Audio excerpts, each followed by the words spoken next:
Right now it's all falling apart. Right now you don't know where to start. Right now the walls are caving in.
Destiny.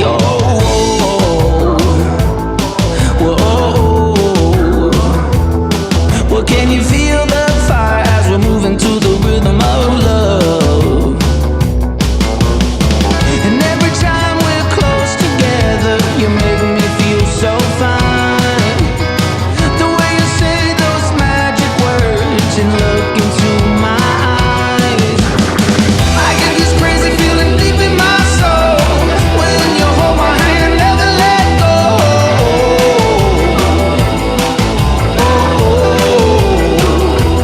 Girl, you make me lose control when we're moving to the rhythm of love. Yeah, the rhythm of love. The rhythm of love. Yeah, love. The rhythm of love. I'm spinning out of control when we're moving to the rhythm of love. The rhythm of love. The rhythm of love. Yeah, love. The rhythm of love. I'm spinning out of control when we're moving to the rhythm of love.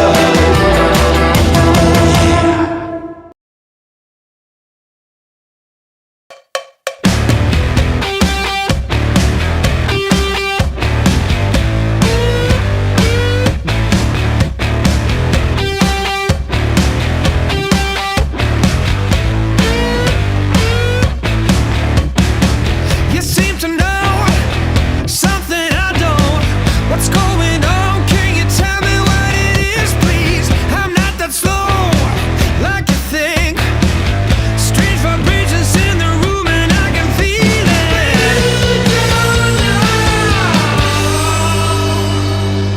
I'm a hurricane, I'm bringing thunder and rain. I'm a hurricane if you get in my way. I'm a hurricane, always on top of my game. I'm a hurricane, don't try to get in my way.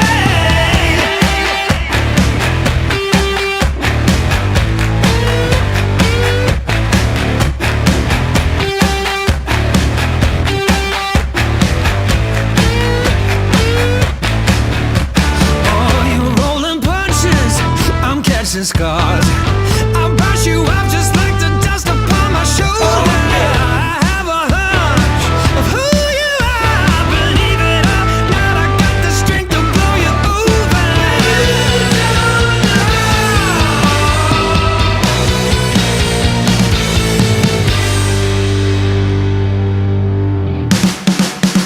I'm a hurricane, I'm bringing thunder and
'cause you called last night. I'm not that girl. I don't wanna dress up for you and be a toy. I'm not that girl. No, I'm not that girl. You got me just as long as I'm bored. Put your feelings aside, give that wild shot a try. Let's ride, no one does it better. Put your feelings aside, throw yourself out in the night. Let's ride, let's ride. Break out of your shell, meet me halfway. I'm not that girl, I'm not that girl. Make a mess, be a man, if it's hard, pretend. I'm not that girl, no, I'm not that girl. You should know I don't give in till I'm floored. Put your feelings aside, give that wild shot a try. Let's ride, no one does it better. Put your feelings aside, throw yourself out in the night. Let's ride, let's ride.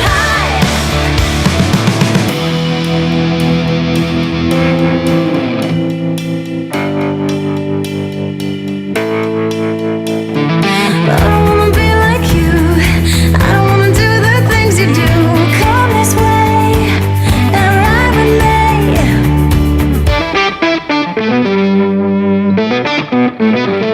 Ride with me, ride with me. Put your feelings aside, give that wild shot a try. Let's ride, no one does it better. Put your feelings aside, throw yourself out in the night. Let's ride, let's ride. No, I'm not that girl, no one does it better.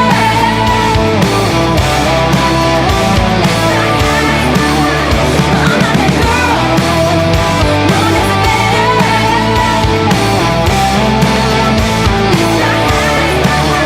No, I'm not that girl.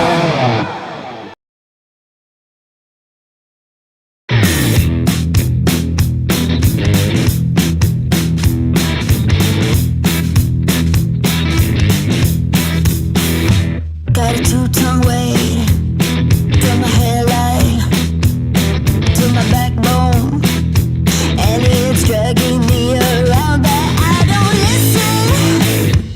All your critics on red, mind your own business. That's right. And I run red lights. Now watch me fly. Got an angel to my left, devil to my right. We're going down.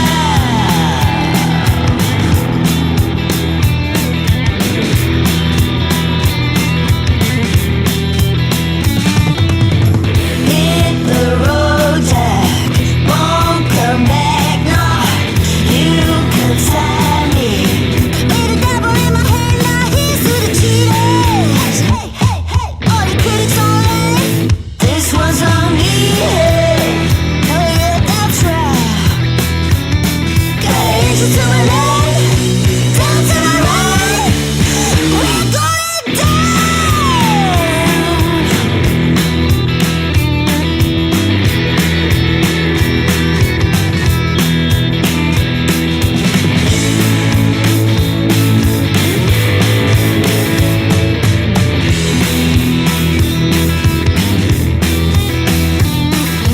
Little white light, I got these ties. Those who survive know the one more time.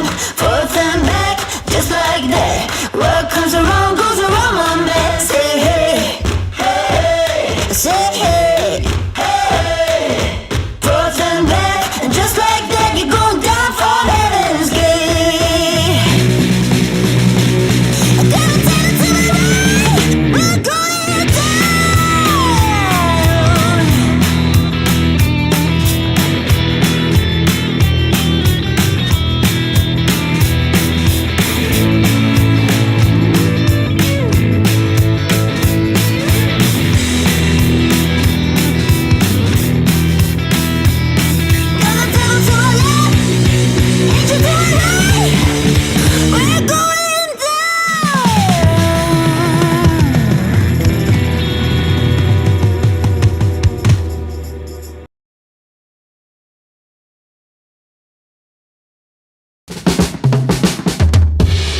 me. Are you on your way? Hate me.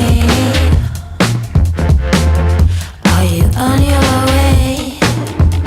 I ain't got that people pleasing gene. I want big scheming crocodile with too much style. So hate me. Are you calling? Yeah, it's okay when I stand in as your pet. You don't like that I do what I want at any time. I'm only mine. I shine. It's okay. It's okay. People stare at what I wear, get upset when I gain weight. Lame as trust, make body aches. Pass up insincere excuses. Like me, I'll run the tracks till I'm blind. Talk about me. Yeah, when you wine and dine. Complicated, sound no vibe at all. She's kinda small and sagging tits. I heard she fucked a guy to get in. Or throw shade. It's okay. People stare at what I wear, get upset when I gain weight. Lame as trust, pink body aches. Pass up insincere excuses. What am I gonna do with those? Pass up insincere excuses. Oh, I can't sit here and pretend that it's fine in the end. No, my life is for me. Gotta live for me. Oh, I can't sit here and pretend I did that way before. I can't ignore. People stare at what I wear, get upset when I gain weight. Lame as trust, pink body aches. Pass up insincere excuses. What am I gonna do with those? Say, what am I gonna do with those insincere excuses? Insincere excuses. Insincere excuses.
tantrum. You're never satisfied with what you have. Every day's an off day if you don't get your way. Scream more, more, more until your throat gets sore. Jump on the direct express, let's make it right. Don't be a spoiled brat, baby, get out tonight. Oh, get out tonight.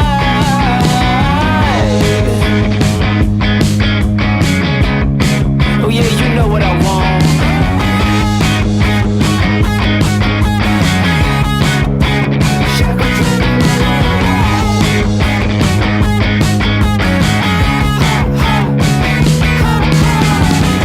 Never pants in any weather, the world revolves around you. Greedy and a bit needy, that's what I like about you. Your perky, pouting lips, oh, put your love on me. Oh, I beg and bribe to get to you, but how much can I pay? Oh, jump on the direct express, let's make it right. Don't be a spoiled brat, baby, get out tonight. Jump on the direct express, let's make it right. Don't be a spoiled brat, baby, get out tonight. Oh, get out tonight. Oh, come on, baby, you know what I want.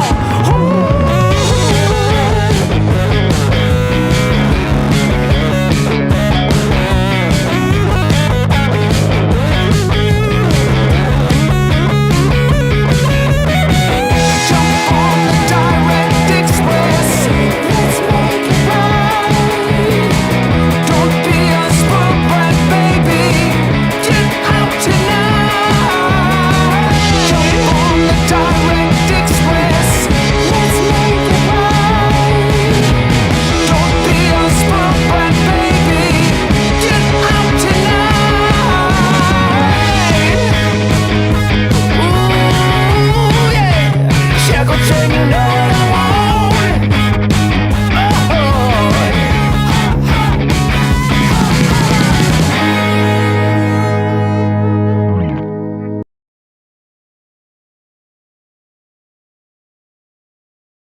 Today is the beginning of the end and the start of a new beginning. Time has come to refine yourself and let go of the demons in your head that have held you in captivity for so long. It's time to flip the page and prove them wrong. It's time for rebirth. Yeah, time's up to say goodbye to all the haters, doubters, and non-believers trying to bring you down. In the blink of an eye, you'll realize that there's so much more to the book than the page you were stuck on. Finally, you will be free to live a life you love living instead of the life you think other people want you to live. Remember, you are the highest authority when it comes to knowing what you want and what you love. So stop trading yourself for the approval from others. Ladies and gentlemen, weirdos and geeks, please repeat after me. I don't give a fuck.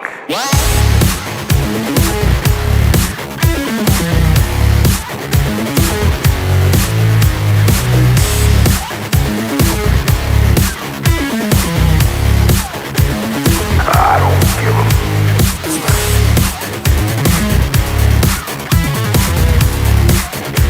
I don't give a fuck.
glad you did.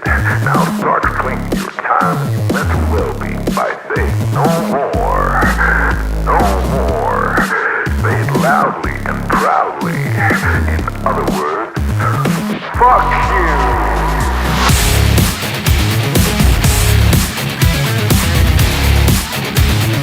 I don't give a fuck.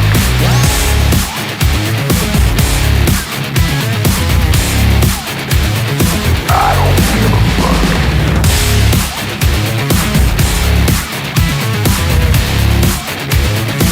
I don't give a fuck.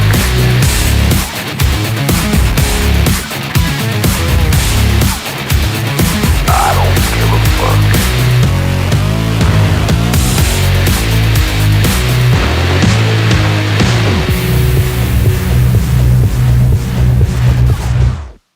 I am everywhere. I am inside each and every single one of you. You just look in, and I will be there. Even out at you. Naked. Wearing only a cock ring. Target acquired. Eagle 1, first strike. You have permission to engage the target.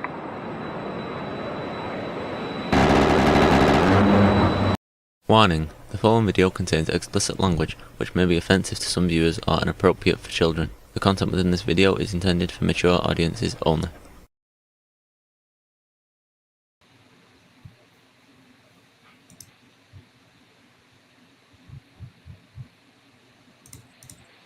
Can't hear you, Grid.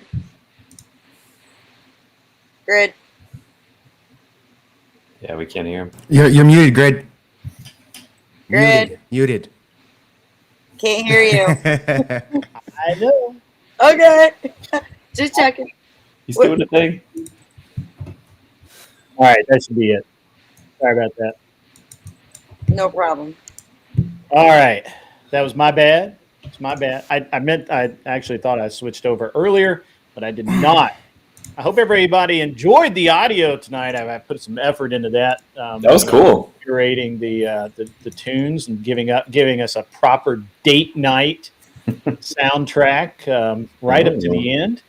And I'm going to go ahead and get this out of the way out there in the chat. I know that, and we may have to play this again because somebody like Imperious will be spurging out in the chat and with a lot of shit to say. So I just want to remind everybody. Everyone does it. Now you can do it too. Shut the fuck up. Shut your mouth. Shut up. Shut the hole in your face. Like that. You can do it. Shh. Shut up. And shut the fuck up. That's right, folks. If you feel the need to spurg, to whine, to cry, to rage in the chat, just shut the fuck up. They're just words, people. They're not going to hurt you. Really. I promise. So we're going to basically cover the same topic we covered last week, but we have all different panelists. We have and it's not going to be 6 people, although I did try and get a couple more just in case. But I think tonight's panel is going to be a lot of fun. We have Socrates is gaming again. Hello. Apparently seems to be what he does on my stream is he comes in and he just immediately fires up the game. Or maybe he just doesn't turn it off. But that's okay. And we have Hen up at the top. She's awesome. She's been on the show a couple of times. And Beth, we all know. And of course, the border jumper himself, my man, Jake Varr. What's up, brother? Who that last little bit of metal was for you. You know that, right? Yes, I do know that. That's my theme song. I just want to know that's my theme song. Hell yeah, bro. If I ever have a walkout song, yep. That's it right there. It suits you. I like for that sure. one a lot too. Yeah. So, so that's by the way, anybody who was like, hey, just got to have that song. That song is by I believe he's Swedish, of course, rock band, rocker guy. He does a lot of different formats. His name is Def Lev, DEFLEV, Def Lev, and the song is titled "I Don't Give a Fuck." Nice. So you don't have to search real hard for it. Def Leb. Okay. LEV. Yeah. Lev. All right. Yeah. Nice. Yeah. So you can seek that out. Hell yeah. And it's pretty good. He has some other stuff too that's a little bit different. Yeah. And so there we go. And what we're talking about tonight, in case nobody was aware, we're basically there's been like 3 or 4 different versions of this topic. The one that I'm most comfortable with is has feminism ruined modern dating? That's one I'm most comfortable with. You guys we can bat this around and get a little bit clearer. We can refine the topic if you like, but that's as close as I could get to like all encompassing. Mm-hmm. What do you guys think? No, it's good. Yeah, it's open. Good with that? I like it. Yeah, it's okay. Good. And I'm gonna do a little bit of a monologue here now that I've introduced everyone and talked to everybody, and basically do what I do, which is run my mouth. I've got to we got to talk about a couple of things. I want to lay kind of a baseline here of what.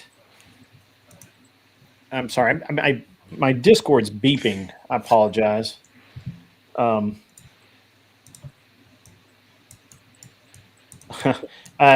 Gibbs is trying to help me get Twitch up and running. I'll deal with it. I'm just going to tell him I'll deal with it later. Sorry, I fucked up Twitch. All right, so sorry guys, I got totally distracted there. So for whatever reason, I set it up like I always do for Twitch to run. It didn't start, and so whatever happened. So I think there are 2 aspects to how feminism's really affecting dating, other than just either you're pro or against it, right? We have, just we can talk about the erosion of the family unit. And I'm certain we will. We'll get into all of that. And the various dynamics on both sides. Obviously feminists thinks there's a power imbalance, and so they want equality in all things, and they don't. And there's different metrics that they want to measure that by. We'll get into that as well. But one of the things I think a lot of people really miss is that when we start talking, especially about the red pill movement and the and MGTOW and some of these other these men's advocacy movements, PUA, all of that. One of the things you really have to remember and realize, or maybe you don't need to remember it, you need to realize it, is that the red pill can't exist without feminism, so they have no reason to want it to be dialed back. That's a good point.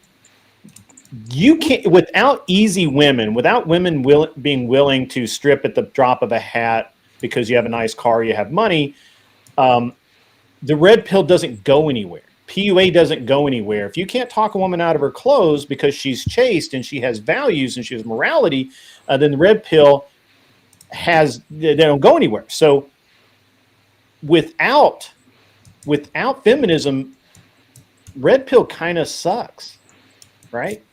So they need they need feminism for red pill to work. Now and which is why you never hear them actually publicly call out feminism and say that we need to get rid of it. They will talk about how feminist women are horrible in all of this. But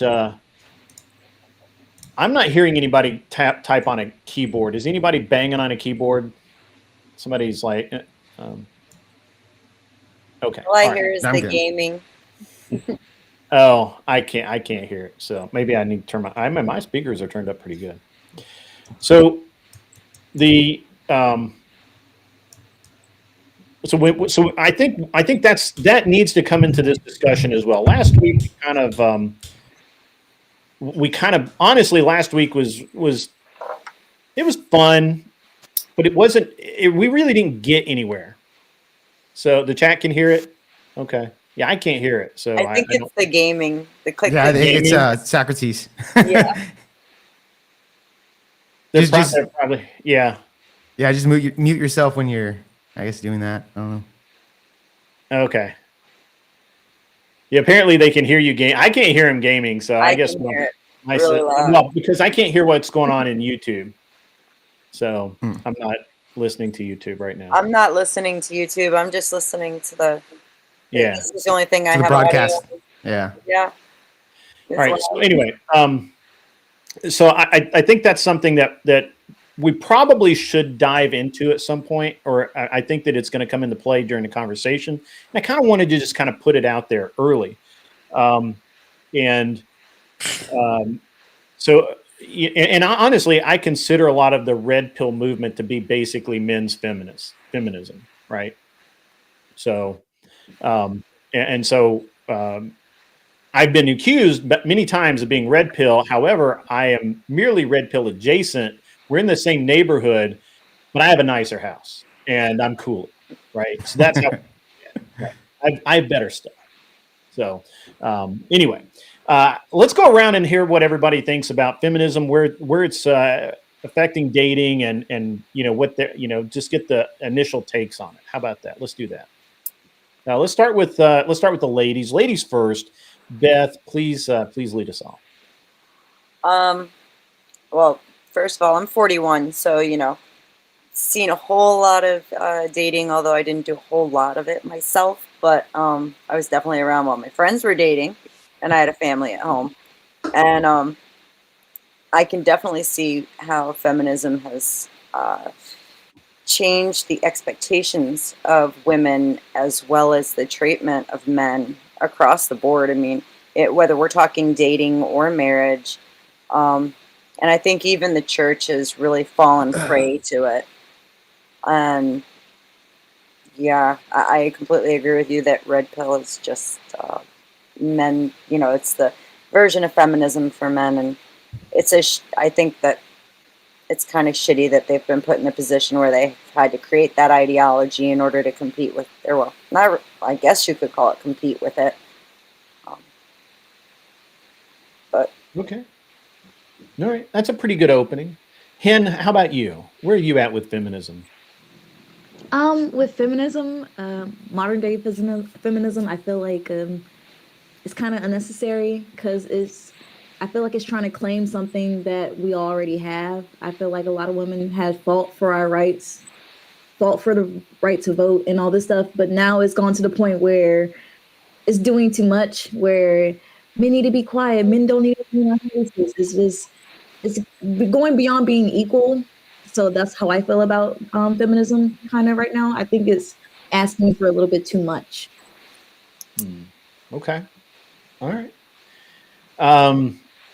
Jake Var, how about you? Yeah, well, I mean, I'll just be straight up. Feminism's just a fucking toxic wasteland of garbage that is launched out to society. Now, I don't know. I'm sure Grid hasn't been in the dating scene for a long time. Beth, I'm sure you. Okay, there you go. And I'm sure Beth hasn't been in there either. But I will tell you, yeah, like, for most of my 20s, I was touring and doing music and stuff like that. And I did rack up a pretty good body count during that time because, yeah, a lot of these chicks are pretty loose, It doesn't take too much to somewhat impress some of these girls. And in a way, yeah, if you kind of think about it, I wouldn't call red pill, I guess, being the combatant or the feminism, I guess you could say, call it that. But I think it's just the same thing like in the 80s, It's just the rock star lifestyle that they kind of promote, Like, oh, yeah, fucking go get laid, make money, and XYZ, right? But I think a lot of people, once they get older, like into their 30s, they kind of grow out of that, especially a lot of men. But what we see with the modern day scene is that a lot of these women, especially they're young, along with the internet and feminism of telling them that, fat is beautiful and every woman thinks they're a 9, it's created something that I like to call 49ers, right? And I'm not talking about the football team, but I'm talking about women that are 4s that believe themselves to be 9s. Those are 49ers. It's created a lot of that type of mentality, especially across the internet, where you have these fat chicks, posting provocative pictures of themselves, and they're still getting attention by these desperate men. And so they believe in their mind that they are, they're 9s, when in reality they're 4s, right? Or 3s, etc. They're the 49ers. So I think it's damaged the modern dating scene in a lot of ways to where, a lot of women don't really care to date just average dudes or average looking guys. And it's also kind of stunt the growth of a lot of men's games. A lot of men kind of spend a lot of time online. And they can't go out there and just fucking speak to a woman, right? Like when I was in my 20s, I was speaking to women at least. I wasn't fucking, online presence does help though. The online presence and pictures and the music that I put, all that shit does help. Don't get me wrong. But I was doing a little bit more, cold approach stuff at the time. So yeah, I think it's stunted the growth of men's game as well with modern day feminism. So I'll leave it at that. Okay. And finally, Socrates, my man, what's up? What do you got? Oh, we can't hear you. Oh, you're muted. You muted yourself. Get on mute. Still muted. No. All or nothing. All or nothing, I guess. Huh? There you go. Testing. Oh, Yeah. I got this. It's a Razer mic I got when I started streaming during the pandemic, and it's been really good to me. But if I moved it a little bit, all of the connections sort out, everything's got a whole thing again. So yeah, I think that feminism is the thing that can finally fix dating. Whoa, crazy. Okay. For a long time, for decades, we've been talking about how our divorce rate is like 50%. Oh, for a while, you just got married. Everybody stayed married. He was happy. Kids got beat up because mom and dad weren't happy. They didn't really spend any time with them. But, everything was hunky-dory. And then as soon as women are allowed to have credit cards and buy property and have jobs and stuff like that, suddenly the divorce rate skyrockets. Okay. Is this really because marriages were perfect and everybody was happy and then the world got corrupted and destroyed? Or is it possible that maybe there's a few people who are sticking together because they didn't really have any other options? Maybe the fact that people can get divorced means that domestic violence can actually decrease. It means that people can stop having this, everybody knows the kind of boomer cartoon. It's like, oh, what's the punchline? Like, I hate my wife, right? I can't wait until my wife is dead. Oh, my wife won't let me do this. My wife won't let me do that. This is like the mentality for so long in America of what marriage is, of what relationships are. It's like, oh, men like to have sports and have fun, and women just ruin everything. And even the men going their own way is just like, oh, I don't want to deal with women. There's a chance now for people to actually come together, men and women, as full human beings and talk about, okay, what do you want in a life? What do you want in a relationship? Everybody has some autonomy. Nobody just has to be together because they have no other options. This makes things more complicated, right? So there's issues. There's things that need to get resolved. But I would like for people to consider that maybe the fact that things are in some ways more complicated than they used to be in terms of you just marry somebody, move in together, you have kids. Maybe you don't actually like them. Maybe you don't share values. You grow apart and you have to stick together and you start just abusing each other. Maybe that's not the only way that the world can be. And at the same time, there's also economic things that have changed.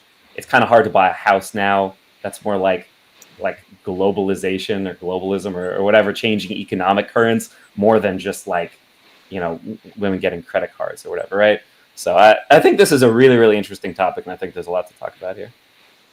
Thanks so much for having me on. No worries, man. I think it is multifaceted. It's an interesting. You brought up some interesting points. Does anybody want to address anybody's openings or anything like that? Does anybody want to go? Well, I'll start off with this. As far as Socrates' point of view, where it's what is it really feminism, or is it just that now people just have so many options that we're leading to more divorces nowadays than ever, right? Because that is true. We have a higher divorce rate now than we did pre-1960s, right? Yep. When feminism really got its way into the fucking 1969's, what do you call that? Stockwood, right? And the feminist movement Woodstock. was really at its height. Yeah, Woodstock. Summer Love. Summer Love. There you go. That's what I'm talking about, right? The sexual revolution is what I'm talking about. But what we did see is that, even if you compare common law marriages, right, which is usually people that aren't actually married, but married because they live together, compared to actual marriages, you mentioned something about the domestic violence between those two. You could see that there's more domestic violence in common law I guess you could call marriages than actual marriages. You know, you do see that going up as the rates go down. That when people just partner up for whatever fucking reason, it doesn't lead to any more commitment or less cheating or domestic violence in general. You know, so that's why I say, like, when feminism says tells ladies to get married later in life, which we see that now, that I think the average age is 30 grid or 32, something like that. I think but I think the average age is really misleading because the way they tabulate it is just kind of off. But I do believe it is creeping up. Yeah, because basically the average age of marriage is in this, at least in this country, the way it's tabulated right now is they include people who have been divorced, right? So what they're not doing is the average age of first-time marriages. Oh, I see what you mean. Yeah, I see what you mean. Right. So you but got a lot yes. of people getting married in their 40s and 50s and even into their 60s. That fucks up everybody else's average. Well, not only that, even if you get married a second time, you're actually more likely to divorce as well. Sure. Or even a third time. That actually goes right. up the more you do that as well. But It just gets easier every time with the lack of stable commitments. And I mean, I think that comes down to our moral grounding, right? yeah. There could also be people who just, there's going to be some people who just are really tough to live with, or just whatever, who are going to be the people who are just. It's like, hey, let me tell you, I know about marriage. I've been married 11 times. Yeah, fuck. 11 times would be like horrible. So let me just put this out there to the panel. I just even question. Do you think that one of the larger reasons for the divorce rate, or just the lack of people being able to get married to start with, is the amount of disagreeableness in modern relationships on both sides, but especially maybe from the female side, where it typically hasn't been in the past, right? Like, one of the things that, men are disagreeable, women are in theory agreeable, and not, which is, there's some science behind that. There's science, but there's a stereotype because there's science behind it, right? Like, I'm not pulling stuff out of my balls. It's a generalization. But Grid, women and their fucking opinions, Grid. Damn it. Yeah, I know what you mean. Women and their fucking opinions. You can track all of this with the downfall of morality in the country. Less people go to church. The churches become more lackadaisical with what they're teaching the youth as they're growing up, and the standards that they're giving for behavior. Parents are no longer, over time become less able to discipline their children, and, and I'm not saying abuse them by any means, but like even just general abuse becomes an issue in some cases. And so then we want to sit here and try to figure out where all of these problems are coming from. This is exactly where it begins. So I think there's a common issue that can happen when you're looking at say something like rates of domestic violence, right, or like spousal abuse, or some kind of issues in relationships. There's an issue that sometimes you see things spike up. So like this is something that, not to bring in another topic, but just as an example, rates of autism massively spiking over the last 100 years, or 20 years or 30 years, or rates of left-handedness have increased over time, or rates of people being gay, or rates of people being all kinds of things. For a long time, there's certain things that it's just not okay to talk about, are not measured, are swept under the rug. And then at some point you start acknowledging it, and suddenly it looks like this thing is appearing out of nowhere. But really, it's been the problem the whole time. You're only just starting to acknowledge it. Sure. So I think sometimes that can be an issue that's like, disagreeableness between men and women. Look, okay, so I was born in the 90s. I don't even know what the 80s was like, but I've seen 80s movies. And look, the love interest and the hero guy are always like yelling at each other for like 3/4 of the movie, 7/8 of the movie, and then they finally get together or whatever, right? It's some kind of antagonistic that's thing. actually a feminist theme, though.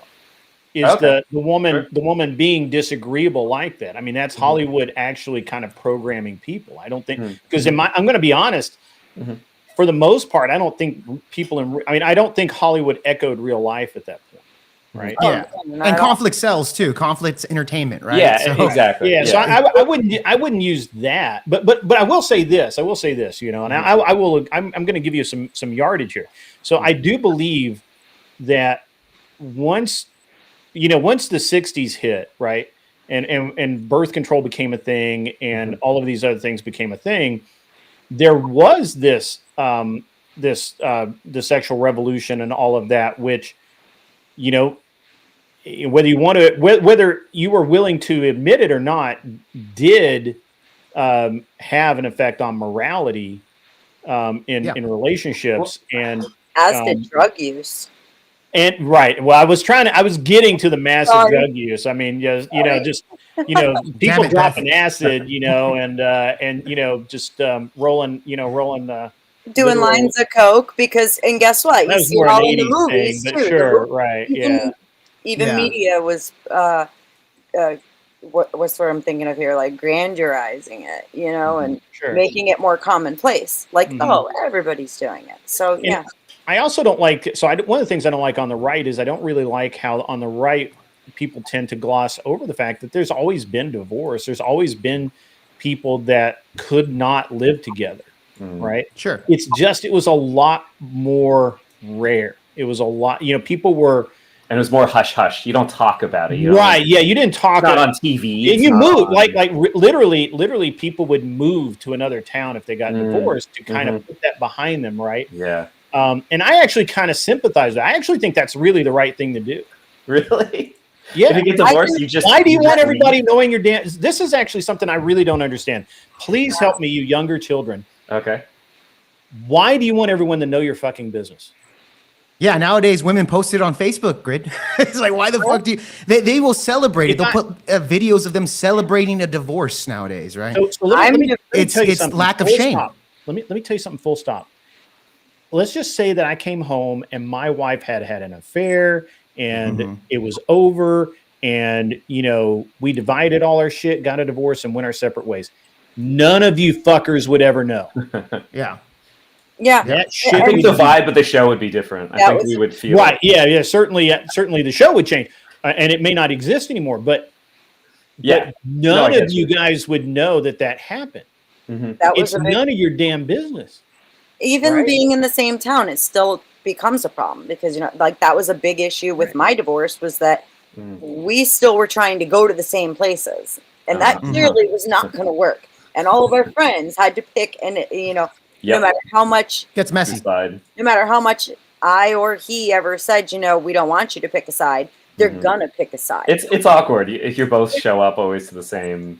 Yeah. This is my bar on Tuesdays. Leave. I play darts here every Tuesday. I don't want to see your face. You knew that, Beth. Why are you here? You my pool nights the same night. My fault. Man, dude's over here picking on Beth. What the hell? I'm sorry. What's your Hein? Is that how you pronounce it?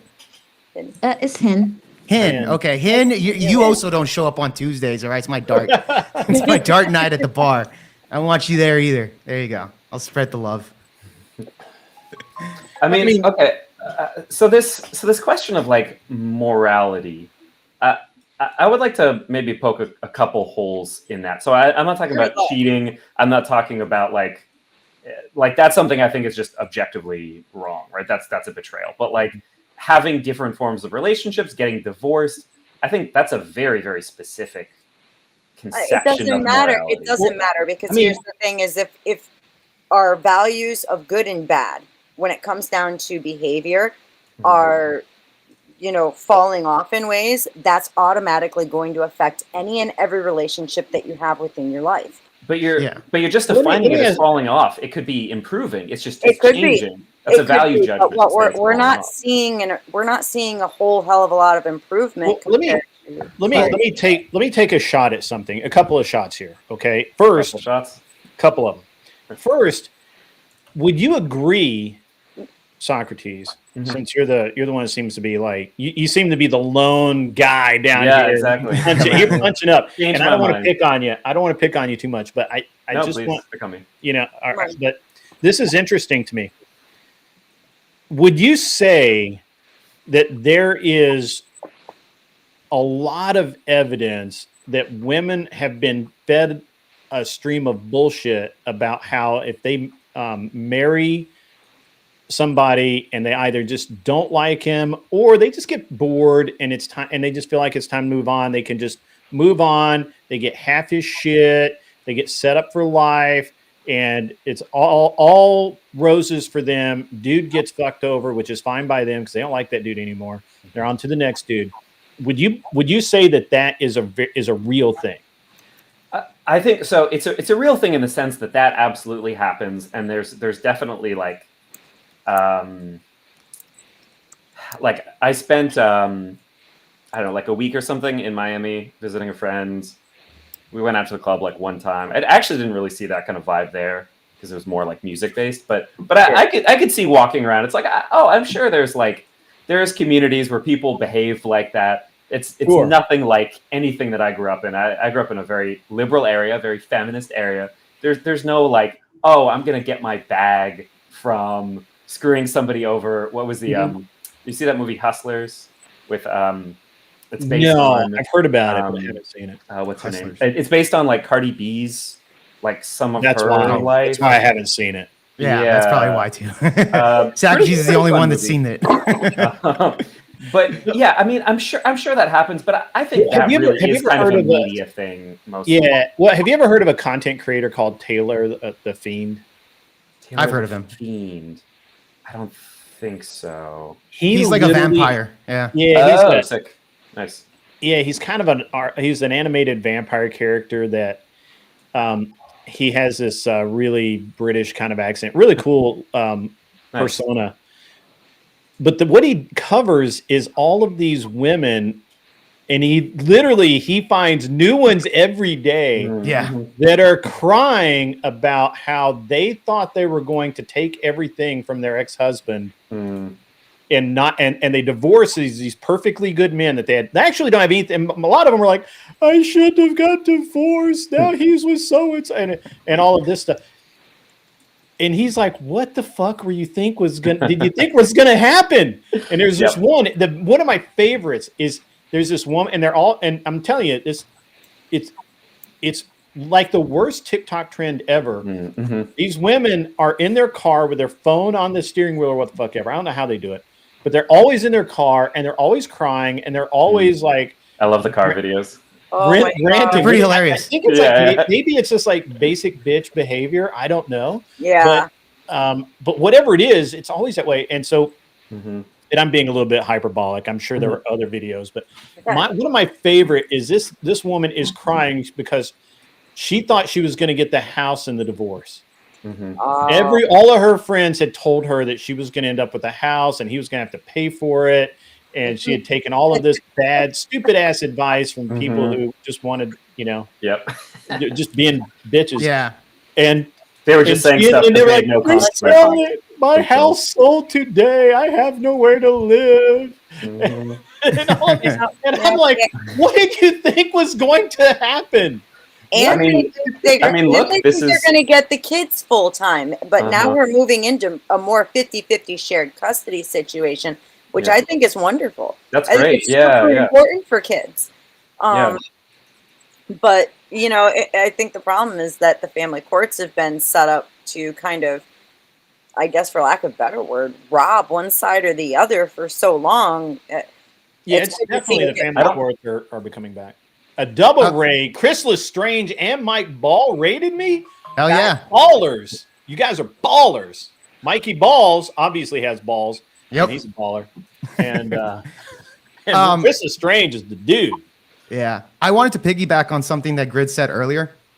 Earlier, Grid was talking about the birth control stuff. Now, I wanted to ask Socrates because this is another thing that I think... need another leftist. Do we have a leftist? I know. Do we have a leftist in the audience that could come up and back Socrates up? I feel bad. Yeah, I'm totally happy. Because Socrates is the only lefty, and I think everyone's going to agree with this take, except maybe you, but I think you're kind of a moderate lefty. Like, you're kind of like, yeah, I get it. I keep telling him that, but he says he is a far lefty. He doesn't sound like it, yeah, because he actually has conversations, so it's weird. Wild. Maybe your preconceptions about people on the left are a little bit getting No, they're not, my friend. You're like 1 out of 10 leftists that I ever run into. 1 out of 10, not so bad. Okay.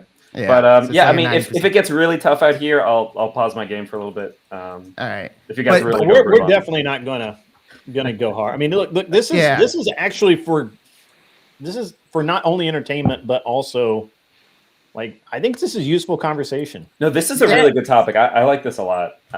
Yeah. Yeah, but yeah, I wanted to ask you, Socrates. Like, have you noticed, like, when it comes to birth control, right? Feminism usually tells women, like, go get your bag, etc. Just like what they were explaining before. No, I don't think so. But go on. Okay, but all right. Well, we'll get to that right now. But usually with birth control, that allowed women to act more like men. Because now they don't have to worry about getting pregnant, right? Sure. They're able to go out there and have makes promiscuous sex. Have promiscuous sex without getting any pregnancy. And then not only that, feminism lowered the shame. Like, you can't slut shame women as well. You know, that's bad. It's tougher now. Let's also point out the hormonal imbalances that are caused by birth control. No wonder why they act like men. Yeah.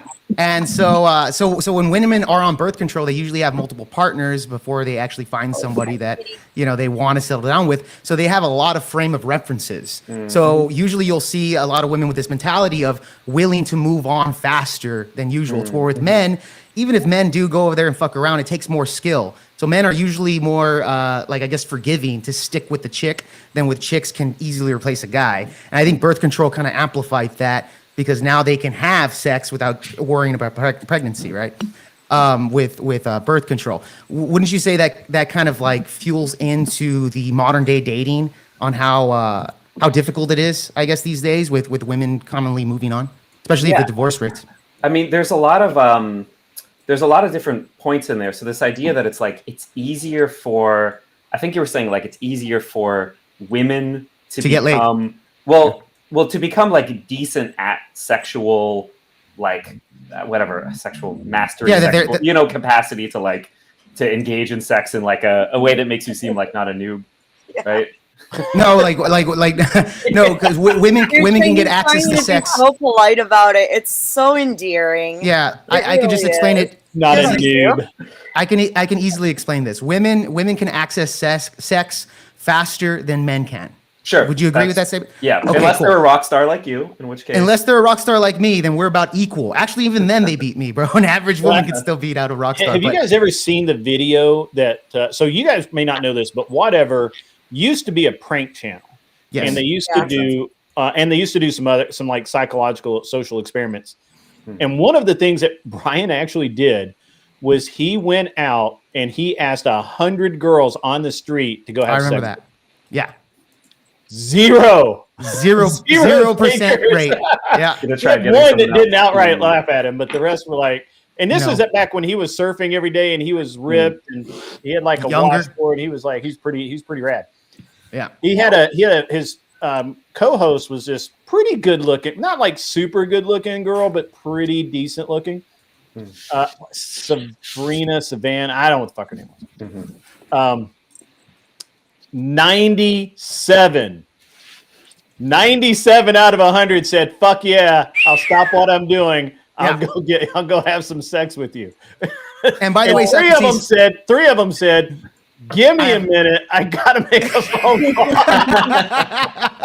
And I'll tell you this, Socrates, they've replicated that social experiment multiple times, and it always results in the same outcome. No, I'm not.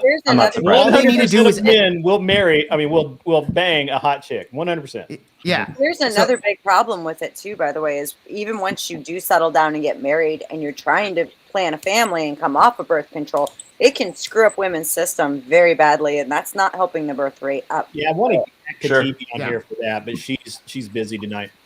So you're right. You're absolutely right, Lindsay. She did have. I don't know about her body because I never saw it naked, but she definitely had long hair. Yeah.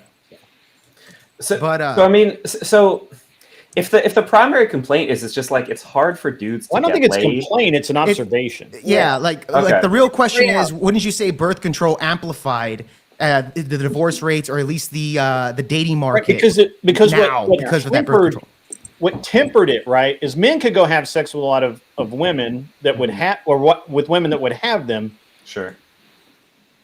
And women had a natural braking system there, in the fact that every single time they had sex could result in pregnancy. Now you remove the guardrails, right? And now you're just running wide open, right? I mean, look, so for a long time, women couldn't basically work jobs, go to school, get a credit card, own property. And when But I don't women were think- able to do that, it made it a lot let's- harder for men to compete. Let me in the sexual dispel some of marketplace. that, right? Like, I mean, women could own property long before the 60s, and they had credit cards long before the 60s, and they had all of the things that you're saying is that long before the 60s they had those things. The divorce rate didn't climb. That they, you know, none of the factors you're giving, which is a common leftist talking point, right? And did you know that one of the first women elected to office was in like 1890 in Kansas as mayor of the. Sure, but I mean, elected by men, right? That's pre the right to vote, which was really there was only the right to vote for women. Was only really federal for the presidential election, and some states allowed women to vote, and some states didn't. Sure, universal suffrage. Yeah, you're right. Yeah, so we're only talking about universal suffrage. And leftist liberals always conflate that. They never break it down to like, hey, universal suffrage was right, you know, so that you could participate in federal elections and have a say in what happened to the nation. Which, by the way, was voted for by men, not women. Women actually stood in opposition of it, right? Like, well, I mean, some for, some obviously, you know, obviously there were a good number of women who were for suffrage. Less than you would think. It was a very small number. It was very small. Sure. I mean, in general, I mean, abolition of slavery is a pretty small number of people. I mean, there's all of these movements. No, but I mean, but it was men who wanted women to have the same. Well, I mean, it was men who wanted to be able to tax women, basically. They were also just kind of giving into their wives. It's something like, if I remember correctly from Rachel's book, it's like 5% of women voted for it, and that was it. Yeah, or wanted it. The rest of them were like 5% of the vote for it was women, not 5%. Yeah, that's what I'm Sure. saying. I mean, some women, I guess, couldn't vote at that point, presumably. Right? Not to vote, but they were in favor of getting the vote. Almost correct here. The credit card thing I looked into because there was a lot of claims made that women couldn't have bank accounts. That's patently false. Yeah, women could have bank accounts until they got married, and then because both you know, once you're married, it's you in at least in the olden days, you were women could not be held responsible for any debts. Okay. Women cannot incur debts on their own once they're married, is what you just said. Right. Yeah. Pre-marriage they could that? incur debts. Right. Pre-marriage they could. Once they got married, it was all on the man. And so the only way a woman could have her own banking account or separate from the families was with permission of her husband. And that was and I don't understand why that is such a big deal. Especially since he was the one that was responsible. If she went down to the general store and said, I want, or you know, the feed store or whatever back in the days, and said, hey, we need, you know, $100 worth of corn. Well, that didn't go on her ticket. That went on her husband's ticket. And if she couldn't pay for it, or she just did, you know, whatever, or she went down to the sewing store or whatever and bought a bunch of stuff to make dresses with, if she decided, it wasn't up to her to pay for it. It was the man, her husband, who was on the hook for it. Even if they got divorced, even if she left him and moved to another town and changed her name and all that shit, he was still on the hook for that debt. And so I think that women actually had it better under that system. I actually looked. Do you think we should go back to that? And I mean, you don't really want to know what I actually think. I actually looked into it too and was able, while yes, like during, I think it was the 18th or 19th century, like in parts of Europe, there were like issues with women inheriting property and whatnot. You can actually see like back thousands of years where women owned businesses and inherited property and yes, had business accounts and the whole nine. So a lot of that stuff that a lot of the rhetoric is actually wrong. Yeah, I mean, I'm talking in like the United States. Sure. That's fair. Yeah. Yeah. So Well, certainly, let's stick to the United States. So Arthur Dyer is partially correct here. she couldn't get a business loan without her husband agreeing to it, but she could get it. Yeah. Sure. So if so, but so that's the same now. If I, so, right now today, my wife bought an apartment. Well, we bought an apartment in New York. I'm not on that loan. Okay, she is. I had to sign off on that, on not being a part of that loan and not being responsible for that debt, because I'm not on that loan at all. So even to this day, that happens. Wait, can You're married. Okay, sure. Okay, that's fine. But just taking that one example. So in the past, presumably a man who was married, he didn't need to get his wife's permission to get a loan in that like time period that you're talking about. Right. He didn't need permission from the wife to get to go out and So, debt, but he was also he was solely responsible for that debt. Yeah, no, I'm not going to make any judgments about that. I'm just talking about that, like right. Yeah, he didn't need his wife's the wife. Women were in theory protected from debt. So in that circumstance, there's a certain type of agency, capacity to take some action that men had that women didn't have. I'm sorry? There's some kind of action that men could take that women couldn't take, right? Some kind of agency that men had that women didn't have, right? In that scenario. Not saying overall, but just that one particular thing, right? But it's not real. I mean, is it really agency if they're the ones that bear the responsibility and the women never do? That's what agency is, yeah. Okay. Well, I mean, kind of, but okay. Yeah, and again, now a single woman, a spinster, if you will, could take on all the debt that she could prove that she could pay for. Okay. Because she didn't have a husband to pay for.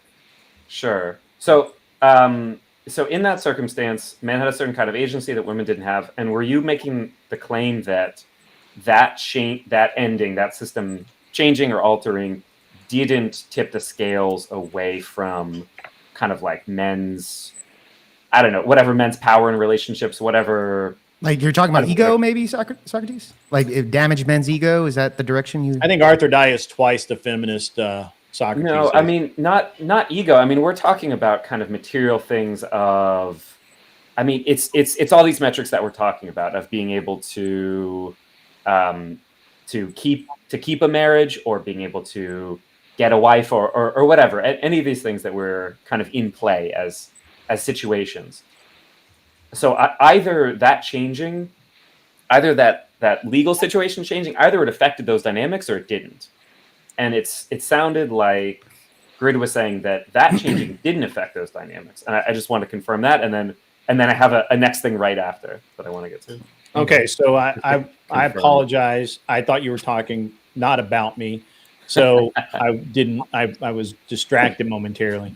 Yeah. I mean, I've been paying full attention to the conversation, obviously. Right. You were having an exchange with Jake, and I was just kind of only partially listening. And so I was like, then I heard my name, and I'm like, wait, what? So Grid was talking about how that change in only men can get the loan when they're married versus women would have to get the confirmation of their husband. That situation changed, and now either I guess maybe the law is complicated, maybe everybody has to sign off or whatever, but it's whatever it is, it's equal, right? Or it's symmetrical. You were saying that changing circumstance didn't affect the kind of like dynamics in a negative way toward men. Was that your statement? I just want to confirm that I wasn't misrepresenting what you said. I think there's some nuance there, but we can go with that for the most part. So if that's changed, I disagree with Arthur Dye here before we go. Okay. Because I've had this up for a while. I want to. So women were not treated like kids that had to be protected and always needed permission. Women were treated like that they could not incur debt, because in theory the man was the provider, and therefore he was on the hot seat to provide for his family, right? So at least in theory. And if that wasn't the case, then that was then you were I mean, I guess you could do whatever you want to do. And no, it wasn't actually, by the way, the law did not make it illegal for banks to refuse the loans of single women. The banks had the rights to refuse loans to any damn body. Yeah. Before we move on from this, I'd love to hear Hin's opinion because I was about to say. Can I he was saying that women are. Hold on. Can I just pose? Yeah.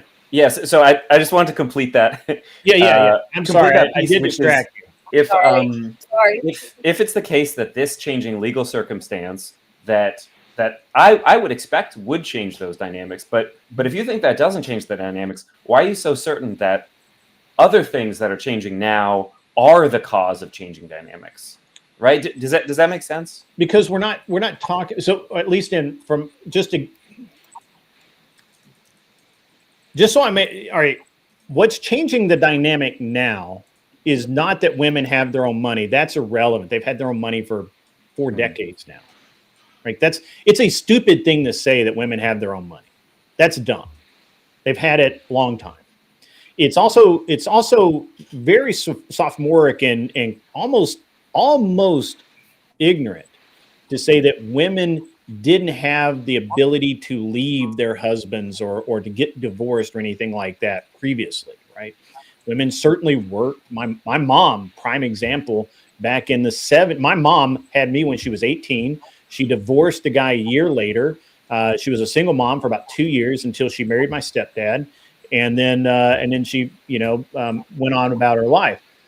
And to say that 40 years ago women couldn't do that and now today they can is ignorant and it's stupid and it's wrong to say. It's absolutely cope. There's nothing else. It's just cope. What we do see today is that women are acting badly, right? Like my mom didn't leave my dad because he was a good man and she wanted to and she took his money and everything. She never even took child support from him that I'm aware of. She left him because he was an asshole. Mm-hmm. He was not somebody, he was not prepared to be a father, and she understood that from the word go. She fucked up. She'll tell you that she made a mistake, and she wanted to correct that mistake as early as possible and do the least amount of damage in her life.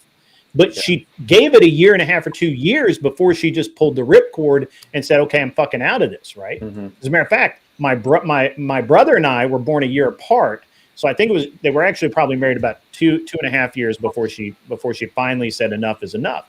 Mm-hmm. And just to tag on to that, my mom then became an advocate for abused women. And I actually we routinely, as I was growing up, had women who were abused women come stay with us while they were fleeing their husbands. So to say that I wouldn't have a grasp on that or people on my side of the aisle don't understand it is really bad. Well, I mean, it's bad. You didn't do that. You did not do that. I'm not saying that you did, but it's very often the case that people will say, well, you just don't understand. I'm like, no, motherfucker, I absolutely understand it. The difference is that I understand the reasons why those women left. Those women did not leave to take that man's money. They left because those men were drunk assholes and 100%. They didn't need to be married to that guy anymore. But we're not seeing that anymore. We're seeing good men that are providing for their families, that are working 40, 50, 60 hours a week. And the women literally say, I'm just bored. I want something new. And our society today does not shame that. We should literally say, if you want something new, that's the wrong thing.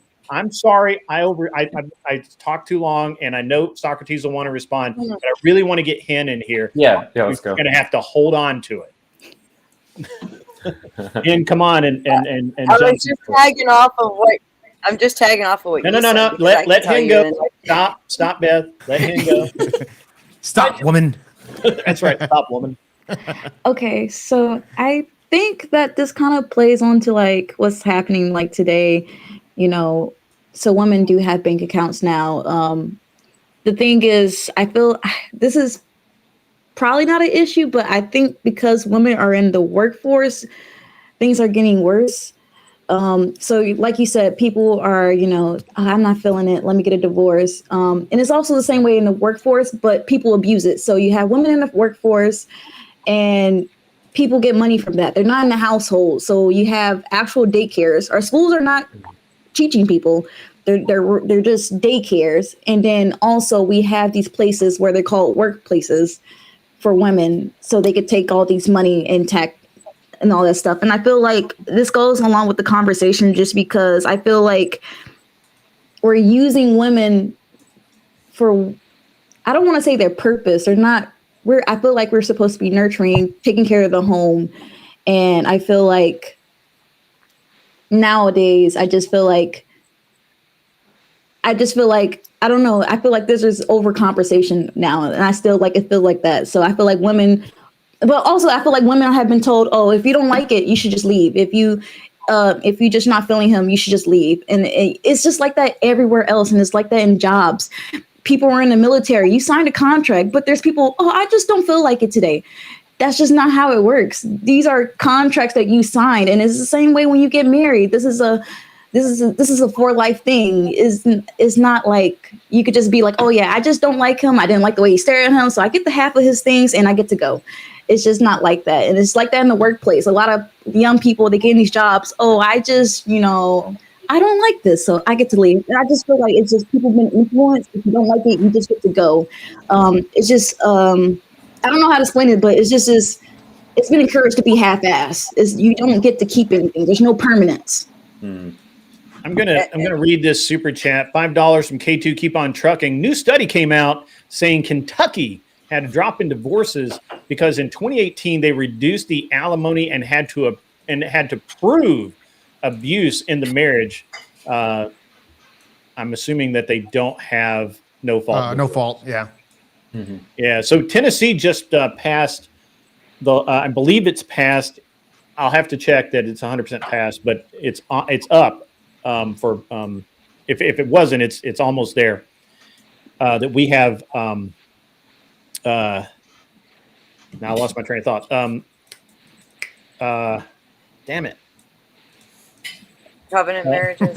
What's that? Covenant marriages. Yes, thank you. Covenant marriage in Tennessee, where you can't get divorced unless you meet a criteria, and one of them is you have to go to counseling. You have to prove that there's that you've actually tried and you made a valiant effort and all of that, and you just can't walk in and say, yeah, I'm just not feeling it anymore, and I got to kick that dude to the curb.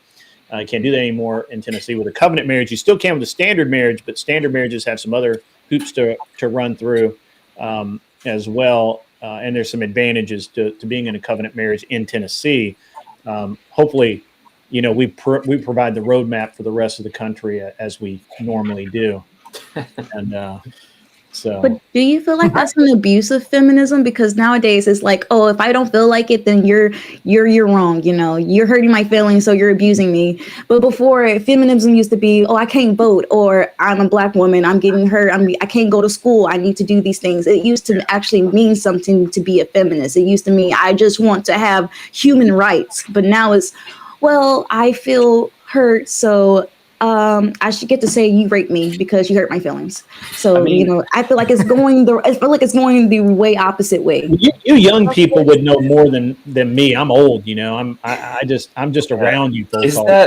Is that feminism or is that like TikTok? Because feminism. So just to like back up. It was around before TikTok, bro. Yeah. Okay. Yeah, it's been around for at least 35 Vine, years. whatever. Yeah. Okay. My mom did the exact same thing to my dad. I mean, he left with his clothes and that was it.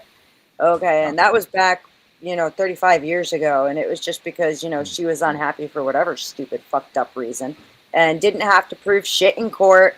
It was, and it has only gotten worse, to what you're saying. And I think it is taking advantage of something that women originally thought was a good idea to try to help themselves. Although I agree with their original premise to begin with, but that's just my opinion. I'm going to give Socrates props for not once so far using the words power dynamic. That's a funny one. But I would also say I think feminism has also kind of affected the parenting especially when it comes to young kids. Yeah. And I just want to shoot out this story that back when I was like, I don't even know, 22, 23, I had a girlfriend, and her sister, my girlfriend at the time's sister, she was a single mom, and her daughter, who was 14 at the time, was going to go to this trap music DJ concert over there at the Island, which the Island over here in South Texas, South Padre Island, it's a party area, right? So she was going to let her 14-year-old daughter go to this DJ trap music concert, and I remember she was dressed kind of provocative, right? And I spoke to my girlfriend at the time. I'm like, hey, do you think it's a good idea for her to go over there and have a concert and do all these things? And she's dressed kind of a certain way. You're not afraid that she might have sex, behind her mom's back or anything like that? And she tells me, no, don't worry about it. She's on birth control. I said, she's on birth control. She's like, yeah. I was like, but she's 14. Don't you think that's kind of crazy? Like she's 14. She's like, no, Jake, you have to realize that if there's a will, there's a way. You can't stop these people from having sex. Right. So the best thing to do is put them on birth control so they don't have a kid. And by the way, her sister got pregnant when she was 14. So this is kind of like the mentality of put your fucking kids on birth control because you just can't stop them, Grid. Yeah. And this affects also goes back to the birth control argument that I was talking about earlier. It affects parenting, especially with single moms. There's not a dad there to slap her in the fucking face and say, "What the hell's going on here? This is crazy." They're lost. Yeah, I mean, just to touch on that for a moment. First of all, that's crazy. That is right. But high school's having daycare is the most fucked up thing ever. Yeah, and by the way, that was before TikTok, Socrates. All right, this is back in 2013 or something like that, or 2014. Sure, in the early mid 2000s, my high school had a daycare. Like it's an old thing. But just to quickly say, so we don't get too kind of rosy about the past. This is I think this is pretty typical. This happens a lot. Somebody who's 14 gets knocked up, keeps a baby, maybe is single, raises them. You can think about that what you want, but it's let's say that those exact same stories. Oh, you're 14, you're gonna go have sex behind the bleachers or whatever, behind some tent. You'd probably rather they're on birth control, right? No. I'd rather them get pregnant. No, I'd rather them have a father in the household to discipline them and not let them go out to concerts where they're dressed provocatively. All of this could be prevented with just better parenting, Socrates. Okay, but that's not the same situation. That's if you have two parents there. That's even with a single mom. You could do that. Even with two parents, the victim mentality that we've seen run so deep within feminism has permeated into parenting. And we see now with DCYF and CPS where parents, even with two parents in the household, are not allowed to stop their children from doing shit they should not be doing. Because, oh my God, now you're abusing them. You took away their technology. You did whatever. I mean, God, we're seeing Has that happened? Somebody has gotten their kids taken away because they took away their iPad? Kids calling. You can call CPS for any reason. Well, of course. Any reason. Sure. Which immediately starts an investigation. Meanwhile, here we have kids in the school district who are beating up teachers. We're talking first and second graders kicking the shit out of teachers. Yep. Even the teachers can't do anything about it. Sure, I mean, parents have a lot of power, unfortunately. But the threshold for the threshold has gotten a lot more lenient when it comes to kids. Remember back in the day, I got spanked as a kid, right? I never thought it was abusive. It was my father disciplining me because I did something wrong, right? I understood that. But nowadays, if you spank your kid or hit them with the belt, they could call CPS on you. Not only that, Adrian Peterson, a running back for the NFL, there was a story that came out that he hit his kid with a branch because back in the day, his dad would get a branch outside the and hit him with it. So he did that to his kid. When that shit got leaked out to the public, he got with a branch. Not a branch, a switch. Some type of a very thin limber. Yeah, that hurts. Thin thing. That stings, right? Yeah, and Adrian Peterson got shamed, and they were calling him a child abuser and all this other shit, dude. But he's not a child abuser. That's discipline. That's discipline. And that's how you instill order into your children. It's worse than that. You can get founded for child abuse for raising your voice at your kids now.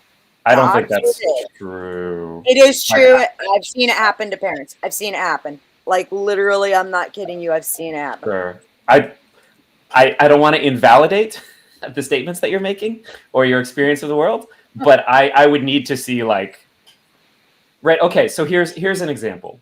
Here's an example. Okay, who's heard of Matt Walsh here? Anybody? Never Matt heard of Walsh? that guy. Who's that? Yeah, right. Have you ever heard of the What Is a Woman documentary? Yeah. Right. So in that, he talks about this father in Canada. So okay, different situation, but they're our neighbor to the north. You know, share a lot of whatever. Okay, child taken away because he refused to use the kid's pronouns. Right. That's crazy. Right. That's terrible. Right. Or I'm gonna give you one that's. I'm gonna give you one that's. Wait, no. I need to finish this example. Okay, go ahead. This is actually important. Okay, or no, he got censored by the judge because he didn't use the pronouns or whatever. Right. Okay, I looked into this because it didn't really pass the smell test. Like that sounded odd. It sounds weird. Yeah, it sounds weird. And I looked it up, and the judge censored him because he started doxing his children against a court or his child against a court order, which is that's like super illegal, right? You can't like. Doxing anybody in general, not great. Doxing your child, not great. Doxing your child against a court order, yeah, of course you're going to get censored by the court. So I hear a lot of these stories and I hear, oh, they did this one thing and then, the justice system came after them. I have kind of a skepticism about whether that's always the full story. That's my perspective. Sure. Yeah. Let me run this by you, right? So, actually, go ahead, Jake. I'm sorry. Go ahead. No, I mean, I was just going to say really quick. I'm not familiar with that case. However, there are multiple cases of child abuse, or even cases of fathers not knowing that their kid, like in schools, that the parents weren't notified that the child was transitioning, right? Especially during Biden's Gender Affirmative Care Act, right, where you didn't even have to tell the parents if they were going to transition. Like there was a lot of problems under that, and that was under. You want to talk about it? I was just saying, wouldn't you say that's an issue, right? No. You could see it's not an issue to tell the parents. I will absolutely push back on that. Okay, go for it. Yeah. So I'd love to hear this. Yeah. So first of all, we have to understand that when you hear stories like this is an extreme case. When this is making the news, when this is making its rounds, you have one story. You don't have stats on this occurring, right? You have one anecdote. Okay. And policies. Well, I mean, hold on. That talking about one circumstance where this occurs. What was her name? Right? Chloe Smith. Was it Chloe Smith? Chloe Clark? Chloe something or the other. That is was a dude that was convinced by his school doctors, psychologist or whatever. They got him without his parents' knowledge on puberty blockers. Then they convinced his parents that the puberty blockers were the way to go. It went all the way up to where I believe when he was 16, he had some kind of surgery, irreversible. Yeah, it's just crazy. I'm not familiar with that particular case, but I'll look it up. Hang on. Just to get like a basic understanding of why this might happen and why this might be a really reasonable situation to occur. So first of all, breaking down that situation, a child transitioning and the parents are not told. So a child transitioning means that they're transitioning socially, because children don't in America don't transition medically. Right. So if they're a child, they're transitioning socially. It means that they're using different pronouns in school. Sure. Right. Okay. Just to be on the same page. If that child is in a home where they tell their teacher, hey, if my parents find out about this, I'm on the street. Please don't tell my parents. You don't think that happens? I got this when he's done. I got 2 questions. All right, go for it, Beth. Right. Okay. Look, I'm not saying this is always the case, right? Just to start from like a place of like shared understanding, a little bit of like, okay, let's think about like the different ways that this could occur and why maybe this is a useful thing to have in the toolbox for a child that says, hey, I'm really scared I'm going to get kicked out of the house if my Now, parents find out. mind you, Please don't tell them. Socrates, mind you, remember, these are children that still believe in Santa Claus, all right?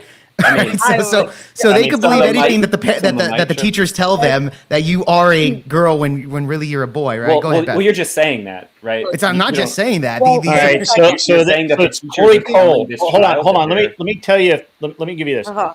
So Chloe Cole, she between the ages of 13 and 16, underwent medical transitioning, which included puberty blockers, testosterone, and a double mastectomy at the age of 15. Mm-hmm. She's the very kind of outspoken, well-known detransitioner. Yes. Mm-hmm. Yes. Who says there's a lot like her, and can prove it, or has been able to so far prove it. Mm-hmm.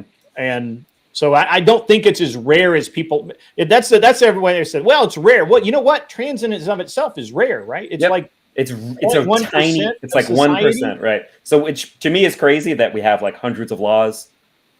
Yes, now, I agree. I agree all over the country about So- this. I don't think we need that, but yeah. So, Socrates, let me ask you Yeah. a question. How do you know when a teenager's lying? How do you know when a teenager is lying? I mean, Yeah. it varies a little bit. Some of them are really bad liars. Sometimes Most it's of the time, moving. it's when their mouths are moving. Okay, Most of the time, sure. it's when their mouths They're are moving. They're talking. Kids lie a lot, right? So, I mean, if they're going to school, if they're going to go to school and sit there and tell stories, I mean, number one, teenagers especially tend to exaggerate, blow things out of proportion, or even, say things in order to get attention. So that's one thing that needs to be taken into consideration. Not Definitely totally happens. discounting all of them. Definitely happens. I'm not discounting all of them. Okay.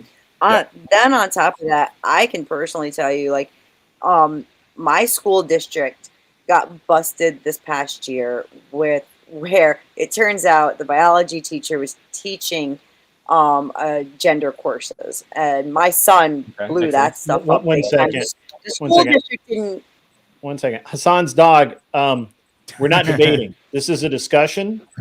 We're not debating. Nobody's trying to score points here. We're It's not still trying gay, to- though. We're not It's still gay. owning people. He's right about that. Anything like that. Nobody's. Nobody's. Sorry, Hassan's dog. I'm sorry that you're going through that right now. Hassan's dog. Oh yeah, no shit, man.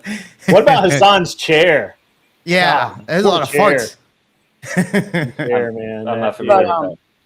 Yeah. Well, at I'm familiar with least the dog, Lizzie- not the farts. yeah, Farts. at least what's her name? Knowles, the ICE, the director of ICE. Christy Noem. Christy Noem. At least it's not her dog, right? Sure. Yeah. I mean, that dog would be in the ground. Let's be yeah. 100% about it, right? You know, But as so somebody's had to- Socrates- as somebody that's actually had to put down their dog before, I get very annoyed when people act like it's a. Yeah. Like a It's, I joke, mean, like at joke. the end of the day, it's your dog. Like, I mean, Well, it's like it's annoying when people act like it's a terrible thing to do. I don't believe in animals suffering, and trust me that sometimes bullet behind the ear is the best way, and it really annoys the fuck out of me every time somebody brings that shit up. Sorry, I just had to say that. No, you're good, dude. I'm just making a joke, but I know it's fine, but I mean, it's just one of those things that people just bring up in casual conversations, like, oh, Christy Noem said she had to put her dog down once, and I'm like, yeah, and I bet it fucking killed her too, right? Yeah, like, I'm sure. Yeah, I think we all agree. Like, if the dog is in extreme pain and is like dying, then that's not bad. If they're totally fine, then it is bad, right? I think. But I don't even think shock collars are even that bad neither. It's for discipline. It's to let them learn and stuff like that. I think the way that he was I'm using it ambivalent on looked that. not. I mean, shock collars on your wife, though. I mean, you shouldn't do that. See, that's better, actually. I would say shock collars on the wife, right? It'd be fun. I mean, let's keep Sunday. it to relationships, guys. We're starting to wander the fucking field, and let's Yeah. kind of keep it. And look. So, I mean, Real, go ahead. just to wrap it up to you, real quick, Socrates. The school the teacher had put out a questionnaire, and on that questionnaire, they were specifically asking about what your family's religion is, if they reject or accept transgender identity, and as well as then going on to ask the kids, would you feel safe telling your parents if you felt this way? And do you know that there are resources at school to help you if you do not feel safe? That So sounds you great. see, Yeah. that's where this is coming up, though, is that, I mean, sure, there may be kids that have this issue that do need the added support, Mhm. but the problem is that if the parents are kept out of it, number one, how do they even get the opportunity to help them? And number two, That's a how fair point. much Yeah. of this, depending on the age, is being put into the children's heads? Yeah, I You see mean what I'm saying? I think that's I wish the conversation in general where was exactly where you're talking about it, where we're balancing two things that are really important, where we don't want a kid who's going to get like beat up or kicked out of the house to have their parents told, and we do want a parent who would be supportive to be told, and we wouldn't want them left out of that conversation. Like those are both real reasonable things that like are Yeah, but an those are outsider, important. I'm not sure that an outsider should be the one to make that call. I mean, It should be dealt CPS with makes in calls therapy, in some 'cause- circumstances, right? Like there are sometimes there are outsiders, right? Yeah. Socrates, off of this. can I ask a question? Given the opportunity. I couldn't. I'm sorry. What? Go ahead, sorry. Oh, I'm sorry. Can I ask a question, Socrates? Yeah, please. So do you think it's okay for, because the reason why kids are coming to this conclusion that, oh, I need to transition is because they've been groomed to think this way or to think this way. No, this is the thing. Because when I was a kid, I didn't even know anything about gender identity. I was a girl that just liked the girl things. Nice. Boys were boys. Boys, they had cooties. You know, Look, that's why I she's normal. never thought, What do you never know? day in my life that I thought, oh, I'm a boy. Well, you're probably cis, right? You're probably not trans then, right? If it never came up for you, if it never occurred to you, it's probably not. But kids don't Not- know this not- until no. they're told this, though. Wait, but you're saying that you. I'm going to move us Wait, off. wait. The trans issue doesn't have anything to do with tonight's topic. We can do that another night. I'm going to move us You're right. off of that. I Sorry. don't give. And honestly, I could give a fuck less. It's less than 1% of the people, and I'm really sick of hearing about it. Yeah, I would yeah, also me too. say This feminist broadcast women is what not pushed paid that for shit. by Big Soda, by the way. Yeah. It's paid for by this Chinese tea that I'm drinking called Walovi or some shit like that. I can't read the rest of it because it's in Chinese. My That wife looks got it for refreshing. me. It's delicious. Yeah. I mean, just nice. to say, because this also this goes to so many things. This actually does go to like feminism conversation. No, it sounds off topic, but it's like Yeah, they push it. there will be people who will say, "Well, I didn't experience this, and therefore other people don't experience this," and different people have very different experiences of the world. You know, people who say like, "Well, I never thought of it as a kid. I never thought about that. I might be gay or whatever." Right? When Like, but there are some people who are gay, right? Like, but you might not be. Yeah. Let me ask you a question, Socrates, because I look. I know that you're an educated man, and I know that you think clearly, which is why we can have you here and He's you'll Jewish. talk and not spurg out. Do you know? Have you ever known a tomboy? Sure. Yeah. Thank you. I wanted to bring that up. Have you They're actually men, Grid. They're actually boys. Hold on. Because I remember growing up that there was a couple of girls. You always saw them together. We all thought they were fucking lesbian. They played softball. I mean, literally the Checklist. Boom, boom, boom. entire, like the whole list of things that just says lesbian, right? Mm-hmm. Neither of them were lesbian. They're both married. I think they're both still married to the dudes that they hung out with in college. One of them, I saw one of them when I was in college, and I was like, "Damn, I didn't know she had tits." Like I just She didn't have them when they were playing softball. yeah, I didn't know that. I didn't know she had tits. She grew into And right, and I mean, I'm sure she had them, but she just didn't dress that way, right? She Sure. dressed. Yeah. And so when if people had encouraged these girls to be lesbian, they might have made some serious mistakes in life that made it worse down the road, which is why I think that's why I'm on the opposite side of you. I don't want any of these conversations to happen. I want them to be kids. I want them to grow up. I want them to, if they need to be, look, I don't have a problem with bullying. I think bullying is a healthy part of growing up that we're constantly missing out on in today's society. I think that's why we're raising the biggest group of pussies ever. We need more in society. cyberbullying, especially. And now we literally have people who are confused to the point where they don't know if they have they don't know why they have a dick, and that's weird to me. You just wake up one day and, huh? Where did this come from? Well, they're just like, what do I do with this? I've never used this before. I mean, I think there's probably some stats on porn. Now I knew dudes that I always thought were gay in school. Like I literally I'm like, that dude's something about that guy. So and you know what? Later he was gay. Like he was a gay dude, right? Like he was gay. There's something fishy about him.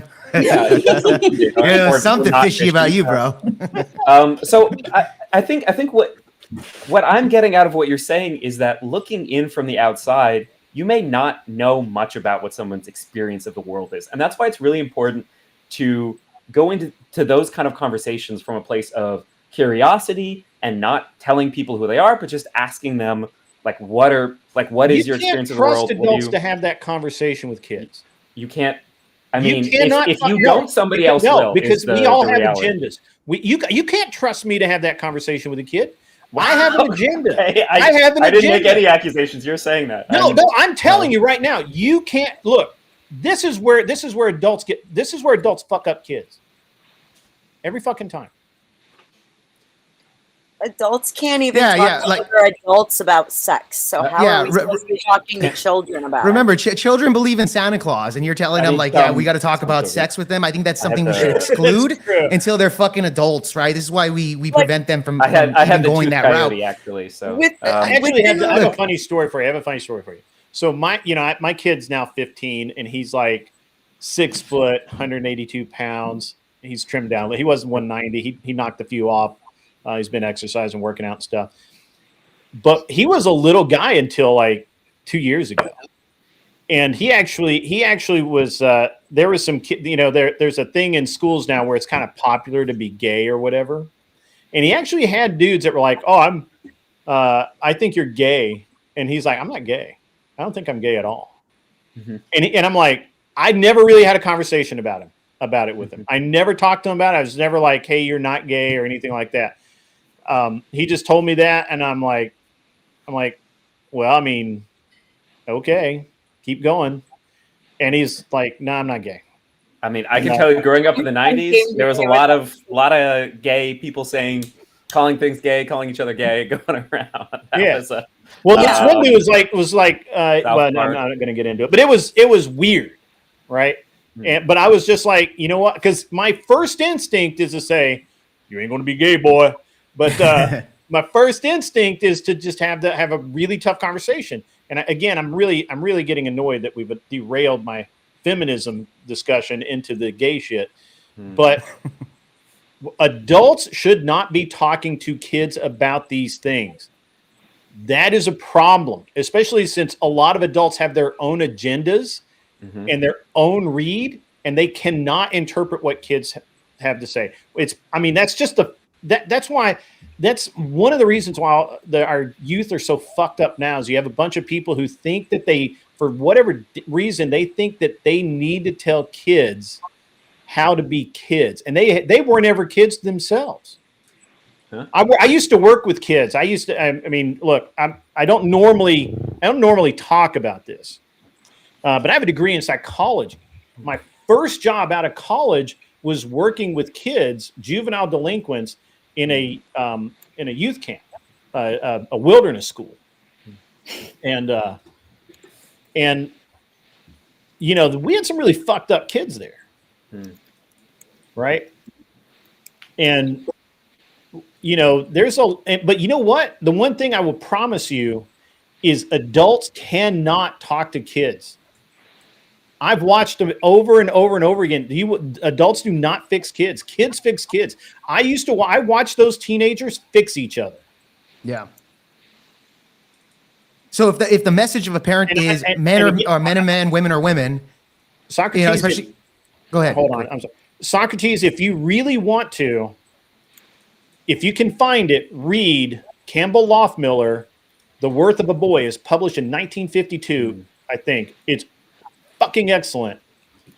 and it is really awesome. And there's a couple other books I can get into if you really want to get into it. Thumping Weevil donated $19.99. Super chat. Let kids be kids. 1970? Any adult conversation with children should be banned other than the parents. It's not coming up. Trans comes down to what hole you're Report putting on it in at the Camp end for of the Disturbed day. Youngsters? Leave that talk to the parents. Yeah. Interesting. Okay. Cool. Yeah. They may have republished it in 70, but it was back in the 50s, Nice. right? Yeah. And I'm telling you, I worked with kids. I worked with them every single day. And I'm not talking about good kids. Mm-hmm. I'm talking about fucking juvenile delinquents. Mm-hmm. And I just trust me, the one thing that adults cannot do is what we're trying to have adults do right now. Mm-hmm. It just never works. I'm sorry. I don't normally talk about that. I normally keep that part of my life way back, a few decades ago. Yeah. But Yep. Well, thank you for sharing. Thank you very much, Thumping Weevil. But yeah, I worked with kids for 2 or 3 years in a wilderness setting. I basically lived with the kids. So, on a camp, like they had to start fires to cook food, stay warm, all of that shit. Like Honestly, that's a pretty good. I mean, I feel like that's a pretty good way to build kids up, give them some feeling that they can like fend for themselves. Yeah, it is. It removes it. We remove them completely from society, and we remove them completely from their fucking parents. Yeah. And we removed them from their stupid ass friends, and then we made them 100% responsible for each other. If one guy forgot to bring water, the whole fucking group went thirsty. Oh yeah, I love that military training. Love that. A lot of that. That's why I went to a military school, so it was a natural. Like that's my first job. It's my first job out of college. Like, oh, I know what to do. Yeah, right. I was in ROTC in high school. It did me great. It did great things for me. Yeah, Like- I don't normally talk about that because it's just such such an intense period in my life because you're living with a bunch of juvenile delinquents. Yeah. And but I'm going to be honest with you. I think right now what's going on in schools, what's going on in our education system, what's going on with the and look, this is not a left or right thing. Okay, I think the liberals have a little bit more to do with it because it's the school system is more liberal and leftist. But it's both sides are equally responsible, in my opinion. We are fucking kids up by the numbers. Oh, for sure. For sure. I didn't mean to get into that. I wanted to keep us on the relationship. No, here, let's get into the. Thank you so much for. Yeah, I'm going to ask you. And I got to ask. So you and Jake, and I think Jake's been dating a little bit here lately. I think he told me he had gone on one or two. Yeah. I never dated before. Oh, good. How old are you? Wait, what? I'm 26. You're 26. 26. I thought you were younger than that. No. Oh, you're like 21 or something. Okay, so you're 26 and you've never dated? No. Okay. Oh, wow. Interesting. Why? Wait, hold on. I'm curious. Why? We were all thinking that. Yeah. And Socrates obviously is dating. Yeah. So like the church I went to, none of the guys are single. So like I just think that God would come with the right guy one day. I just got to keep waiting. Nice. And Nice, yeah, nice that's answer. a good way to handle it too, and do it for sure. Just for dated a little me, since I my call first- Cap, brother. I call Cap. I bet I'm gonna call Cap. Oh, shit. I bet this is not true. Am I right, Yeah, Hannah? you know. I wish it wasn't, but no, I haven't dated anybody. I haven't been with anybody. I've always been by myself. So yeah. Well, he's saying that you slept around. And I said slept no. around? Yeah. Yeah. I said no. I No. said that's Cap. Yeah. All right. Yeah. See, Call him names. We'll support you on that one. Okay, Yeah. look, we got a unicorn on the fucking panel. Good for her. Yeah. I've dated some since my Socrates, divorce. what- and it gave it up. It was horrible. Socrates, what's a dating landscape like for a man of your stature? I mean, so I'm somebody who's maybe a bit of an outlier in some ways, in that I've never like dated, like gone on, like I've never gone on apps. I've like been on apps, but it's like this really sucks. This is like I've never like gone on a bunch of dates with a bunch of people and be like, oh, here's the person. Like I just meet somebody and either like befriend them or just kind of like start like hanging out and then like start dating them. So I've been pretty like not in that kind of life of like dating, you know, like, oh, gonna go on 5 dates with 5 different people in a week, whatever, that I'm on the apps. I just meet people at like a party or whatever, and then we start hanging out and dating and whatever and fall in love. Like I'm just very romantic. Okay, all right, hold on. That actually makes total sense. It actually makes total sense. Because you strike me as like a really laid back kind of whatever guy, like just whatever, fine. Pretty laid back, yeah. Yeah. Okay. But don't that really solves up our generation though? Like we just don't date. we just don't make the effort. No, I most definitely don't make the effort because I'm scared. I'm in my mid 30s. Oh, you're okay. mid 30s. Okay. Keep some mystique. Yeah. Okay. Oh. Yeah. It's the hair. It keeps him looking young. The dating scene over like 35 is absolutely horrific. It's yeah. Hein, so bad. Yes. Hein, right? That's okay. You were stating that you don't make the effort at all, like which is reasonable as a woman. I think the men usually make efforts towards you. Can I ask, like how many DMs do you get, or how many options do you actually have of men trying to hit on you? Oh, I have a plethora of options. I get DMs all the time. A lot of men approach me, but I am picky. So like I always say no, just because if I see a man sagging, if I just see something wrong, if I just see that he's not Christian, I just say no. I just don't want to talk to you. I don't want to be involved. If he's not matching his clothes, you're like, no.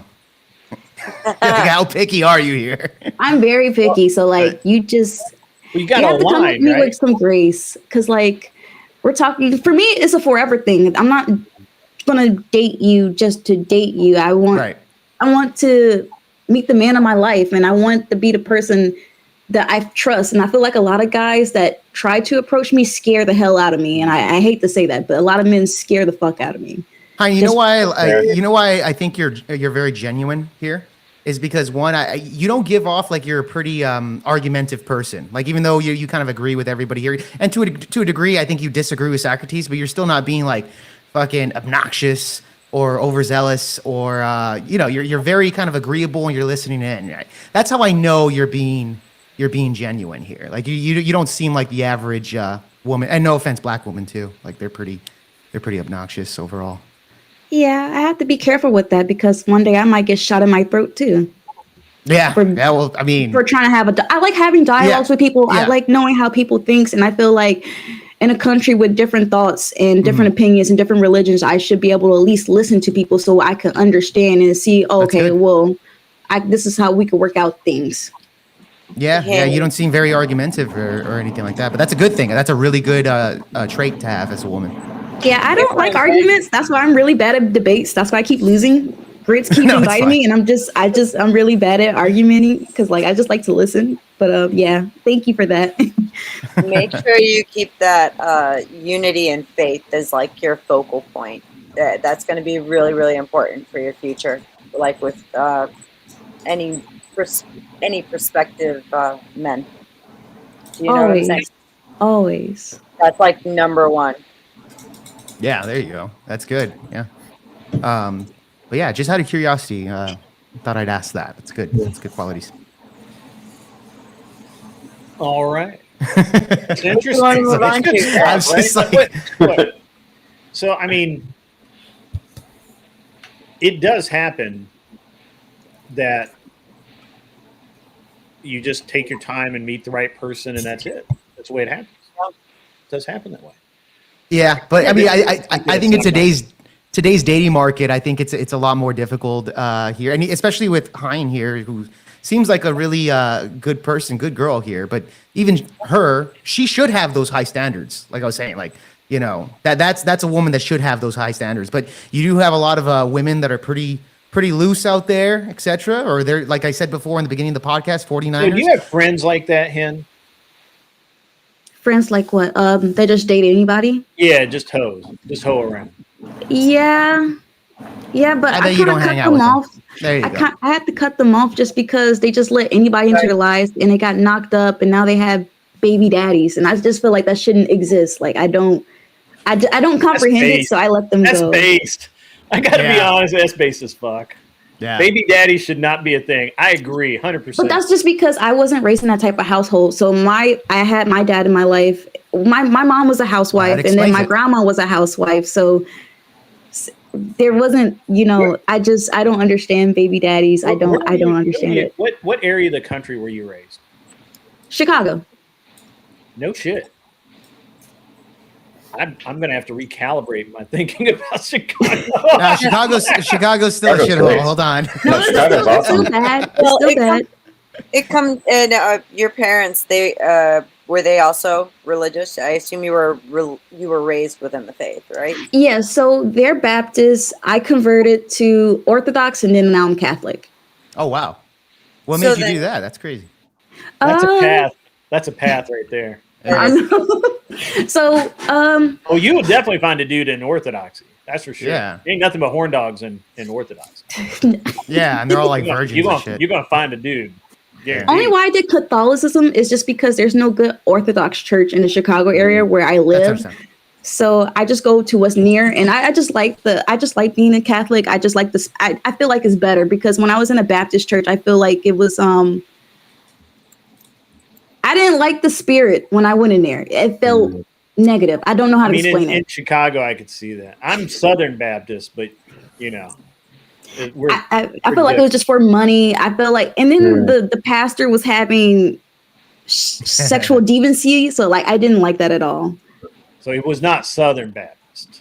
No, it was like Northern Baptist. It was a Chicago church, so yeah. Some kind of like weird wasn't part of our convention. Probably not. Because you get run out of town if you do that. You'll be on the next train to somewhere. There you go. Yeah. There you go. All right. So that's interesting. That's interesting. Sorry, I just broke everybody's minds with that. I'm so sorry. That I'm from Chicago. Not at all. Yeah. I was in Chicago earlier this year, and it was awesome. I have a friend who lives there. I was. Oh, it's nice when it's nice, and it's horrible when it's horrible. I mean, don't get me wrong. I had some guy like come up to me on the street and just say some weird shit. I mean, that's Did he say this is MAGA country? Is that what he said? that's not what he said. Okay, according to Jesse Smollett, like there's a lot of these Nigerian MAGA supporters that just say this is MAGA country. But that's the reason why I didn't go to school downtown. It's very dangerous. People are very dangerous up down there. Mm-hmm. Soccer cheese, you're in New York City itself, or are you in New Jersey? No, I'm not in. I don't give out my exact location. I'm on the East Coast. No, that's fine. That's fine. For some reason, I thought I had you pegged as being in New York City, but that's fine. Yeah, I spent a lot of time in New York City. I love it. Yeah, it's a great place. Yeah. I hate New York City, man. You hate New York City? Oh man, what do you hate? Fun? What's going on? Hate New York City. Come with me. I'll show you the cool stuff. He'll show you all the gay bars. Cool stuff. It's not that cool. I'll show you the gay bars. Philadelphia is pretty awesome. I enjoyed Philly. Yeah, unless they're burning down the city because the Eagles. I was about to say that same thing. Other than that, it's pretty nice. Look, I went for the museums and stuff. Okay, I'm a nerd. Oh, okay. All right. Well, if you say so, I don't know. So that was yeah. That's pretty funny. I can't imagine what it would be like to actually date in New York City. Like that would be insane. There's But a TikTok watched about that. Seinfeld, right? I watched Seinfeld the whole, and I love that was- show. Yeah, right. And I was like, Yeah. is that really what dating in New York City's like? Because I mean, those chicks are pretty hot. Yeah, and George got laid by a couple of pretty good looking chicks, man. Almost every episode. Yeah, I know. Despite being look. He was my dude. George was my spirit animal when I was like a kid. Here, I was like, George Yeah. Costanza is the coolest guy on Seinfeld. Have you watched much Curb? Because Larry David. Yeah, I love he's Curb. like- Yeah, oh my I've God, seen it's all so of the good. episodes. Yeah. Some of my Love friends Curb. don't like it. They're like, oh, it's it's too mean, and I'm like, I love No, this. dude, it's Because amazing. seeing this drama and not being. Also, in your it, friends not are having probably it- liberal, right? So they probably get offended by some of the crude comedy. No, I mean it's a super liberal show, but it's just a personality difference. Yeah.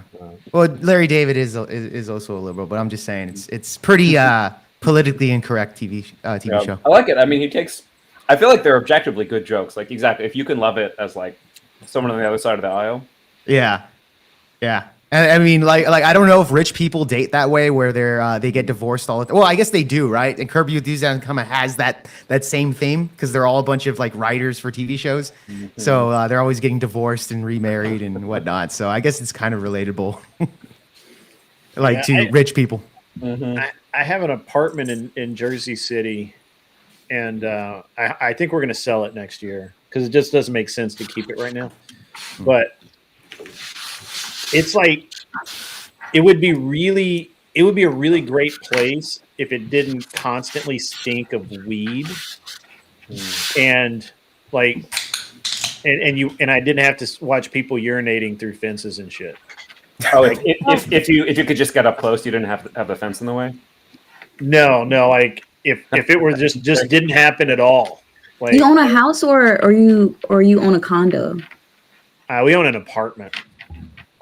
Do It's you not a condo, but it's or an you actual rent it out? apartment. Yeah, it's rented out right now. You're supposed to so other tenants are smoking weed. Oh, dude, it was it got so bad in the building that they put signs on every floor that there's no smoking at all, but definitely not of weed. And it was Yeah.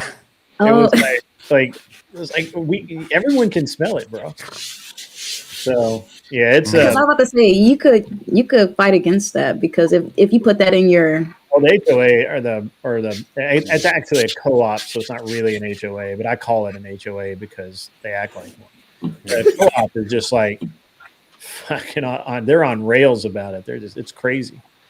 But yeah, it's I have we bought it because my wife's office was in Manhattan, and so it was like we rented an apartment in Manhattan, and New York City has a city income tax. I don't know if you know that. They have a city income tax. Sure. For What's this living city? in. Wait, so Yeah, it's totally property tax and then on top of that a city tax. Well, no, so we were renting, so there was I think there is a tax for renting, but there was so we paid federal income tax, New York State income tax, and then New York City income tax. And the New York City income tax was like $30,000. And I'm like, why are we doing that? That's dumb. For the property? No, for my wife. My wife worked there, so they tax. That's still insane though. That's so much. Well, I mean, my federal income tax that year was like $240,000. So just that's a lot. That's why I get so heated about taxes. By the way, He does. Socrates. He can rant on there for 3 hours about this shit. Taxes, man. I'm with you. I'm sorry. I'm with you because I live in Cook County, so it's 10%. So every time I buy something, it's 10%. But now that I'm buying my own property, I don't have to do property taxes no more. So that's a good thing. But still, taxes are a bitch. No, it was all taxes is terrible. Just terrible. All taxes. All taxes. Terrible. Yeah. Should we derail or what are we New York doing? State. Yeah, that's all right. No, we're not going to derail it. We're not going to derail it. So I mean, it seems like we're not really. I mean, I don't think we're at an impasse or anything. Because I think Socrates actually agrees to a degree with a lot of the points that we're making here. just with like maybe little things. He's just like, I well, think- maybe not. Like, I don't know No, if we have. I mean, any I think there's pretty huge things, right? I mean, Yeah. so Tell us what you disagree with. okay, so the entire concept that, so okay, let's start here. This kind of judgment that, like, the only way that we should be measuring whether dating is successful or whatever is if it's like easy for men to get laid, or easy for men to find. Okay, here's a stat. So it's easier for women to find hookups, harder for men to find hookups, right?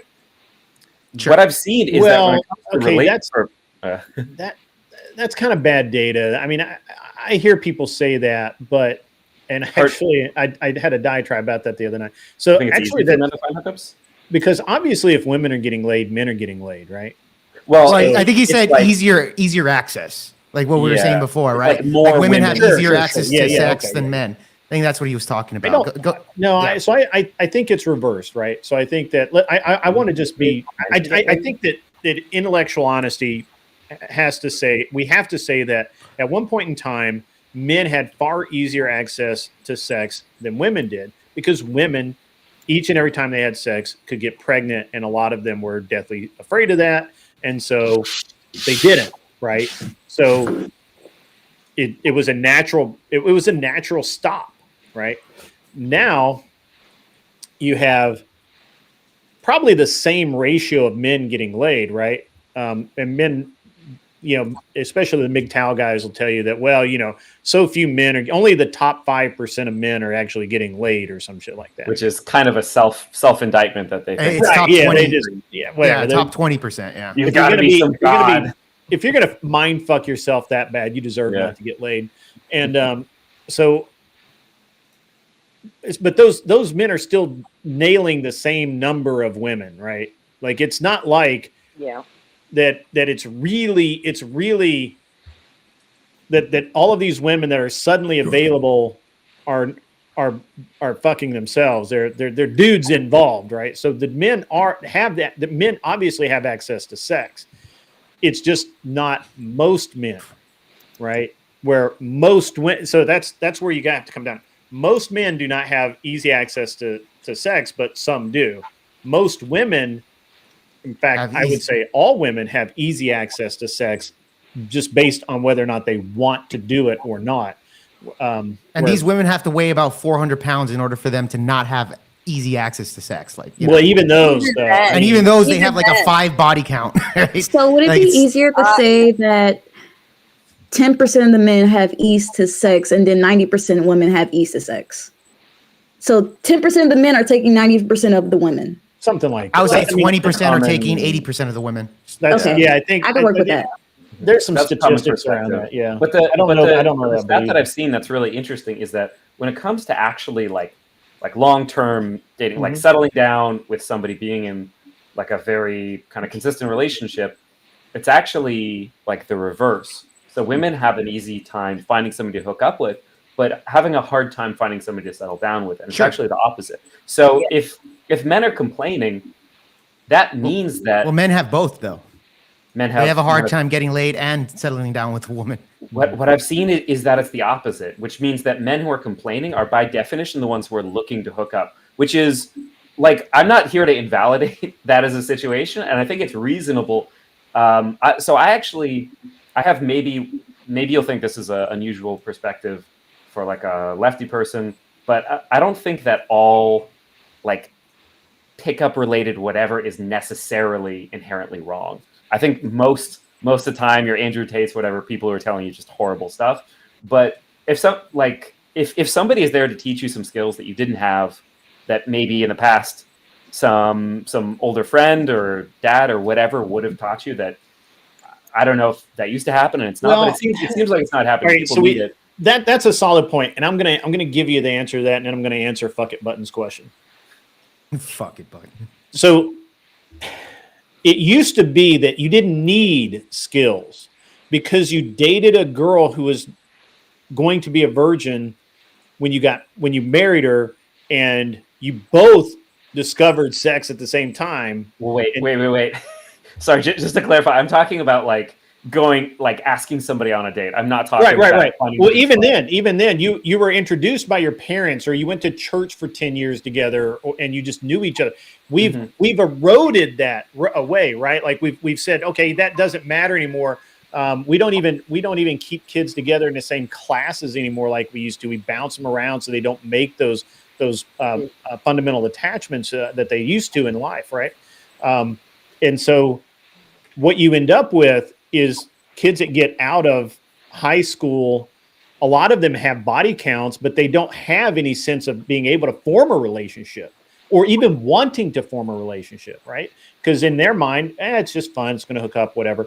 And they carry that through college. And then and look, most people will tell you that just women are guilty of this, but I will tell you men and women are guilty of this. Neither one of them really want to settle down. They just want to have fun. They want to get through college, and now they want to go to work. And all of a sudden, one day they wake up and you've got, a 28, 29, 30-year-old woman who's like, fuck, I need to get married and have some kids, or I want a real relationship. I want a real life. But the problem is that all the men that are 28, 29, 30, they're looking at 24, 25, and 26-year-olds, if not younger, because they can. And I'm going to tell you, because that's what I did. I'm telling you right now. Can I ask a question? Let me answer fuck it button, and then you can ask your question. I promise. I don't know why Grid uses the name Unreasonable Man. He's always the most reasonable with wisdom that clutch kicks for fun. I like the clutch kick reference. That's funny. An Unreasonable Man comes from the George Bernard Shaw play from 1907 of Men and Supermen, where Shaw proposes or theorizes that through evolution, the best men will mate with the best women, and their progeny will be the best children, and they will mate, and so on and so forth. And all of the plebes will just continue to marry plebes, and they will stay plebeian, and you will have these supermen and superwomen at the top, and the plebeian normal folk way down at the bottom, and that's what society was going to bring. Obviously, he was a fucking communist socialist fuck. That's okay. Sorry, Socrates. And damn commie. And I mean, look, George Orwell unfriended, or pardon me, H.G. Wells unfriended him. So I mean, you got to be pretty fucking bad. Unfriended him. Oh no, did he block him too? I think he blocked him. But at any rate, in of Men and Supermen, he makes a really good quote. It's been quoted throughout history wrong, but it's and I'm going to paraphrase here just for brevity. The reasonable man accepts things for what they are and changes to suit the world around him.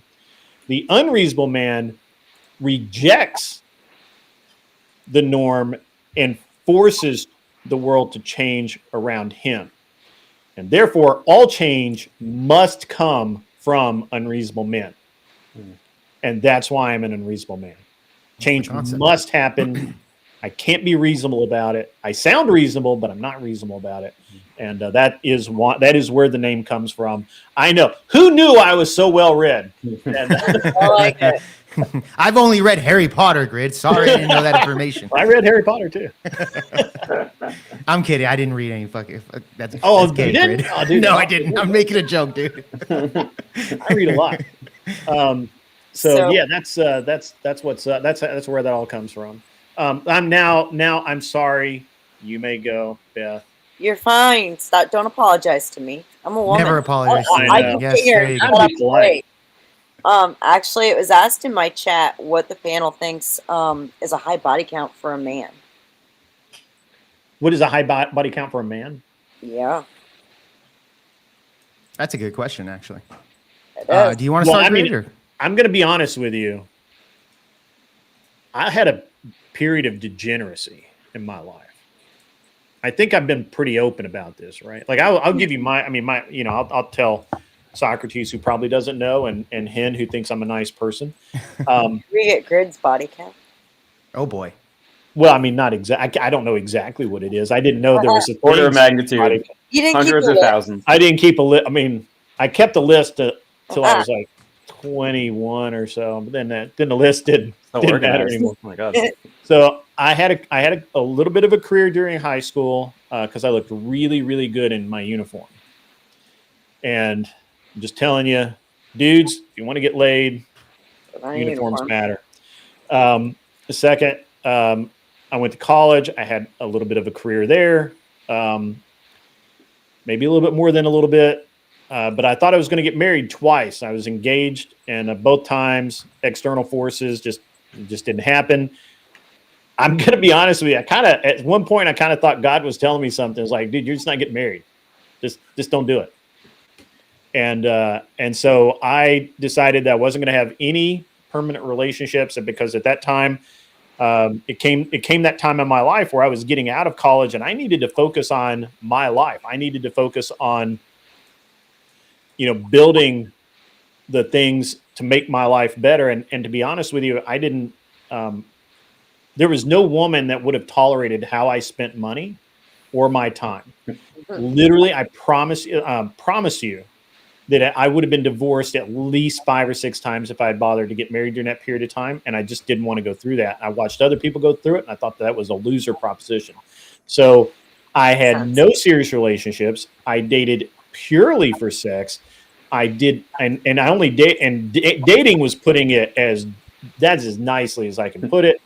I actively avoided good girls who had who needed to find a husband, right? I didn't have anything to do with those girls at all.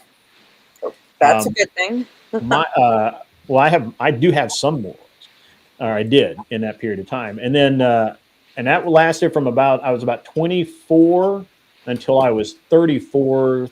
And I had a relationship with a girl, and I thought, hey, it's time for me to get married. My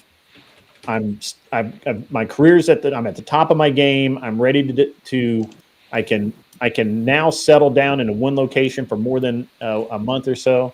It's time to make it happen. And I was married within a year. So my body count is really, really close to triple digits. It's not quite there. And I'll be honest, I'm totally honest. I was a degenerate. I absolutely was. There you go. How about the other gentleman on the panel? Yeah, what's too high for a man? I guess I would have to go by the stats on this one. Like the average body count for a guy in the at least in the United States, from what I know, is eight, right? 8 on a lifetime. So I would say anything above 8 would probably be too much. But however, holy shit, myself, really bad shape. Yeah, we are. Well, even if you compare it to the 1960s, it was 4, so it has doubled. With women, it's also doubled. So I'm just saying, for me personally, I would say, yeah, that's too much. I guess too much for a guy. But let's be honest, men's brains wiring is much different than women. So I would say it's much more damaging for women to be above that threshold than men, as far as the psychological point of view of that. Socrates. Or sorry, Jake. Go ahead. I was kind of done there on that. But go ahead, Socrates. What's too high for guys? I mean, too much okay. I think this is a really personal determination to make, right? I actually don't have any I don't think there's an objective answer to that. If you were 10,000, yeah, I don't think there's an objective. Fascinating. Would you say if a guy had 10,000, you'd say that's kind of too much, you're Genghis Khan here? Genghis Khan had a lot, right? You'd say that's a little too probably much. Not even right. That's a little too much there. He was a role model. You got to have an opinion on this here, dude. Yeah, I mean it's really a person. So I don't know. I mean for me or for somebody, if I was talking to a friend, in general, yeah. It's so about what you're interested in or what you're going after, or if somebody is really, really focused on hooking up with tons of people and they're still interested in that, then that should tell you something about their lifestyle and whether that's compatible with yours. If there's something in their past, I don't think it matters. If she was a former like if she was a former prostitute, she had 10,000 guys, but now she's like reformed, she found Jesus, then it's like, yeah, that doesn't matter. Oh, then no. It's stay not. away.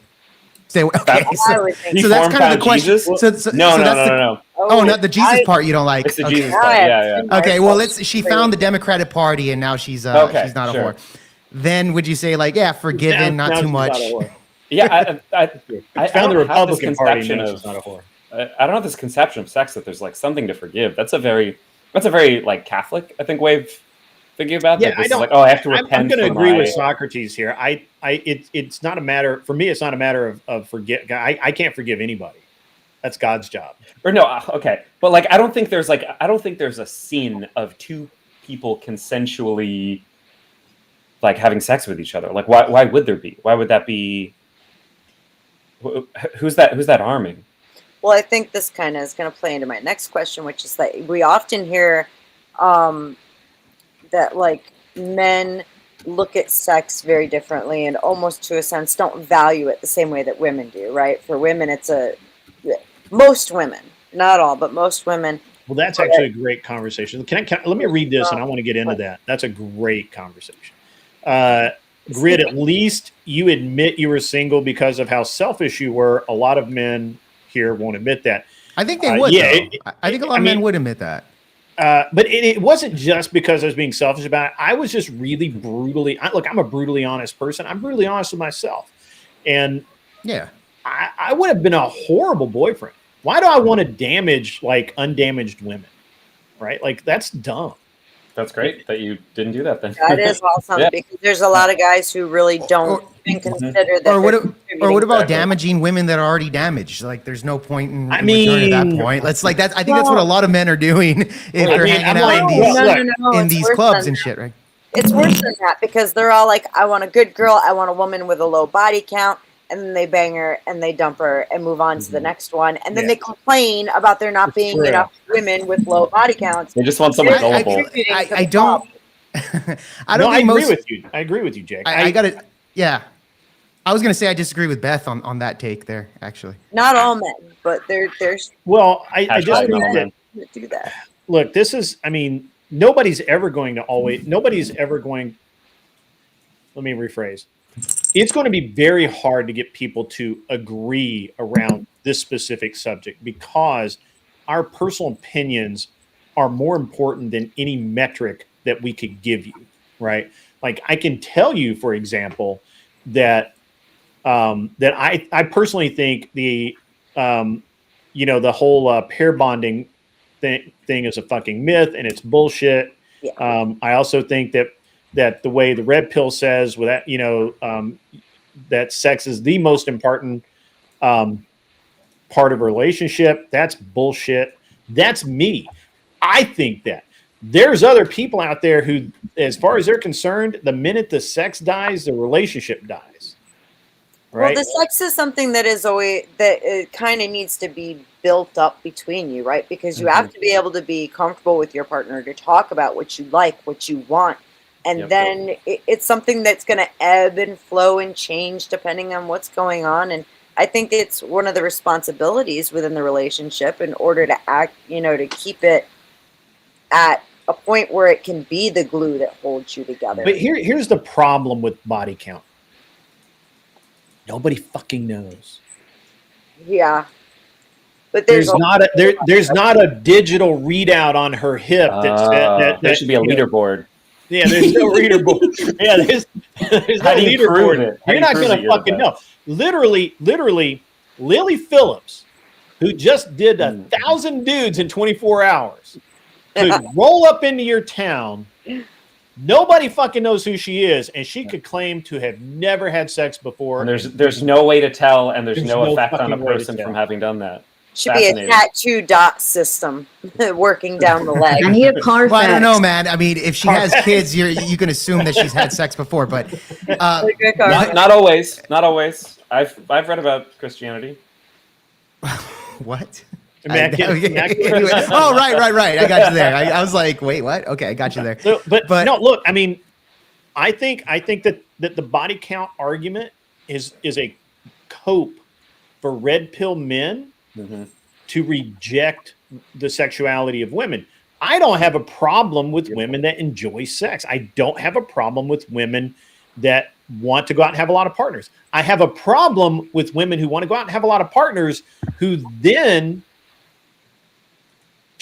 then like can change clothes and be chaste. And okay. You don't want them to take off the unicorn. You want to carve. Like I have a problem with that mentally. Look, I have a problem with that mentally. I have a problem with both, actually. I got to disagree with Greg on the first part. I know you do. But maybe I'm that red pill incel that people have been talking about or whatever. But look, at the end of the day, I'm just saying I don't think it's an issue that men would sit there. Like, for example, this is an argument that Glenn Lawrence has given me, right? He says, well, the Fresh and Fit audience are full of incels. And they make fun of the woman, but those are the ones subscribing to their OnlyFans, right? Yep. At the end of the day, you can't actually sit there and say it's the red pill men that are subscribing to their OnlyFans because they came out on Fresh and Fit. If you're going to make the argument that, because they're calling them whores and bitches and this shit in the chat or whatever the case is, usually with 20,000 people watching, there's probably like maybe a good 500 that are commenting, and then the other 1,500 are not commenting at all. They're just watching. How do you know those are not the guys that are just hate watching or just watching it for entertainment purposes that are subscribing to these OnlyFans? Not only that, they promote it on TikTok, right? There's clips that are being posted everywhere by other people. Yeah, it goes higher than just to say it's the red pill men. I don't know that that's the. No, it's not. I don't think so red either. pill men who watch OnlyFans. No, of course not. That's what I'm saying. Like, Glenn has given up this argument to me, and I totally disagree with that concept. But almost all of those men who are complaining about OnlyFans watch OnlyFans. Give me one second. second. That's a fact, though. I'm going to open the panel up. Yeah. I'm going to open the panel up. I am going to be selective, but the link is posted in the mod chat. You go to the waiting room in the in the shed, my Discord, and go to the waiting room. Say, hey, I want a link. If the mods like you, they'll give it to you. If they don't like you, tough shit. I'm not going to make the mods do what they don't want to do. But if they like you and you're vetted, you can come up. If I like you, and if I don't like you, you may sit in the back for a while. I'm in a mood. I'm sorry, I am. Angel Berber says, I believe the red pill adopts that stance to justify their secularism from a moral level because they understand feminism is what offers them so much promiscuity because of lack of shame. Absolutely. I led off with that tonight, Angel. I don't know if you were in here to hear that, but that's absolutely true. My problem is that I don't care about the number of bodies. I care about the behavior. Okay. If a chick is acting like a slutty bimbo, I don't want to have anything to do with it. Right. I don't care if she's got 3 bodies if she acts like a slut. I don't give a shit. I don't want to be anywhere near that girl. So sorry? Do you think that men actually value sex differently from how women do with the way that we do that emotional connection? And why do you think it's I can't answer for all men. I can tell you that of course. I can't tell you for all men, but I'll tell you what. So for me, I have this weird thing. Socrates is going to laugh at me. I believe that you only get so many chances in life at love. I believe that you meet people along your way through life. You can say God put them there. You can say they just happen to be your type, and I don't think you get but a few. And you hit it off. You have a great time, and then your behavior, look, I'll tell you, my first fiance was perfect for me, right up until her mom died and she went batshit crazy, which is an acceptable reason to go batshit crazy. Yeah. Okay, for a short period of time, and I understood that she didn't want to see me because her mom had Alzheimer's, and her mom would forget her sister and remember me, and that is something that is, just fucked with her head. And she's like, every time I look at you, I get angry, and I can't be around you. Do you know what a 21-year-old dude reacts to that conversation? You know how that goes? You're kind of like, yeah, well, fuck you, bitch. Not exactly, but it was kind of like, well, how I the think it's fuck kind of do I come funny. back from this one? I'm not coming back from this one. Like, there's no, I'm not. I mean, there's nothing from Tiffany's that's gonna fix this shit. And, right? And so I had to let that one go. And the second one, she was 99%, like 99.9% perfect. But no, I'm not gonna say that. She flipped a car. Holy shit! She turned into She-Hulk or what the fuck? She was in the rain. She was mad. She had to go to court over a ticket. She flipped a car, slid it on its roof. Oh, okay. Okay. Near-death experience. I think me and Jake were both. Yeah. I thought she turned. She got mad and she put. Fuck you, Grid. She just hydroplaned in the rain because she was driving angry and fucking had a near-death experience. Went like I'm Christian, but this chick went like off the. She dropped out of school. Literally. She went on. She became a missionary. She did all kind and just, And so I mean, and again, not coming back from that. I'm sorry. There's no. It wasn't going to happen. And after that, I'm like, hey, that's 2. It's probably not number 3 anytime soon. So that's when I made a conscious choice to become a degenerate. And also that, I really did feel like God was telling me, stop fucking up. I don't know. Like, you're just not meant to be married right now. And when I met my wife, there was nothing about her that didn't tell me she was going to be my wife. Like, literally every single thing was right. To this day, I look at all other women and none of them compare to her. And I think if you don't have that, you need to keep looking. Yeah. And, so again, I knew Socrates was going to laugh at me because it's almost a liberal thing to say, right? But I just didn't believe. Gay thing to say? Huh? You mean gay thing to say? What's the difference? What's the difference? Yeah, right. I mean, you just, I don't think that you can. I think a lot of people try and force relationships because they get desperate. Yeah. I think people try and overlook things when they should be like, no, I can't deal with that, right? And they just really need to be super honest with you. They need to be super honest with what they're really looking for in a relationship, right? Yeah. And I don't think that people are. I don't, and honestly, I certainly I think feminism allows people to lie to themselves, but I also think red pill allows people to lie to themselves. Greg, can I ask you a question? Yeah, man. Okay, so because you were mentioning the body count earlier, I think you made a statement saying that, well, I don't care if she has 3 body counts. If she's acting like a whore, I don't even want anything to do with her. That's perfectly reasonable. Yeah. Perfectly reasonable. Yeah. But wouldn't you say that body count is kind of a huge component to how women act like sluts? I think it can be for sure. But people change. People can change overnight. I've watched it. Look, I watched my ex-fiance go from someone who literally thought I hung the moon and sun and the stars, and I was the thing. I was the center of her life. Mm-hmm. And within a day, she couldn't be around me. Sure. It's quite a swing. People can change. People do change all the time. You yourself were a rock musician. You were on the road. You were drinking and living hard. It was fun. Now look at you. You're a respectable government employee. Yeah, for sure. And I totally agree with that, man. I get the changing part of those things, but as a guy in the dating market, I would say that I would want to avoid you have to be careful. Chicks with a high body count, strictly because they might look like they're a church girl, but you gotta take things with a grain of salt. But again, you don't know.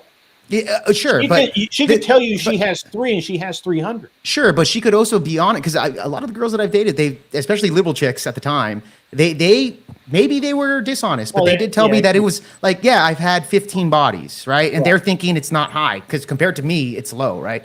So they're more likely to be a little bit more honest. But at the same time, in the back of my head, I'm like, yeah, no, thank you, right?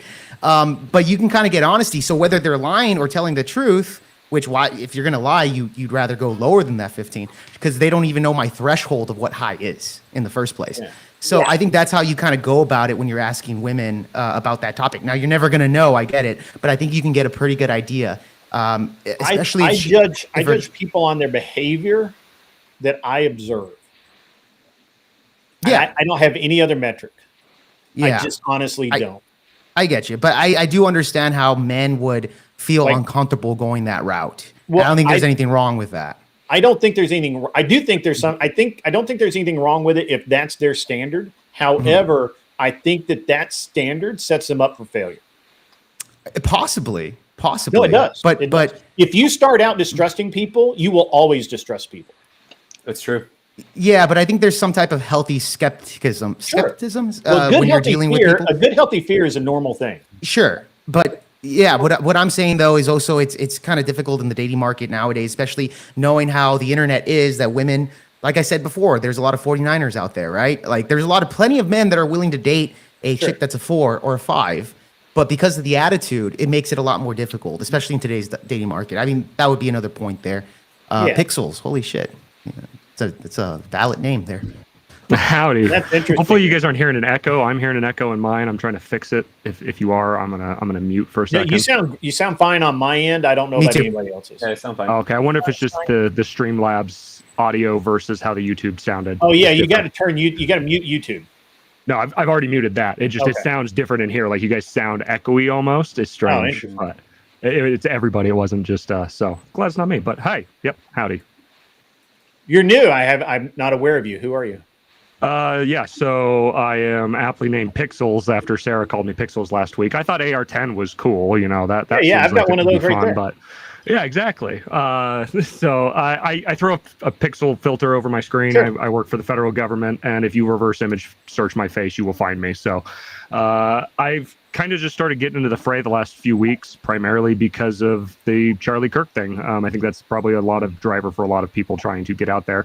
And then I've just, I've been listening for months now. I started listening to Andrew Wilson last year and just kind of listening to these debates and these kind of things. And I'm personally getting sick and tired of hearing chronically single, young, liberal people try to give advice on things, especially when it comes to child rearing or relationships or family. And it's like, you've never been in a relationship for more than 18 months and you've been with 9 different people. So I think it's time for us in our 30s that have been married for 10 plus years, that have kids, to kind of start speaking up in these spaces, because it's been overrun by Zoomers and perpetual children that are in the millennial stage. What do you think of the statements I've made tonight? Which ones in particular? Any of them, but specifically the ones related to relationships. So I would agree with you on pretty much a lot of the points that you've made, aside from kind of the more recent ones, which is the pair bonding thing, which again, we could go back and forth on that. It's all going to be studies that have nearly impossible to reproduce which results, is why right? I don't which is why it's hard. Bonding argument anymore.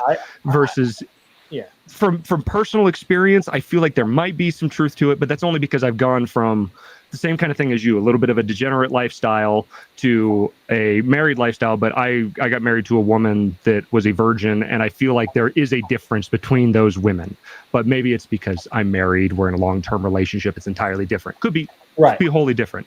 So I'm kind of in the same boat with you, is that like I hear the argument, I see it, and I kind of, but at the same time, from personal like anecdotal experience, I want to disagree and say, oh yeah, it totally exists. But I'm also willing to say, I don't know for sure. Other than that, I say I agree with a lot with it. I think that men have just as much blame as women and should take a lot more responsibility. Kind of like what you opened up with in the beginning with the red pill. Even my wife critiques that a lot, and it's something I critique of, like Myron in particular, not to bash on him in particular, but he he has this statement of, you should sleep with at least 50 women, and right. He'll if you push him on it, he'll go, okay, it's not. I don't care about the number. It's not 50. Just you should sleep with women type thing. And I get where he's coming from, but at the same time, yeah, it's to get experience. But at the same time, I kind of agree with you. If both would stop, they would experience it with each other. And that would solve a lot of the problems. If the adults would get out of that conversation, let the people experience it with each other in the way that we have for most of all time. I do think ultimately what it is it's the freedom from consequence and the control that you have, the freedom that you get from consequences with birth control. And I really think that is what screwed it up. And men are taking advantage of it. And the red pill really likes to piety, signal that they hate it, but like you said, it's the one reason why they get all of the attention that they do get and are able to move in the way that they do move, because otherwise they would have dozens of children that they need to financially take care of because the state would make them. Yeah, I mean, I can agree with that. I think that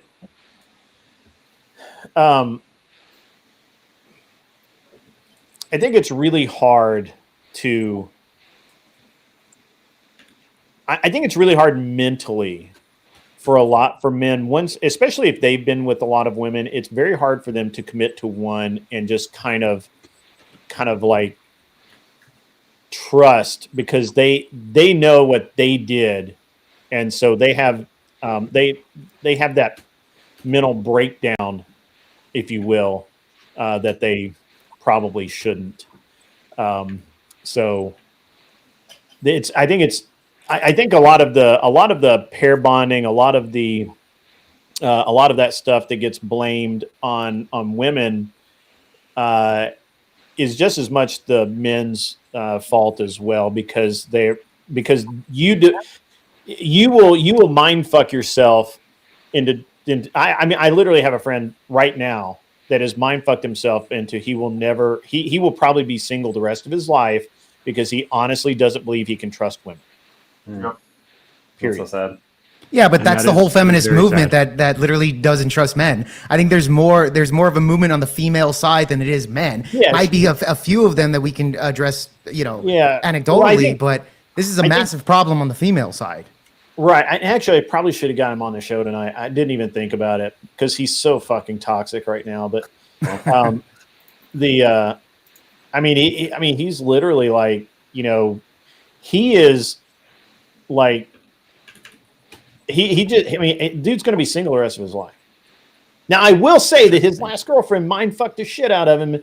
And I tried to walk him through it about how, look, if it looks like a whore and it smells like a whore and it fucks like a whore, she probably has a high body count. Probably a whore. Who cares about the body count? Probably a whore. She could have had sex with 3 people. She's still a fucking whore, right? Like if a whore is a whore is a whore. The body count is irrelevant. Sure. It doesn't matter how many there's virgin strippers on, right? It's a mentality. Yeah, virgins. There's like 3% of America's virgin women, bro. So I don't think many of them are stripping. But they claim to. They claim to, yeah, sure. They also claim that they're trying to go through college, right? Give me money because I'm trying to get through college. For some reason, every stripper is going to college. I don't believe that either. No, medical school, bro. It's medical. Yeah. But I think there's something that men can do. Like, for example, like bartenders, hairdressers. Like, if you look at the stats, usually you see a lot of components of like cheating in particular professions, right? Stripping, of course, is a big one as well. But I think there's things overall. Service industry overall. Nursing is actually their bad reputation for infidelity with nurses, etc. Traveling nurses, bro. Traveling work. That's big. Traveling nurses might as well be named sport fucking. Yeah, basically. So that's why I'm saying, like, I think there's a lot of things that we could look at and be like, even if she doesn't smell or act like a duck or etc., that I think there's something there that you could say, yeah, I think duck. Yeah, or whatever Grid said like earlier, bro. Probably fucks. Probably quack like a duck, whatever the case is. Look, I'm just saying, I get both sides of this argument. I really do. And I hate feminists, but the relationship part of hating, my dog just like beat the hell out of my door because she's locked out of the house. So she's come out here to annoy me. I doubt you guys heard it, but it was just like thump. I'm like, what the hell? again, I think first of all, I think men caring about men making body count a big deal before they actually get to know someone is probably a lot of cope. It could shortcut things, but I think it's cope. I think you're just looking for a reason to not get involved, and that's fine. Okay. That's if fine. if the chick is admitting that she has 15 bodies, I think that's not cope to say like, yeah, I don't want to take that chick serious. Most men would just hit it and quit A it. 26 or 27-year-old chick with 15 bodies on her is like that's not even a scratch and dent. Yeah, probably not. That's like a low mileage car. That's literally like finding the 1,000-mile 40-year-old Ferrari. Well, just at the same take it time, and run, right? statistical wise, like women's body count is around like 8 or 7 or so these days, at least according to the stats. According to the stats, right? That's from Google. No. Well, this is from AI. I've seen these stats before. Okay. I've seen these stats before. But they're from legitimate studies, but they're self-reports, obviously. They are self-reported. Yeah, right. But again, but most people are willing to be honest when it comes to self-reporting because they don't have what their identity out. That, like what happened to like the last 5 years when everybody's like, "What's your body count?" Everybody wants to know everybody's body Red count. pill. The red pill and the whatever podcast and this kind of space that started bringing it into the general conversation. But I think it was always like that, though. What happened? I think it was always like that, though. No, I don't think so. I don't think so. In the 2010s, when I was dating in the 2010s, it never really got brought up. It was more like it did. Talking about the behaviors. Like if we were hanging out with girls that were behaving in certain ways, we knew immediately, okay, we can have fun with that one.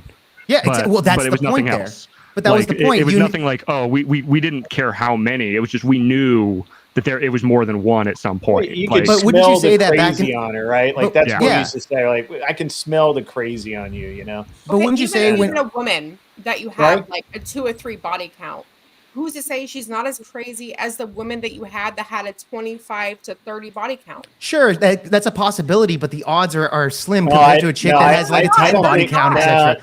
Jake, I don't buy that one. I don't buy that one at all. Okay, tell me why do you think that a chick that's been run through by 20 dudes would be less crazy than? Why do you say she's run through? All right, had sexual intercourse with 20 guys. If you want to say that word instead. No. Hold on. That was a legit thing. So let's just take the average girl that dates from the time that she's 16, right? She has 2 boyfriends a year average, right? Because she's not in a commit. 6 months seems to be about a good time to break up for a lot of chicks, and maybe she goes a little bit longer sometimes. Maybe she has a girls' weekend in Florida where she, just has some more fun than she should, and she ends up with 20 dudes on her history, that you don't know anything about and you can't tell, and she could just lie and say there's 4. Okay. But she's not. I mean, she's not insane. That doesn't make her insane. It makes her just a normal, in most people's minds, a normally sexually active girl. Yeah, but again, if you look at strippers or we're not talking about strippers. Well, because this is a good example of how to. Are you trying to date a stripper? No, I'm not trying to date a stripper. I'm saying I'm using this as an example for at least anecdotal evidence, at least something we could see and judge. This is why I bring up professions like that are bartenders, etc. Right? Because usually these chicks seem to be loose. They do certain things in order to get money, etc. Right? Like we could see that. Is 2 bodies a year loose? 2 bodies a year since she's been 16 years old, and now how old is she? Let's say 30. 28, 30, something like that. I mean, that's just consistency. That's a lot of bodies. That's like 20 bodies all the way up to 30. So if she's a serial dater, if you want to make the argument that she was in a relationship with all 20 of those guys, that tells me I didn't say that she was in a relationship with all 20. Well, because you mentioned that earlier. Like maybe she went to Florida and just banged 15 dudes in 1 year, and then like 2 years later she took 2 years off or something like that. Like, dudes in 1 year come from? I'm really interested in this because this is a conversation. I think so too. With Lynn. I've had this conversation with a lot of different people, and so I knew this girl in high school. No shit, her name was Angela Madewell. That sounds like a fucking prostitute right? name. That sounds like a whore, right? Like I'm just right out of the gate. She's already dismissed. No, I'm kidding. She's already Angela make you feel well. Your name alone. You're out. And actually, I guess which wasn't. I didn't know her in high school. I knew her in junior high. And supposedly she was loose and she was easy and all this kind of stuff. And she ended up. I kind of lost track of her because I went to military school and I came back and I saw her a couple of times, just out with friends and stuff. Kind of lost track of her. Chick has been married for like 30 years. Now she had, I'm sure, quite a history when she was young and stupid. But she has been married for a very long time. As near as I can tell, she has. I don't know where that last name is now. I forget, but I think the red pill has put out this mantra that doesn't reflect reality, and it's as bad as feminism. Feminism says the same shit, right? Like I don't want to be the same as feminists. I have to be different. I have to be better than those fuckers. You must be different. I must be better than them, right? Like I can't say that because again, I will make this absolute 100% comparison. I promise you, if Lily Phillips got off the bus in any town in America and didn't say that she just railed 1,000 dudes in 24 hours, she could go out and say, I got two bodies on me, and nobody would know. Grid, can I ask you, what's your definition of the red pill exactly? Because I think we might be talking past each other. I think the red pill are a bunch of idiots. But what is it exactly? What's the definition? Like, what's the definition of red pill? Is it Myron Gaines? Is red pill? No. Myron Gaines says? Myron Gaines obviously is a persona of the red pill. Red pill is what Rollo Tomasi dictates out in his Rational Male with all of his little tenets, which honestly, to be honest with you, most of the tenets for red pill, I don't have a problem with. They're basically just good rules for men to live by, right? So Tomasi's the Jesus Christ of the red pill, right? So anything Tomasi says, that would be the red pill? Really, but he wants to be, right? Well, then what is it? He's not the only one. I said that he's kind of created the initial tenets of it, but there are a lot of people out there who put out red pill content, right? Sure. And that he's you like have one of the Donovan early Clark. bands of a new genre that but that's what I'm saying. One of the things that red pill specifically talks about, and I think honestly, I'm going to have to agree with Socrates here. It's only really my man Pixels, whoever he is. He's white. He's wired. Yeah, that's probably a black guy. What are you talking about? Yeah. Oh, you're right. Well, he is pixelated. He might be a black guy. Perfect disguise. Actually, I'm Hispanic. You're my brother. You're my brother. Right. A border jumper version too. Yeah, hell yeah. But we've got this mantra that goes around that you can grade women like you can jeans or gyms or anything else, and you just can't because they're human beings. Holy shit. Well, not only that, I because love they're it, human Grid. beings, they're really good at lying. And I can tell you, my mother People put up lie like fucking some carpet, sort bro. of facade to my father early on and was a nightmare of a wife throughout our entire childhood.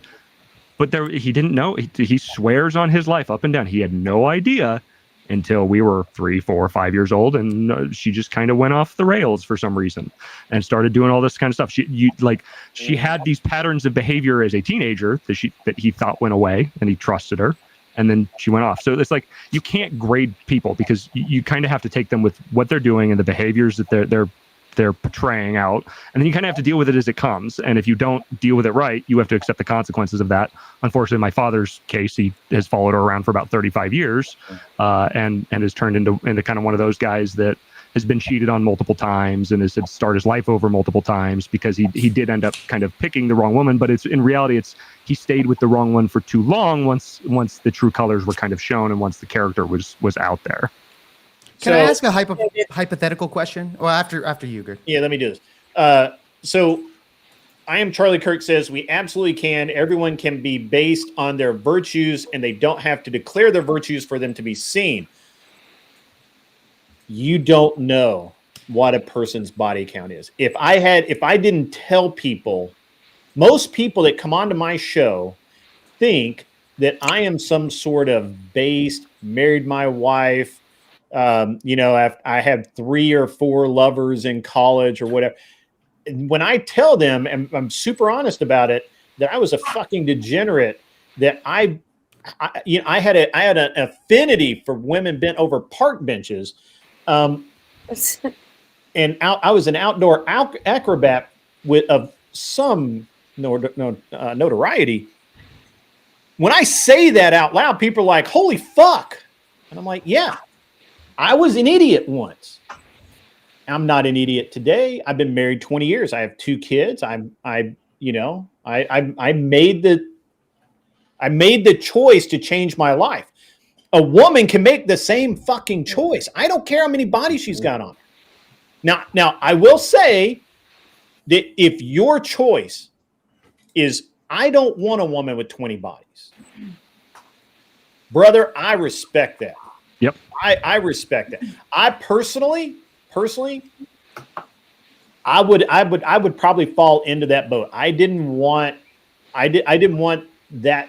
I didn't actually seek out, like a more innocent woman, but I have enough experience to recognize the signs of potential promiscuity. And I think that that's really what you're worried about. Really what we're talking about is promiscuous women. And what we're trying to associate is body count with promiscuity, which it does to some degree, but what you are yesterday is not what you are today.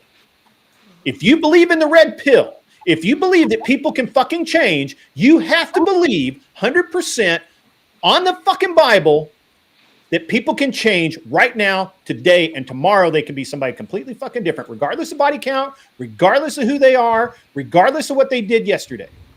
Otherwise, you cannot say that you're a red pill. You can't say you're a Christian, and you can't say you're much of anything but a piece of shit, to be honest with you. Great. I'm glad you went on that rant. Oops, So hold on really quick. I just lit the panel up. Yeah, he did. That was beautiful. That was a great monologue to go into my next hypothetical here. All right. So I'm glad Grid went that direction. So let me ask you a hypothetical, Grid, and the people on panel can also answer this question. Feel free to, but or this is particularly the men. Actually, women can't really. Cool. I have a question after we run yours. Okay. Well, let's do this question here. So let's say, Grid, like you said before, you had a woman that you loved, like she was perfect, like 99%, 90%. Let's say a man finds that particular person, right? Or you did. Let's say you're a young man, you find this woman, she's 99%, whatever. How long do you vet that woman, really quickly? Like a year? How long did I vet her? Yeah, like a year, 2 years before you marry her. Bro, you don't want to know. Well, just give me a something here. I no kidding. I knew. This is just me. I am not an example, people. I knew the third date that I could spend the rest of my life with that woman. Okay. All right. Third date. Just to give it a little bit more leeway. I married my wife. I met my wife within 8 months, maybe 9 months. We were married. Okay, let's say a year. So let's say you meet this chick. Let's not use your wife as an example because I don't want to do that. But let's say you meet this chick. You already knew that you wanted to marry her, right? You've been vetting her for a year. You're setting up the wedding. The day of the wedding, somebody sends you a big catalog that your wife only a year or so ago was getting gangbanged by fucking 10 guys at a time. She was doing Lily Phillip shit. He sends you a bunch of videos. You can count these guys. It adds up to about 30, 35 dudes, right? So honestly, if she had lied to me that much, I would have been it. In a big correlation here, right? Okay. Do you call off the wedding? Yeah, she lied. So wait, hold on. She didn't lie. There was no. You were already ready to marry her by the third date, right? But in my case, I think I asked my wife casually how many people that she maybe had been with, and I had that number like probably by the second or third date. Okay, fair enough. But when I said look, I said by the third date, I knew I check this out because you made a whole rant about how body count doesn't matter though. Lying about body count. Lying. Yeah. It's not. I don't give a shit about body count. Okay. It's the lying part. If she's going to lie about that, she will lie about what was your it. past life. Okay, Grid. So you're saying No, you're hung up on one part. It's You're not. missing It's, the hold big on. Wait, picture. Grid. So you're making the argument that it's not the 40 dudes that are on camera on I the don't give internet a for the fuck. world Honestly, to see. You don't care. honestly, if she had but told it's me- because, but it's Hold on, hold on. because on the third date you did a lie because you were probably uncomfortable with it. She could have come to me at any point and said, look, if we're going to get married, you need to know this about me. I need you to know this. Uh-huh. Because I did. So it sounds like body count matters to you then. Well, it wouldn't have been Because- the body count. Again, the body count in and of Okay. itself. So what if is she not lied the that issue. she was in debt? Like, okay, you didn't know that she was in debt, and then the day of the marriage, oh shit, turns out you're in debt. Now I'm yeah, going to divorce Same you. deal. It's Or- so what you're talking or she- about is so if she lies at being any dishonest. point in a year, you're going to divorce, and you find out the I wedding would like the day never- of. Yeah. So If she lied about if stealing she one lied time, about that, what else is she going to lie about? okay, so you're missing. You're no, forest but for the I trees, think your argument here is kind of far fetched No, it's because you not. could use that for anything. No. Because Statement because- is far-fetched. Yeah. no, it's not. It's a hypothetical. It but his really argument is it's not the It's not a bodies. hypothetical No, because you're look, going look, into hold on. marriage. It's not a hypothetical. No, because you're going to know but everything but about Grid it. is saying that because of this Enter. one lie, it's over. So if she Yeah. lied about something small, you would still call off the wedding, even though she was 99% perfect during that year. Yeah, because if okay. you lie about Okay. that, what else would you lie about? Okay, Okay, wait, so- Jake. so a I think, woman I think has I to do have an not- answer for you. Okay, go for it. To try to square this circle. I don't think, to me, I wouldn't judge off the bat how many like relationships or hookups or whatever somebody's had. But it's also not a small part of life to lie about.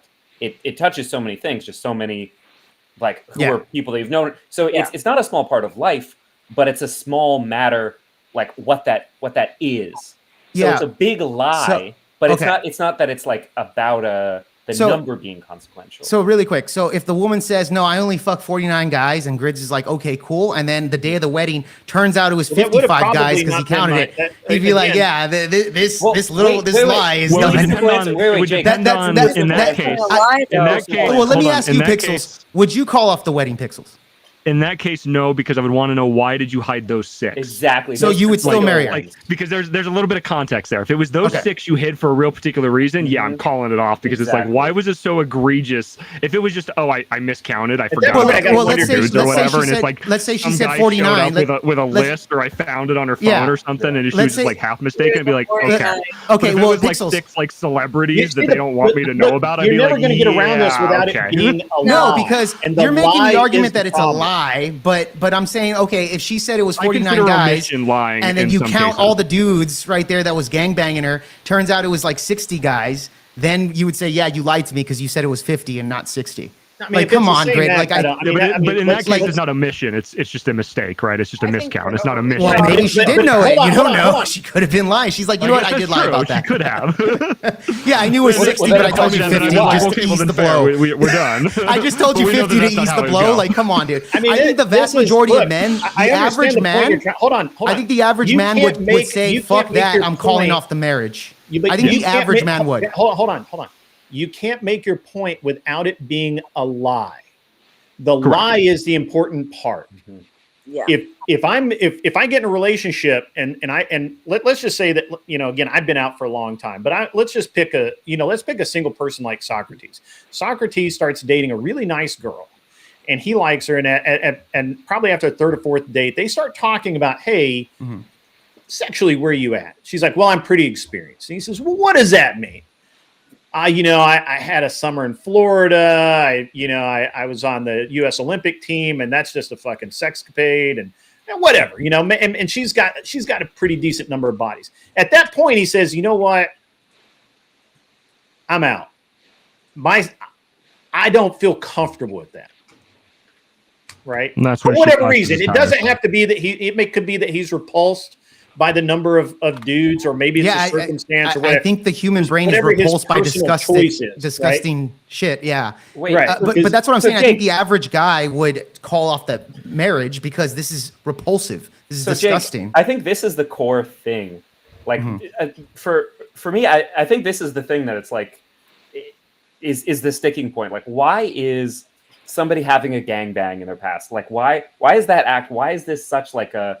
Honestly, that would be a deal killer for me. Yeah. That Wait, hold on, you guys, bro, you made a whole rant grid about how it doesn't matter, and Socrates is backing you up, and now all of a sudden, like, wait, actually, it is a big deal. This is the inconsistency here that I'm trying to pull out here. No, it's not. Like, yes, it is, because we're talking about. Listen, because you're talking about one-on-one sex preferences, compared bro. to a gangbang, okay? Well, and then on top of it, the fact that it's okay. The entire Fine, thing 50 being videos live. of individual guys banging her. Then Then let's talk about she didn't bang them all at the same time, so it's okay. I'll marry her. If you were Like, gonna come on, marry a guys. woman, if you are part of somebody's gangbang, how would you feel? How do you think? Say that your again? woman would feel? If I didn't hear the were question. Getting married to a woman, and you were part of a 50 or 60 man gangbang, and you're going up against one woman. And you told the woman, like, hey, I was part of these 50, 60 men that banged this one woman. How do you think she would feel? How do I think she would feel? She'd feel disgusted. Dude would ever She'd feel disgusted. Yeah, just like the average man feeling disgusted that he finds out on his wedding day that his wife got fucking banged by 50 dudes. So Yeah, like, sure. Having a sex count is different than being like gangbanged by like 50 or 60. Okay, then men. it's That's individual. Okay, fine. Then it's individual. I'm here for the guys. gangbang. Now, wait a second. Okay, so thumping. Let's say it's individual. It's 50 different videos. All right. It wouldn't change the fact that most men would feel disgusted by that. Well, yeah. I mean, especially Okay, great. Video. If it's video, then But Grid is saying that he wouldn't. No, I didn't say that. I didn't say that. Well, you didn't. You wouldn't call off the wedding, Grid. That's what you If said. it was on video, is that a big deal? Look, if It's she, on if- video. It was sent to you. Yeah. But it's on the that's internet. not- That's another hold on, problem. hold on. Video. God, It should not be video in any way. It would be against my personal taste. I wouldn't want someone who videotaped themselves. Yes, the average man would say that too. Even and once, the average man even would say, one- "No even way." if it was one time, Jake. Even But if you it was stated one earlier time. that you would still marry her. Even though. if You it was stated- an art film in college, Jake. But you even if it stated was earlier just that you one, would. if it was to commemorate the taking of her virginity, and she had it on fucking video, I'd be like, that weirds me out. I'm out. If Well, she earlier you was said on you the were stool marrying in her, art but- class, if Yeah. she was on the stool in art class, I'm out. Right. It's- I because kind of it's- am. I got to be different. honest. No, I but what kinda if she was am. honest I'm about like, it, Grid? What if she's 99%? She was honest about it. No, again, I have my preferences. I have my preferences about it. If there was never a conversation that it could have ever come up prior to like us, like the day of our wedding, and she was like, "Okay, honey, I got to tell you this. I banged 50 dudes. You know, Yeah. I had this happen to me. I might give it pause and I might go through with it and I might consider it. Like, Right. but if I I would can't look say- for I guess I any can't say moment in the past 100%. where it was Video like, gives me when pause. could you have told me this and when would I have thought? Because I would look for when it was an omission or when it was a lie in order to cope. To be honest, in order to find a way the out. thing for me is men in the like, audience right now. all right, let me be a little more clear, right? The videos in the past, she changed though. Yeah, right. Yeah, so like you got to believe that they changed. The video is still out there for everyone to see. Yes, That's the video's all. still out there, man. I know I don't know. It mine. weirds me out. That was I would- the hypothetical. I You can't said you would actually still marry answer her. that. It's I already crazy. sent the link to Kel. I don't know why she hasn't updated. Wait, so can someone here break down those feelings of disgust for me? Like, is okay? Well, just there's a stepping back, natural. is there- I mean, there's a natural. Yeah, there's a natural disgust. Videotaping I don't It's think that's true. disgusting Is as there hell. anybody Videotape here? it and put it up Is there somewhere. anybody here that can imagine, like, somebody they're dating or their partner or whatever telling, "Oh, here's some interesting thing from my past," and being like, "Oh, okay, like, tell me about it's that. Why ego, did you it's make pride. those decisions? Like, what? Tell me about your life." Dudes Like, want to just- feel like they married something that is special and that not Special. everybody I ran know, through, right? I've heard of. Like, imagine somebody saying, like, I mean, "Here, well, you wanna know you about asked my the question, past?" and that's the then they answer can to show it. you. Yeah. But why I do you did not it. feel like somebody's Everybody- special if Consider they've had every. sex before? Consider for a second, would you really want to marry a woman who everybody gets to watch get banged by 6 guys at one time, or even one guy? That's actually but if she my, was that's honest actually by my it, problem it's all with it, fine. right? If everybody gets to watch your wife get fucked by somebody, Wait. what is special? Okay. about You it? want to take Can her I, to like can I ask you? Can I ask That's you? a perfect point. So this is my problem with what's her name? The Lily Phillips. no, the other whore. What's her name? Oh, Blue or Bluey or some shit. No, Bonnie Blue. the chick who Bonnie went Blue. who became a Christian. What's her name? Oh, Nala Ray. Nala Ray. Nala Ray. This Nala is my Ray. problem with Nala Ray, right? Like, I God, there's get been so the many of them, dude- we can't even remember. The dude married her, So many. she became a Christian for him, and I get it, and maybe it works for her, and She he's changed. okay with that.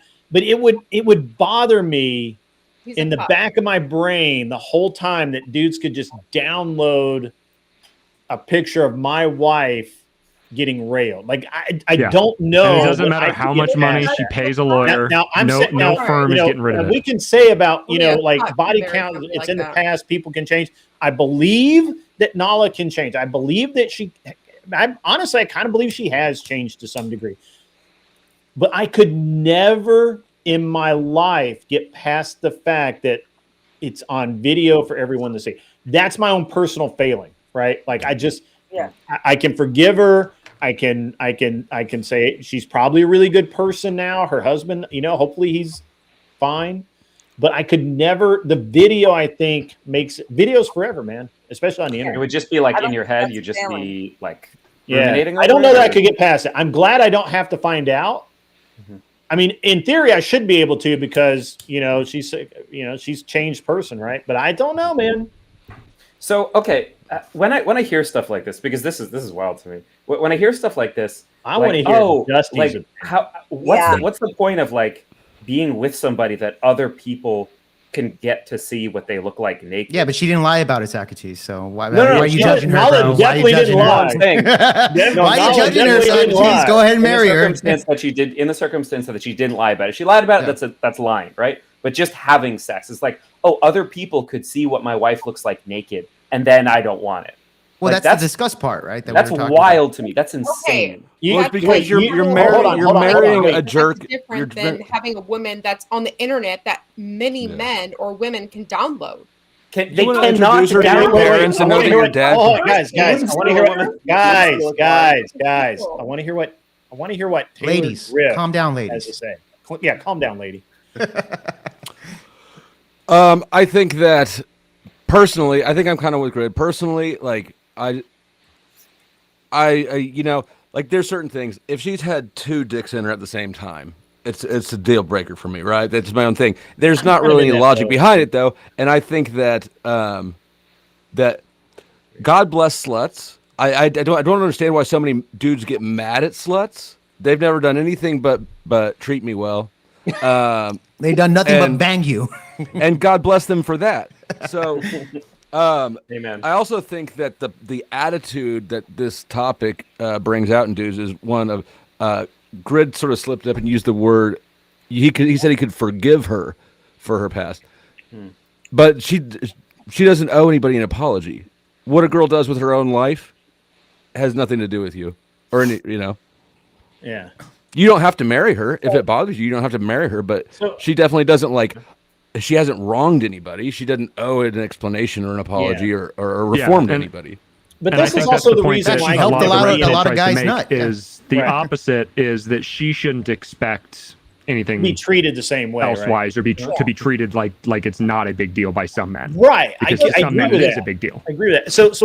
So this has just been my personal stance on it. I can't say this is right or wrong, but this is one of the reasons why I don't get in. I've never been into an open or any other kind of like relationship like that, because honestly, I never wanted another dude to be able to look me in the eye and say, "How's my dick taste?"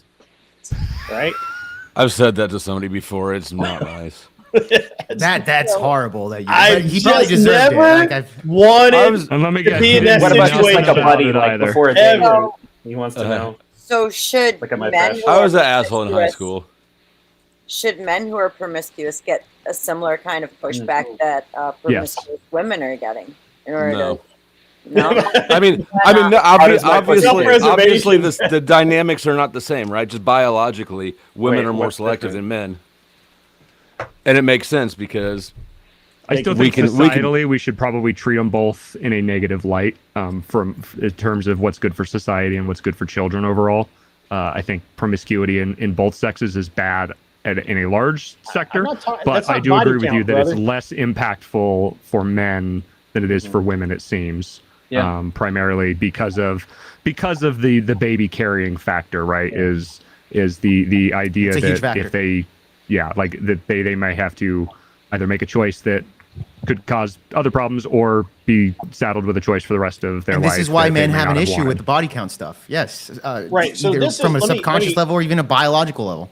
Yeah, so let me address it. So body count matters to me? No. Body count doesn't matter to me, but sharing a woman, no.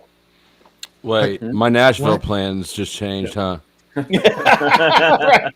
Yeah, like, For sure. I'm no. with you on that. Like, No. I could never date a No. woman that I knew at least one other guy had slept with.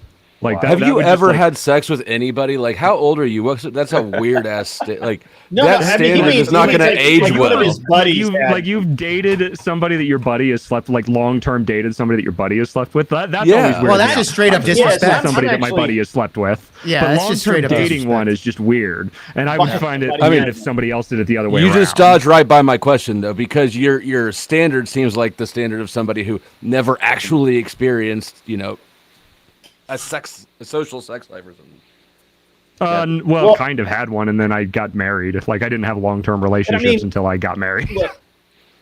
So if you're first and only, you shared, period. No. Sharing is like basically I Like know actual that cuckery? yeah, you're kind of, you're like sharing some woman, like she dates like, like let in me- these open. Where's Kel at? She can explain an open relationship. Oh, like to you. an actual poly thing. Yeah, that's wholly off. I can't do limits. that, dude. I don't Can't think do that. Taylor's done like a Like, poly thing where you're both no. like, oh, we both love this Can't do girl it. type thing. I don't want- think that's what he's talking about. I've never I was never one of those dudes that I'm sure you've all known dudes that like pass around girls, like one Ugh, dude. no. Fuck no. I'm No. sorry. There's something gay Never about that. gets- There is something gay about that. Again, That's I not never fair. want another dude to be That's able to ask not her how a man. There's the danger. All right, Yeah. I love you all. This has been really incredible. I've had a huge amount of fun tonight. I gotta You're welcome. finally eat some dinner, go to bed. Yeah. Thank you so Thanks much for not bringing getting me anything on. good on the drop. I played that game for 15 years. Never gotten a good high rune in my life. I Rather than I see got one a on mal yours. earlier tonight from Countess. I'm glad I wasn't here to witness it. Shit, am I about Are to you be the guys biggest talking about offender of mouthing? sluts? Are you guys talking about homosexuality or what are you Yes, guys we are. It's Yes, it's Yeah. coded video language. game. It's the thing same on deal. it's the thing on the back of his screen. It was great. Yeah. Where is Kel at? She can explain all Yeah, this. where is poly Kel? shit. Love y'all. Have a good one. He wanted the link. I gave her the Good link. night, Yeah, Socrates. Kel is in a Good night, guys. full-on poly relationship. Yeah. I Tell feel her I'll like be nice. I won't polycules talk over again. are for people who are too Indecisive. unattractive to be in a relationship, but too attractive to just be forever alone. Yeah.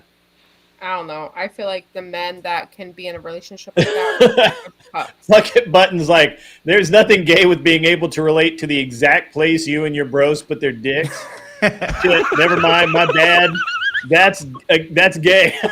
Like, it is. It is. You can't get out of it. It's fucking gay. Like, I'm not doing it. No. No. Gay. No. But yeah, I don't know. I think the body count subject is overplayed by the red pill. I just don't get it. Now, again, look, I don't recommend you date whores. I don't recommend you date active whores. If they've proven they've changed, then okay. But Yeah, I they think have the to offer behavior up that preferences are proof, valid. right? Like you have to. Now I will say, Jake, I was having fun with you a little bit earlier because both of the girls that I knew within just a few dates of dating them, they were both virgins. So I was. That's what they say. Well, no, you don't know. You don't know. You don't know what's happening to that booty hole. Yeah, that's true. They could have done that, but they could have done some. But anyway, I think yeah, something worth keeping in mind though, like with this topic, is that in today's day, we delay adulthood twice as long as it has been historically, It's right? true. So, We infantilize so if you've got people like somebody crazy. right? If you got if people aren't getting married till they're 30, that means you've got like 5 years left in a woman's reproduction cycle. If so, and so you should expect that going through her sexual prime, unmarried, she will have more partners. It would actually be if a woman made it logical. to 30 to marry you and a virgin, that I think is a signal of something like Yeah, that's some more of a weird red flag. Well, I mean, In my look, and this is Dusty's gonna fucking dance over this one. So one of my best friends met his wife at a bar in, I think, Florida. They were both down there for Florida for like spring break or something, and she was dancing on the fucking bar in her bra, and he just thought she had nice tits. And that's I it. met my ex-wife They've who was been from married Florida like at a bar. 25 years, bro. Like, like they've been married for 25 years, and I'm like, you. And he told me that, and he's like, hey, I don't remember how it came up, but we were talking one day, and he's like, hey, you know how I met Liz? And I'm like, no. He's like, yeah, we were down in Florida for spring break, and she was dancing on the bar in her bra with her tits hanging out. And I think it was a wet T-shirt contest, but she only had a bra, so you know. And I'm like, okay, all right, bro. I mean, that's like the most DGen way to meet your wife fucking ever. But well, hey. somebody in the chat said swinger party. So I think if you met your wife at a swinger party, the swinger party would be that might be pretty. I would say that's a high opportunity for divorce. Yeah. That's basically we're already divorced, but we don't want to file the paperwork or deal with it. Yeah, there you go. Yeah. Like, oh, the sex and with we you. don't want to pay 2 mortgages. Like, we'll just live together and we'll go hang out with other people. Yeah. It's really strange though, because I think that there's just so much cope around why people can't get into relationships now.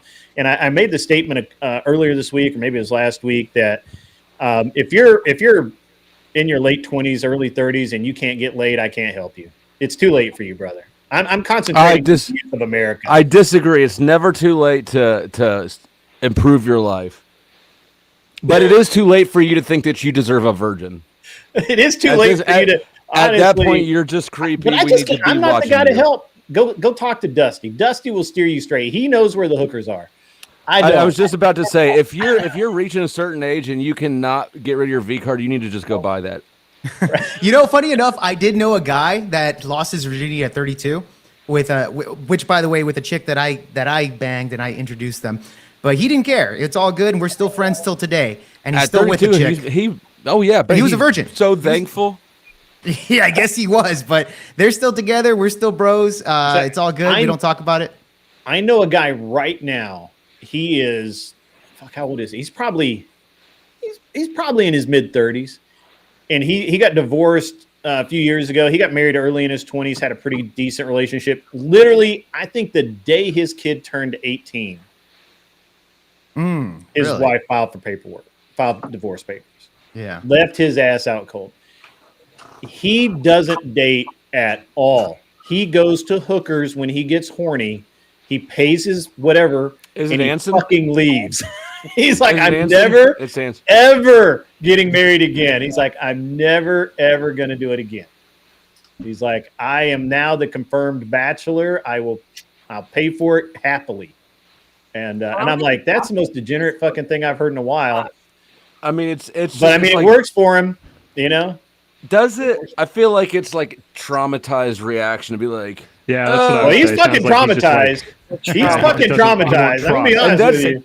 And that's the issue with the red pill you were space. talking about earlier that has basically psychically fucked himself into never being with somebody ever again. This is the same kind of situation, right? But he's dealing with it a different way. Instead of toxically hating women, he's like, I'll just pay for what I want. Yeah, he did this whole. So this is an epic slide into fucking lunacy. She literally gives him the fucking papers like the day his kid turns 18 and heads off the fucking or is heading off to college later that summer. They're divorced by like, I don't know, like 4 or 5 months. It didn't take long. Oh shit. And he like, so he didn't have anything to do but go to the gym. Dude got fucking ripped. Like to the point where I thought his joints were going to give out. He was working out so much. Right. And he started doing like CrossFit and all that shit, and so he had girls around him all the time, but he would just fuck them once or twice, and he's like, this costs too much, and he just started going gym rat girls or something else. Yeah, just gym rat girls. And he's like, this costs too much, fuck that, and he just started going to hookers, and it's been like 4 or 5 years now, Yeah, he's still doing the hooker stuff. Still doing hookers. I mean, at least it's not heroin. right? I mean, Yeah, I was gonna say, I there's mean, a lot it's still worse pretty things, I guess. damaging to the soul, but yeah. Hookers might be a more dangerous habit than heroin. I don't know, man. Yeah, they were I mean- married like 20 years. It depends on if you need to try if he's going to the same ones or if he's like cycling in a new risk scenario Well, each time he goes. Yeah, every Well, I single don't know, time. dude. I don't Britt, ask how old is questions. this guy? every I week. don't ask those questions. I don't want to know, man. How I old is don't this wanna guy, know. Grid? He's probably like 48. Okay, all right. So he's already towards the end. He's been divorced. He's just fuck it. I'm gonna go to some hookers. Okay, yeah, and he's lean yeah. it out. He's already towards Yeah. middle. He's Okay. so- He's yeah, towards so the he- end. Yeah, It's not that old, well, okay. but The average age is like I'm what, 38, 70? motherfucker. Put that back away. He got divorced when he got married like when he was 19 or 20, and he got divorced like probably when he was 38, whatever. Oh wow. Okay. You know, and So like he's been 10 doing this years for of like 15 years. prostitution. Yeah, he you know, like I said, he went to. I mean, and he does nothing but go to work. He goes to the gym. He goes home. He goes to work. He goes to gym. He plays. I guess he might play golf or tennis or some shit. You know, with the boy. He's got some dudes he hangs out with, but Yeah. So he doesn't even want to have the thrill of picking up a chick like at all. I mean, he might. I'm not single. I don't know. Okay. Well, I I don't mean, know. I if mean, he's we going to don't- we- prostitutes, I kind of figured maybe he's not even trying to like cold approach or anything like that. So I think he did that for a while, and it just cost too much money. Maybe he just wants to get laid and get out. Yeah. Well, that's what I was. Probably That's the costs a lot conclusion that more. I was thinking too. Yeah, I think he got to the point where he figured it was just costing too much money to date. It's It's possible. like I might as well just pay for Right, it. I'm paying And then anyway. But I mean, that's such Hey, like guys, we were an cost- emotionally anyway. cauterized position to be in. He is. Like, I mean, shows you. I'm scared of human connection. I just need to work out to distract myself and pay Right. prostitutes. I- It's like and it's look, like I one just big gotta distraction shout loop. this out. Right. Yeah, but he's already like towards the end though. Trauma response, Dusty. Dude, he'll after probably all. do Tiger this Woods all. That motherfucker Tiger doesn't Woods need managed to be, number one in the PGA, pay a $10,000 hooker all the time, and manage a whole stable of Denny's waitresses. So That's true. that man was the goat. He was. Yeah, but Hey, guys, normal people like us can only do Waffle House waitresses. Yep. Yeah, or McDonald's cashiers maybe. But Denny's is for people for Waffle House people who can't fight good. but yeah, Hey, Ben guys, I'm gonna Roethlisberger get was off awesome. of golfing here. today with three dudes that I didn't know. Like so I always go golfing by myself. So I get set up with like random people all the time, right? So we're out there golfing, and these dudes. Gotta Bye, sleep. Beth. Have a good night. All night. Good night. Good. I'm exhausted. Thank you for having me. Yeah, you look like you're going to sleep. So Oh, don't go to I sleep get on out. camera. I was working outside earlier. It freaking kicked my ass. I'm tired. Have a Yeah, good night, everybody. I need to jet out soon too, but I'll stay on for another 10 minutes. Yeah, or so. yeah. So I was playing golf today with these dudes, and I know at least two of them were married, and one of them, I think he just got divorced. All three of them hit on the girl in the little snack stand when we came off when we came out around from the first loop and headed to the back nine. Mhm. All three of them hit on that chick. I mean, she's got to get hit on like all fucking day. Sure. But Yeah, especially I if was she's like- the only woman there. Right. Yeah, that's it. Yeah. No competition. Well, I mean, I I think gotta there's say, as a married man, I'd like to request that the single men that hang out with us don't do that. I was in Detroit a few months ago, went to a cigar bar, just wanted to have a good time at the cigar bar, and of course the single guy that's with me starts trying to hit on the lady that's just trying to do her job and work behind the counter. And yeah, she's good looking, but she gets hit on all day long and she doesn't want to get hit on. And I don't want to get thrown out of the cigar bar because you won't shut up. I think she was Lindsay. To be no cap, I think she was. So whatever. I was just like, Service workers generally don't want it at work. yeah. I was just like, please give me my cheeseburger and I'll go away. I'll be on my way. Yeah. I'll be on my way. I don't know them. Yeah, I didn't actually. I didn't know that we were just stuck together for 18 holes of golf. I hate when they do that to you. I'm Well, like, can I it just happens to wait? be literally every time I go. I don't have any. So I have some friends, but I don't have any like friends I hang out with locally. So I just show up the golf course and they just randomly put me with. Yeah, they just pair you up. Yeah, and I played last week, and I was, for whatever fucking reason, man, there were two dudes and then it was me, and there was supposed to be a third or fourth, but he didn't show up. These guys were like damn near pro, right? Like the guy was mad that he shot over 90, right? and I'm like, my golf game like improved a lot because I'm sitting there trying to keep up with these assholes. And I'm like, I would mess up a shot, and then they'd be like, "Oh man, that's a tough break," and then they'd hit like the most beautiful fucking shot ever, and I'm like, "That's my brother-in-law." I just picked up golf last year, and he just swings it. You know, when you play with those people that you just hear, you could turn around and just hear him swing, and you go, "Fuck you," and you like, that it went exactly where they wanted. Pixels, I'm going to take up golf. I think when I'm like 50 years old, then I'll probably start playing golf and go that direction. It's a lot harder than you would think. Dude, I'm sure fun of golfers. I'm sure. Yeah, you got to do it while you're young. Like in my 30s, I'm sore, and I'm sure you sore just from like you use a lot more muscles than I ever expected swinging that club. Bro, shit.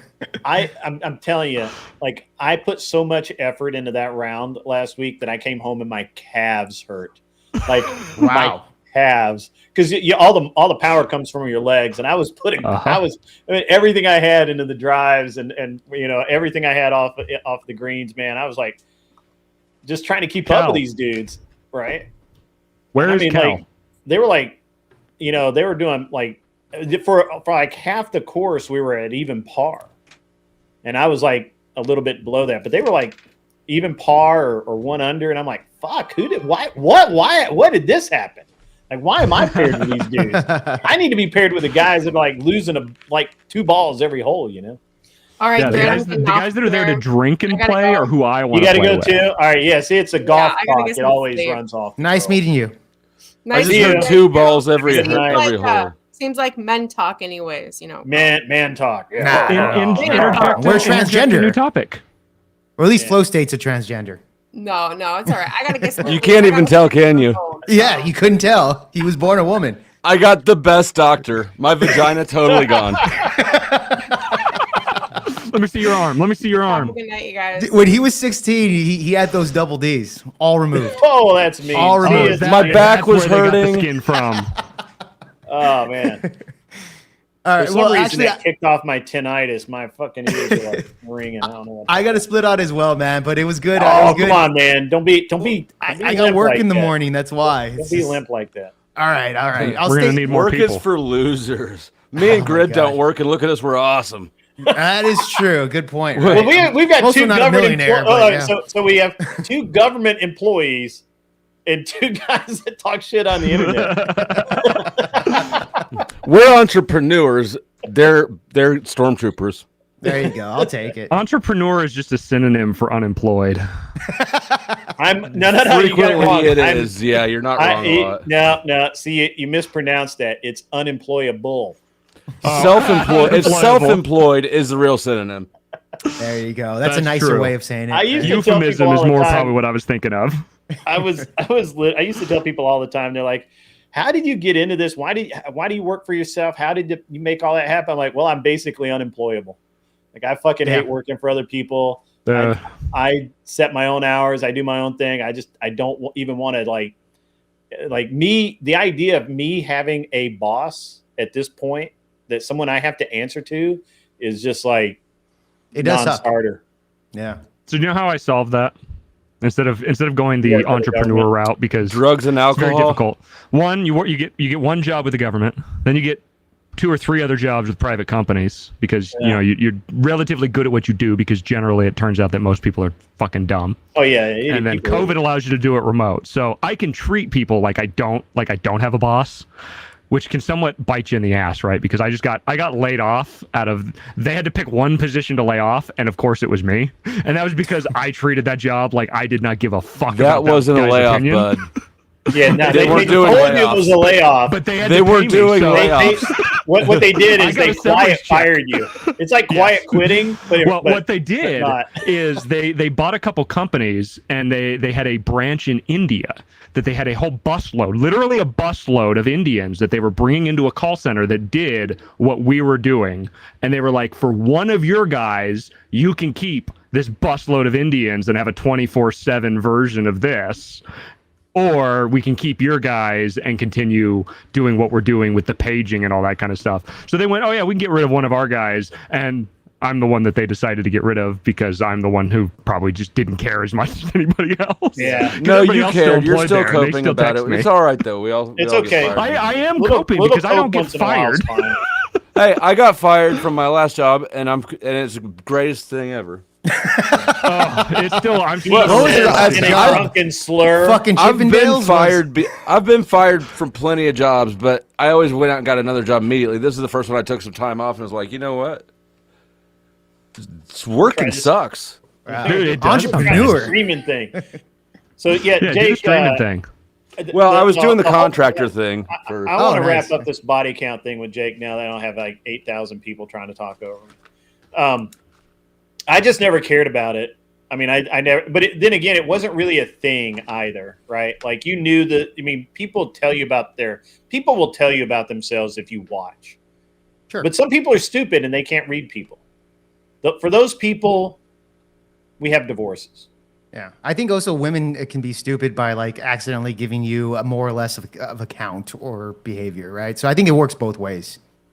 Well, I can't actually say what I think here because YouTube. Yeah. But You gotta say it in code. actually, I'm just going to say it out loud. Look, I think that most women, when it comes to like interpersonal relationships, are dumb as box of fucking rocks. They act like they're really smart, but they're really dumb about it, and they're idealistic. really bad at it. that's all of us. We all act like we're smarter than we are. Let's be real. Yeah. Well, no, I feel like in specifically about relationships specifically, yeah. women Yeah, will females are literally real act idealistic like about they it. have it on lock, yeah, Yep. that is true. and they are I think fucking floundering, right? Versus me, I'm constantly like, I don't know what the hell am I doing, and I have questioned every decision I've made in a lot of relationships a lot of the time, and I feel like a lot of women don't question decisions they men make do in that. any relationship. Well, let me ask the panel. Do you And guys that's believe that that's actually, I men? think why the body count thing is such a big deal. I'm sorry, Jacob, didn't mean to cut you off. No, go for it. Is it men question themselves so much, and they're Yes. like, am I okay with this girl that has had 20 bodies? And You're because not. now I know it. Now I can't get it out of my head.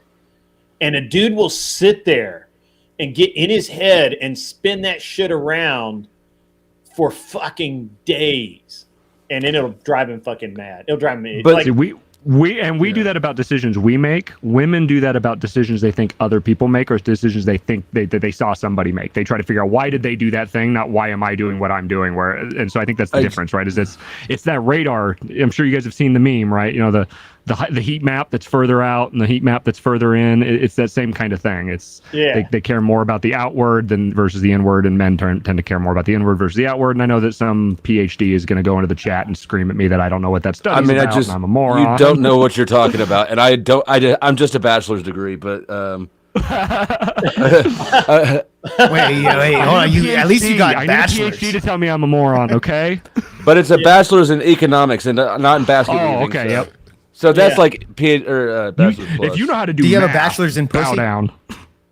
I have a PhD in I that. think he has a Yeah, okay, PhD in that. Yeah. PhD. Because I used to have one. Until we Remember the walked in. doctor? Oh thing? yeah, I Yeah. forgot about that. That's true. Bucket Button says, wow, so you literally just reject their emotional intelligence? There's a word for that. Based. Right. yeah. I mean, Let's be real. It's delusional as fuck for men to think that we're more emotionally intelligent than women. We're just not. Objectively, as scientifically, we're not. What the fuck I is don't believe emotional intelligence in the first is a place? thing. I've heard this word being thrown around. Like, what there's the a fuck book is even in by something Goldman. Anyways, it's yeah. I mean, I'd say, Lou, I can't. I don't Cha-ching. disagree with you. Look, everybody Because I get called that. Like, I have no emotional intelligence. I don't even know what the fuck that is. But I look, the number of women that I have met in my too many years on this earth that really think that they have their relationship game on lock, that they can make men dance to the tune that they play, that they know how the relationship's supposed to work, and end up fucking it up, can't be calculated. It's like trying to calculate the distance to the next solar system. We can just guess. and that's it. You got to stop watching the Whatever podcast so much. I don't watch it, actually. Was it? But you was are it a big fan somebody of on it. this panel, or was I listening to something earlier that was talking about 49ers?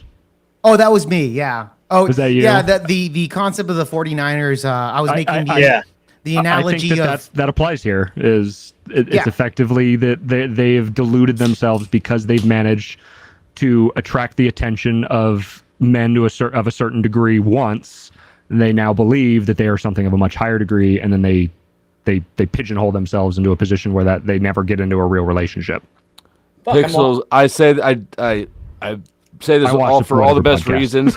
You have constructed a paradigm and a worldview in your head that is perfectly reflective of somebody who has not experienced the real world with women. You need to leave the model. What exactly? I've been married for like 10 years, and I did the hoeing around type thing in the early 2010s when like having a body count of 5 to 10 was like kind of obscene, especially in a tiny little state. I'm from a rural area, so how 100%. Sorry, I didn't. Are you? I'm like 38. I'm 38. We're about the same age. I'm 30. I'm 35. So same age Close. area, but I come from rural area, and like in my area, if you don't give me that shit. Three or more or Nebraska, one of the two. I forget. Small town. State's from Kansas City, though, right? Small town. Flo, aren't you from Kansas City? You're from a small area too, right? Like rural area. I'm from Kansas City. I mean, if you consider that rural, I never touched a cow. But I'm talking in the middle of Montana. Okay. ZD Den is base as fuck. Emotional intelligence simply means grow up. We used to tell someone to grow up. Actually, we tell them. It sounds like woman talk to me, but okay. So Pixels, and let me ask, like, how do I just don't understand it, aside from lack of experience, how anybody could construct this paradigm in which they view women as collectively behave in this way, because it's just, if you interact with women, that's not how real women are. It's how a handful of like Instagram hoes are. Collectively behave in what way? Well, I know. I agree as if they're hot shit because they got some superficial attention. Oh no, I'm just talking about specifically about the girls that we see that project themselves. They're mostly Instagram girls, right? These are the girls that go on the Whatever podcast, all that kind of stuff. That's why I did clarify. I do watch the Whatever podcast. And those are the kind of women that I am talking about.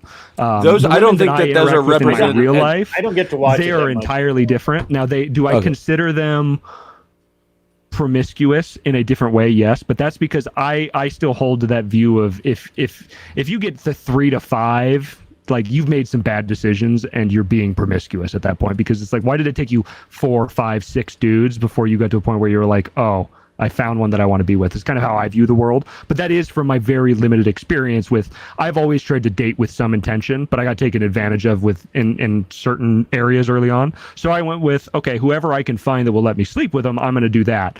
But that wasn't very many women because I was 300 pounds back then.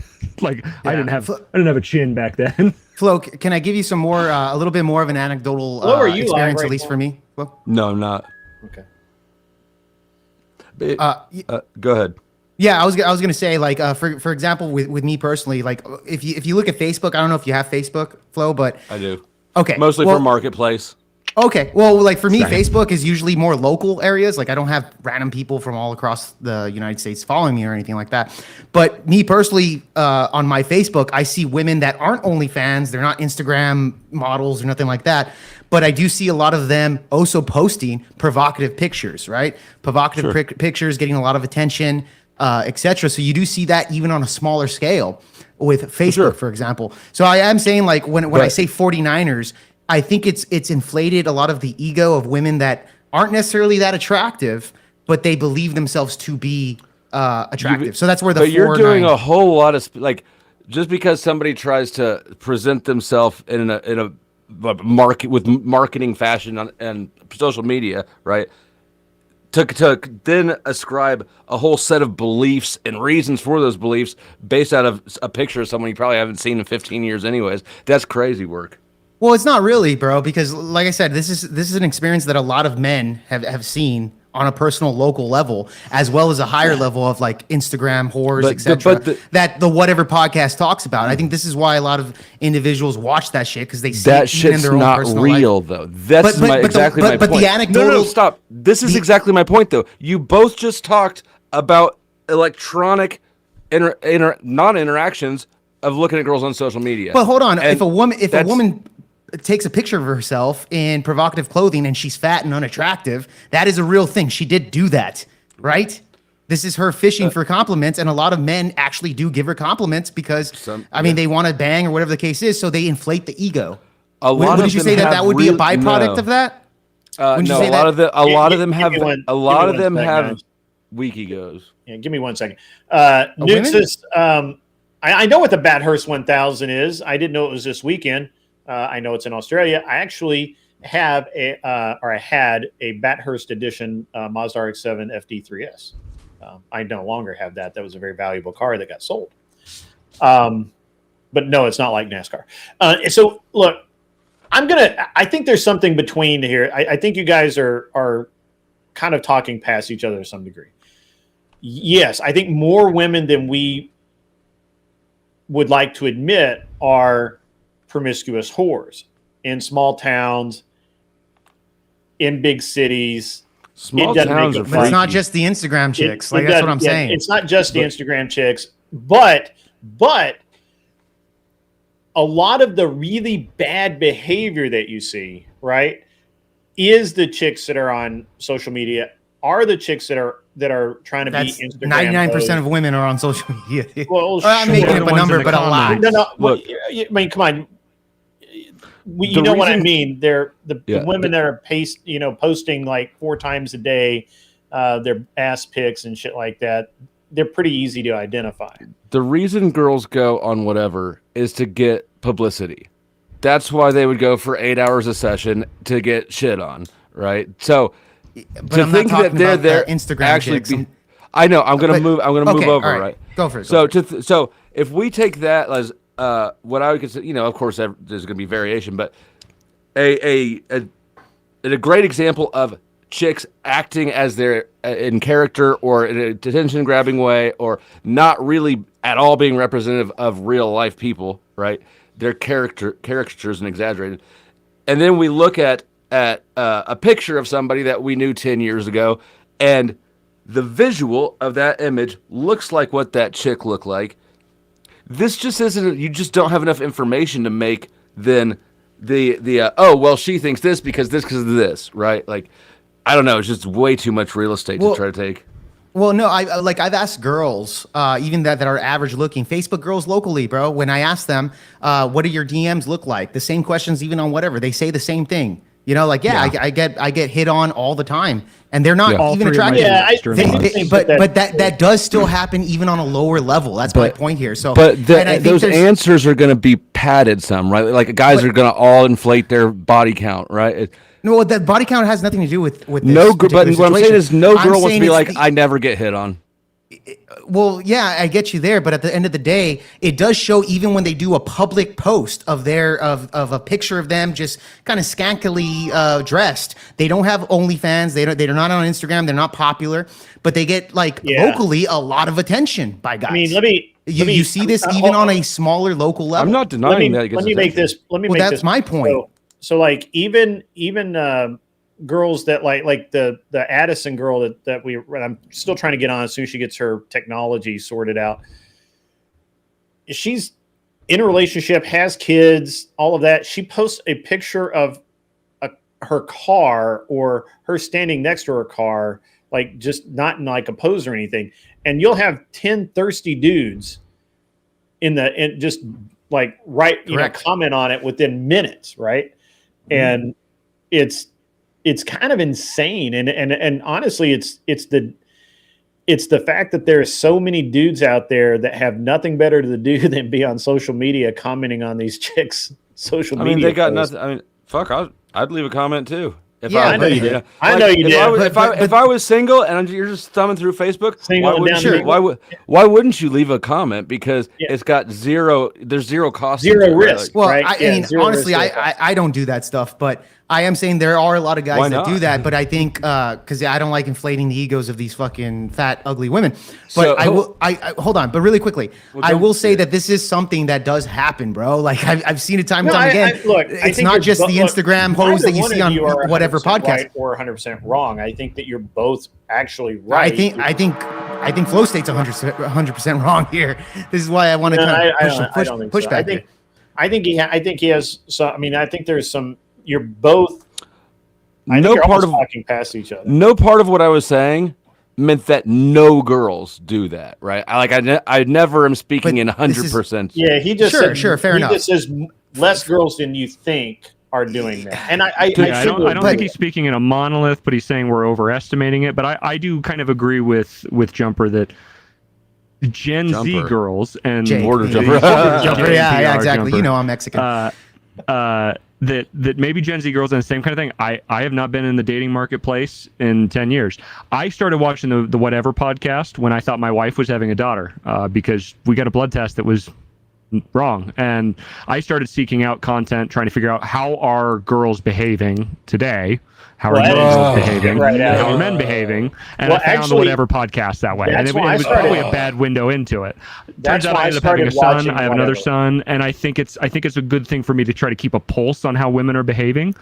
But I don't know how to do that without like Taylor Grift is saying, is that you're getting this inaccurate representation of a 1% of 1% that's like, oh, you're going to give me $300 if I come sit on there and let you kind of berate me a little bit. They are getting something out of it, and they are a different caliber of woman than if I was to go spend time at the bar, which my wife would not appreciate. So it's really hard for me to gauge what real women are like. Do it anyways. But I will say my sister-in-laws, I have seen some interesting behavior out of my Gen Z sister-in-laws in terms of overestimating their looks and their sexual marketplace value because of Instagram and because of the attention that they see other women get, not necessarily the attention that they themselves get, because they see Are women you that sure they of that think they look causal like. link? It is assumptive on my part. Right. Let me. I am not certain of it. I will give you that. I'm not certain of the causal link there. It is a assumption. Yeah, Pixel, I actually started watching Whatever because my son was getting old enough to start dating, and I was like, I wonder what the dating world, what the landscape, if you will, looks like, and holy shit, it was fucked up. Yeah, like if I was to just assume that everybody was behaving like the girls on the Whatever podcast, I would never date in today's age. I wouldn't even talk to most of the women. I'd be like, this is just a complete waste of time. Obviously, that's not too much reality, but one of the other things is like, so my brother's kind of his stepson, whatever. Kind of his stepson. Yeah, I don't know that he ever actually adopted him, right? But whatever. Married his mom, so he's the only dad the kid's ever known. So Your brother should not marry his mom. He married the kid's I get mom. it. I get it. Go ahead. Yeah. So he was dating this.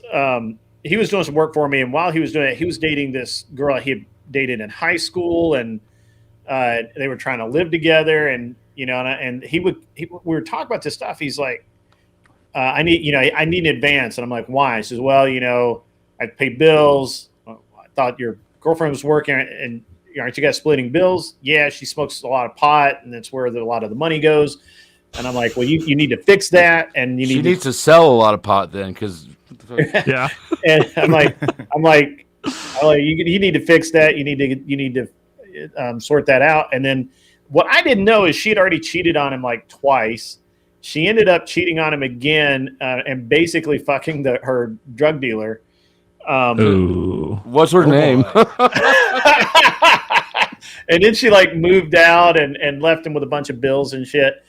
And for some reason, my brother's wife actually still thinks a lot of this girl for what I have no fucking reason to understand it. But even though broken up for a couple of years now, they posted the other day that this girl's been through rehab and she's, devoted to Christ now. And she's just changed her whole life.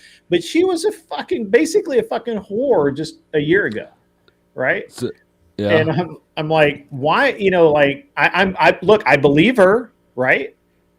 But Has she started her ministry yet? I want to be really clear here. She is not what I think most of us would think is like super attractive. She might maybe a 4, little heavy.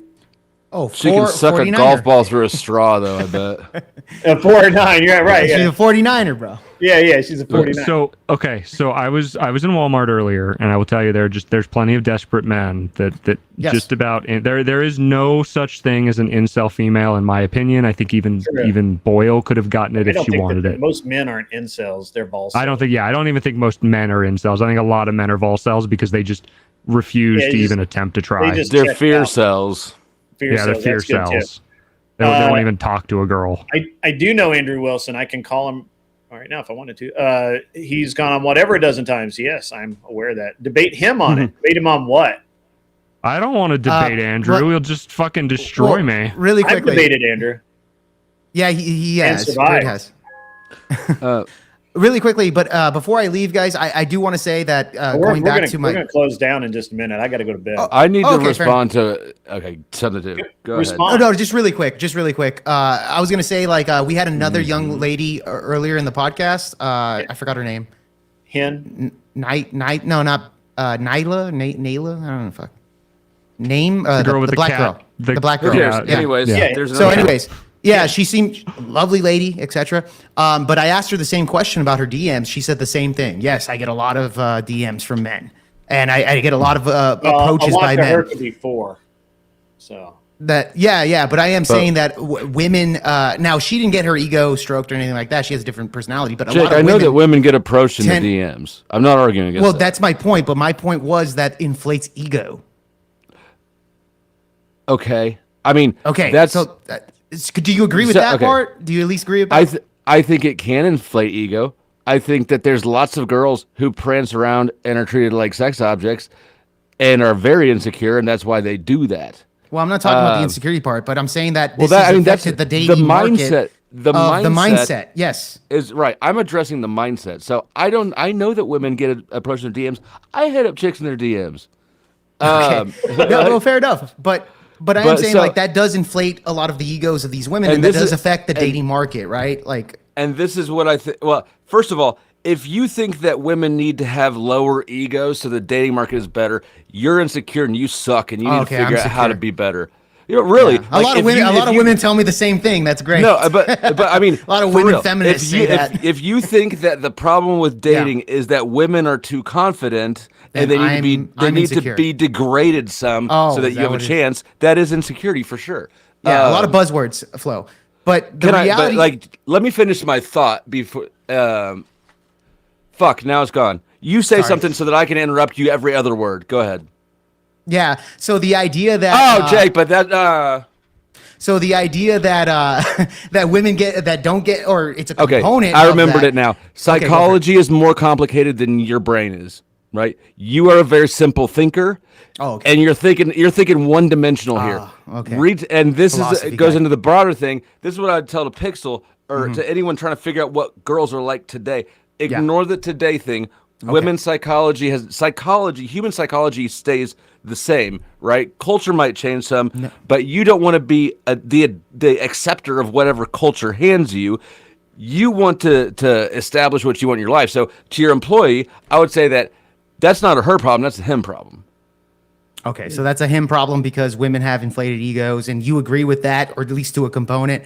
And this is just men's problems that women have this inflated ego. Okay, fair enough, Flow State. I guess. Why do you think that women's egos are inflated? Hold on. Well, there are multiple components. What gives you the right to?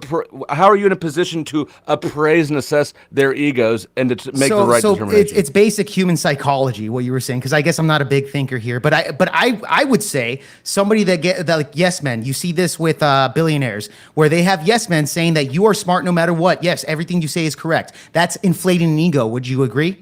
Like that even happens with men. Okay, great. So if you have a woman that's a fucking 4 and overweight and she's posting provocative pictures of herself online, she's getting attention from men that are desperate to have sex, right? Wouldn't you say that would inflate her fucking ego?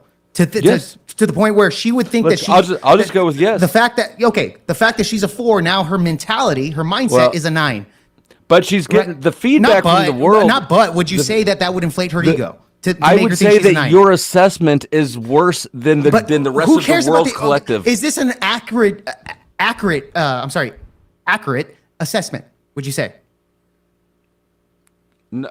What is an accurate assessment? The assessment where women get their ego stroked by desperate men telling them that they're beautiful. Look, we have a whole movement called the fat movement, where it's an entire movement about how fat women are actually beautiful.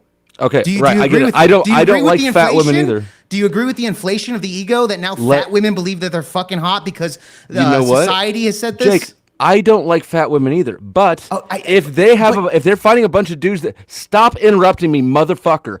If they're getting feedback from a bunch of dudes that are really into them, then your appraisal is wrong. We don't have the same taste on fat women, but lots of dudes like them. So you're the one who has not accurately assessed their appraisal for the whole market. Tinfoil hat, dead internet theory. It's a bunch of bots that are propping up all the fat women, and they fucked us all, and I'm going to blame North Korea and India for it. It's like the 5th time this week we've had to talk about fucking bots. I don't want to talk about bots. Yeah, but I just wanted to go into a quick exchange with Flo before I take off. Man. Yeah. Thanks, Flo. That was a good exchange. I like appreciate you, bro. And nothing personal, you bro. too. Like, no, you know? yeah. So I didn't know that Nala still has her for sure. OF. My understanding I didn't know that it was still up either. I thought she said she took it down after the subscriptions expired. I could have swore or she did said that turn she it took into that her shit off. ministry. What I heard, I don't. Wait, she turned into her ministry with guys that were I think that she closed down new for her subscribers, or something. I don't know. So she ended up. So the story I heard, and I kind of checked into this. Not really. But we can't really check into it unless we go give our credit card to it, and I'm not doing that. Right? Yeah. Well, so buy gift cards. Not even doing that. I just did the simple like does Nala Ray still have her stupid OF and Grok said no. Yeah, I was saying incognito tab.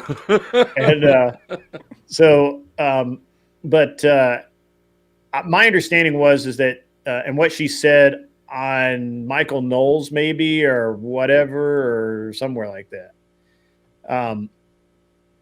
She had to leave it up for X amount of time because the people had subscriptions. Because you can't have active subscriptions and they won't let you turn it off or whatever. That seems like bullshit to me. Maybe that's true. No, that's actually true. That's part of the contract. It's like you can't cut off paying customers or something, which seems strange, but. So yeah, I mean that makes perfect sense if they paid for 30 days and then you took if you can turn it off. But can't you turn off the subscription? Yeah, turn that off. Apparently, she's not taking any new subscriptions. She just has to wait until the old ones run out.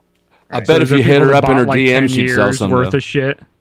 I mean, if you can find her DMs, go ahead, Flo. I have more power to you. But no, have you looked? I haven't looked for him. Stop judging her, Flo. For a few years. Oh, he's judging. Stop judging her, bro. That's totally not true. I don't judge her. She's a Christian now. Stop judging her. I don't give a fuck if she's. I'm not Christian, so that doesn't matter to me. I'm really interested. So I have heard this. I have heard that she is grifting as a pastor and writing Christian books. I have a problem with that. All right, I'll stay on for a little longer because I didn't know any of this shit. But I need to take it. I'm not going to stay on much longer. I had heard this, and I have I had heard this too. I have a problem with this. I can't do anything about it. It's none of my business, to be honest. But it's very interesting, right? Like someone bought Gatekeep your hobbies. That's funny, huh? Gatekeep your communities and hobbies. That's all I'm going to say. I mean, I don't know, man.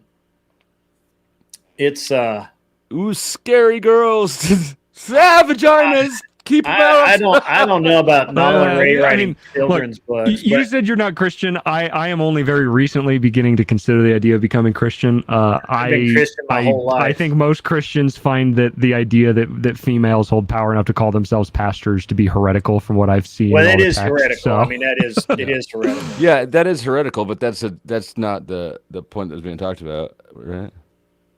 So we're saying no girls because that's heretical in that context. Oh, not because okay. girls. Sorry, I was thinking that the issue was that she was a ex porn star, not that she was. No, because she's trying to start a ministry as a woman. Whatever the fuck she wants, but yeah, I mean, I would trust Nala Ray more than I trust Kenneth Copeland. I'll say that much.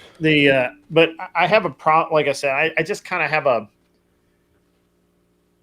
The pastor thing, that's heresy. So that right out of the gate, that's bad. The writing children's books, that's creepy. Yeah, that's just that creepy. is creepy. I hadn't heard. It's creepy. I mean, it's probably perfectly fine. Probably Dr. Seuss kind of shit.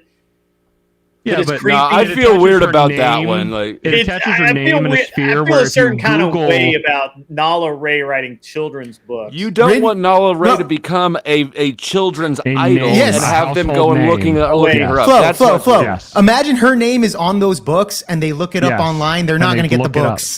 They're not going to get the Well, books. so That's what- apparently, yeah. apparently her and her husband's names are on the books, which, you know. See, Look, that's just irresponsible. Man, it's like it's one of those things that you the know heresy you are is an internet bad. presence. The heresy's bad.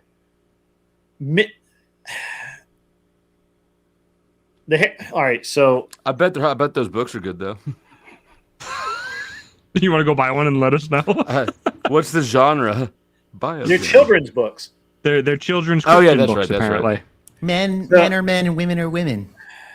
This Oh, is. no, is she really grifting? I on don't that? know. I mean, probably if I was a If you corn pick both star, of I those would. up.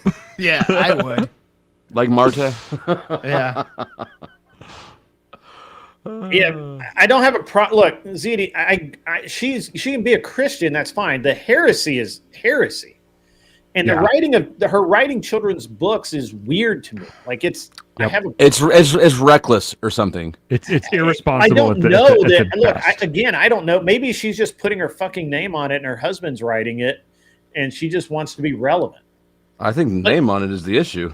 But it's creepy to me, right? Like she's free to do it. Yeah. You know, I'm sure she's changed. I'm not going to call her out on not being a Christian. Look, I think it's wrong that people are saying that she's not a Christian. She's not a true. You know, I don't know that. I can't. Yeah. I think it's call her out. reasonable. I think it's reasonable for people to be like, "Hey, you probably shouldn't be learn in silence, go out there and spend a couple of years off the internet, But and then you can't commit heresy, right? Like that can't be the first thing you do as you try to go into it. Is like immediately commit to can't That I agree not only with. commit heresy, but commit Heresy. to heresy. Yeah. like right, like that's strange. Like you haven't learned enough So you to be I mean, able it's to not- be teaching anybody. So it's not just a sin to be a pass. It's a heresy. Like it's literally like that's bad. That's max level. It's not like super max, but it's pretty high level bad. So At least I depending don't- on which sect and which version, and I that's don't the know, hard part. man. Which is why none of us can say that she's not what she claims she is, but we can absolutely critique what she's doing as reckless, yeah, I'm irresponsible, sure or just absolutely I'm silly. sure she's a different person when she was doing porn. I'm sure she has found. I hope that she's found Christ. I will never say that she's not a Christian. I will never say that she is. I can certainly say that it is suspect to me that she's putting out Christian book. I mean, children's books. Now, if it's I have personally seen this pattern from a bipolar, mentally ill person. I give her a couple years before she backpedals and ends up in Christianity is a fashionable religion that gives grace to anybody who asks for it. It's the perfect religion. Yeah, but for somebody at the with same issues, time, you grace guys. doesn't mean that you can go out there and start fucking teaching people because all of a sudden you're an expert. Is that what It doesn't mean Jesus that. said? Where did Yeah. Jesus say that?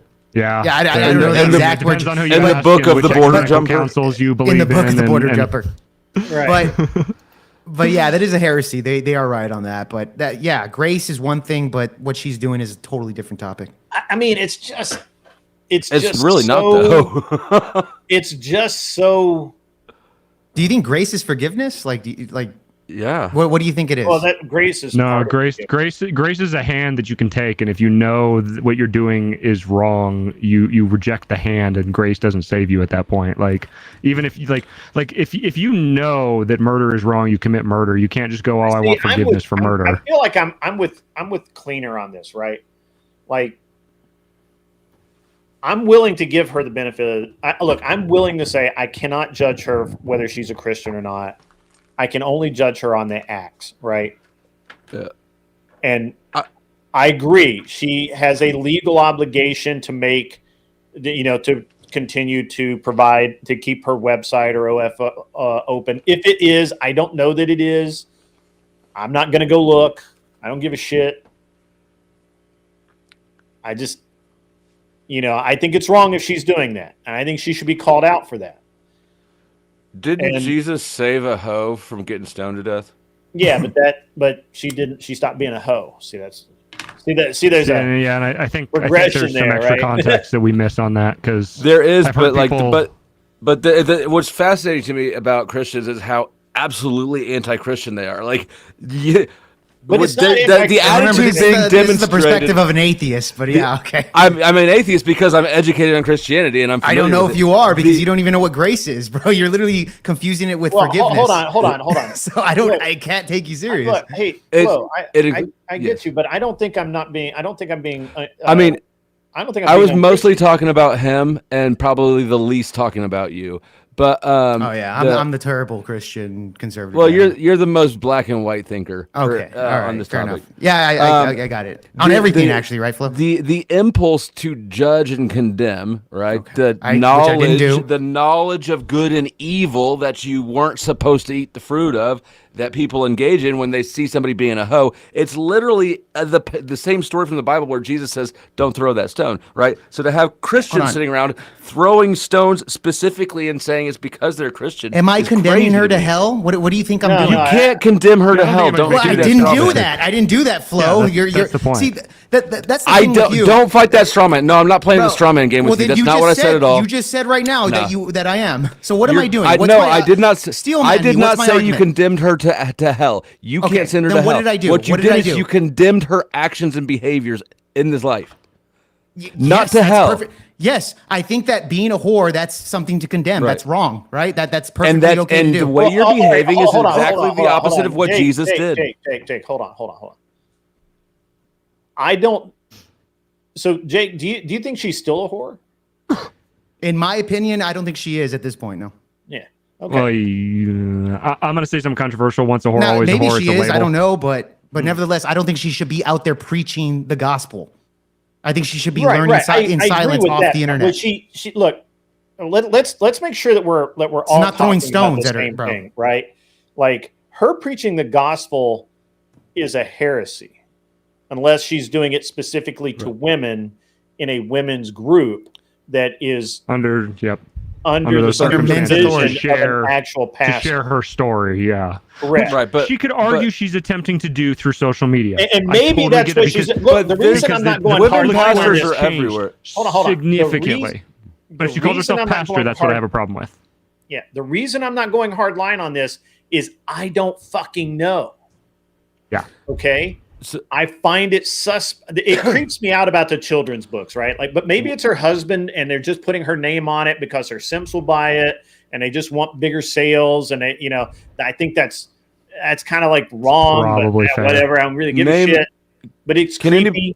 Can anybody name 2 other female pastors that they've ever been outraged at because of the heresy? I don't know 2 other female pastors. The answer is no. Remember the one that was preaching at Donald Trump's inauguration? Yep. That one. I don't know her fucking name. That's an example right there. Yep. The one at the inauguration for President Trump. And then I actually have an aunt that calls herself a pastor that is part of a heretical church that actually did our marriage, that I consider our marriage not legal or not legal, not covenant binding at this point. Oh, I thought we couldn't name one. Yeah, exactly. Right. You couldn't from name an atheist. One. You couldn't name one. You could not name one. Dude, we just gave you 2 examples. You said that one chick. Okay, I'm sorry. I don't remember her fucking name. Sorry, I don't remember her fucking name. But you all know Ray. Do you want me to look it up for you? And he only want. The fact is that it exists. It exists. You guys are arguing over smoke because we don't know. No, we're not. You're backing up Flow Stay here, Bridge. I'm not. Because he's an idiot here on this topic. No, because we don't know that she's actually being a pastor. Well, no, I'm talking about his naming of 2 pastors that are women. Okay, I'll look it up for you, Flo. I don't remember her name off the top of my head. Yeah, fine. so the one that spoke, but it still exists. The one that spoke at Trump's inauguration, everybody spoke out against that. I don't consider her a pastor. She was a Catholic official. She was a Protestant. I think at the time when I think she it was did a it, Protestant she was a pastor that they Protestant brought pastor. in as like a like speaker.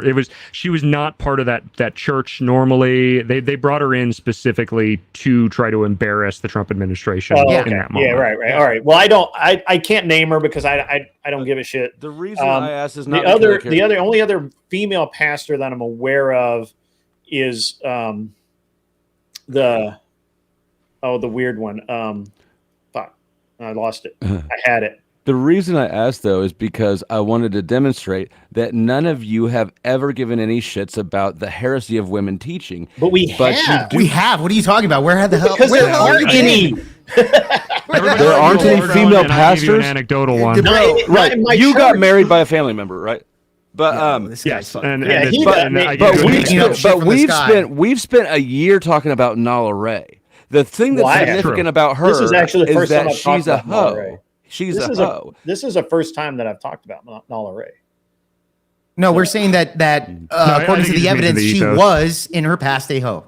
That's what we're saying. Well, I don't. And I'm suggesting that's real. I think. Okay, hold on. Maybe we keep throwing different names. You're Taylor Grift up here. I don't know what your actual name is. He's Flow State. Flow State. Okay, so Flow State. My name is Cleaner 409. Go ahead. No, it's not Cleaner 409.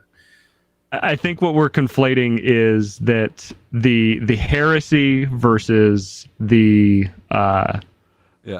shit. I've lost the two pieces, right? The sluttiness versus the heresy, right? Is it's like we can be upset at both, but we can find one, like we can find the combination of the both coming from her to be even more like ridiculous. So it's like you're committing the heresy, and you were like, not only were you like, okay, you know, well, Mary Magdalene was a prostitute. Okay, not only were you a prostitute, you were an internet prostitute in the 21st century, where it's forever. Like it's very different, in my opinion. Like it's an even major step forward. And it's like I agree that was what I was probably suggesting, have practiced though, in is that silence for a few years. The heresy is easier to attack from a bit religious standpoint, but I don't actually believe that that's the reason people have an issue with it is because of the heresy. I think the real issue is because of the sluttiness.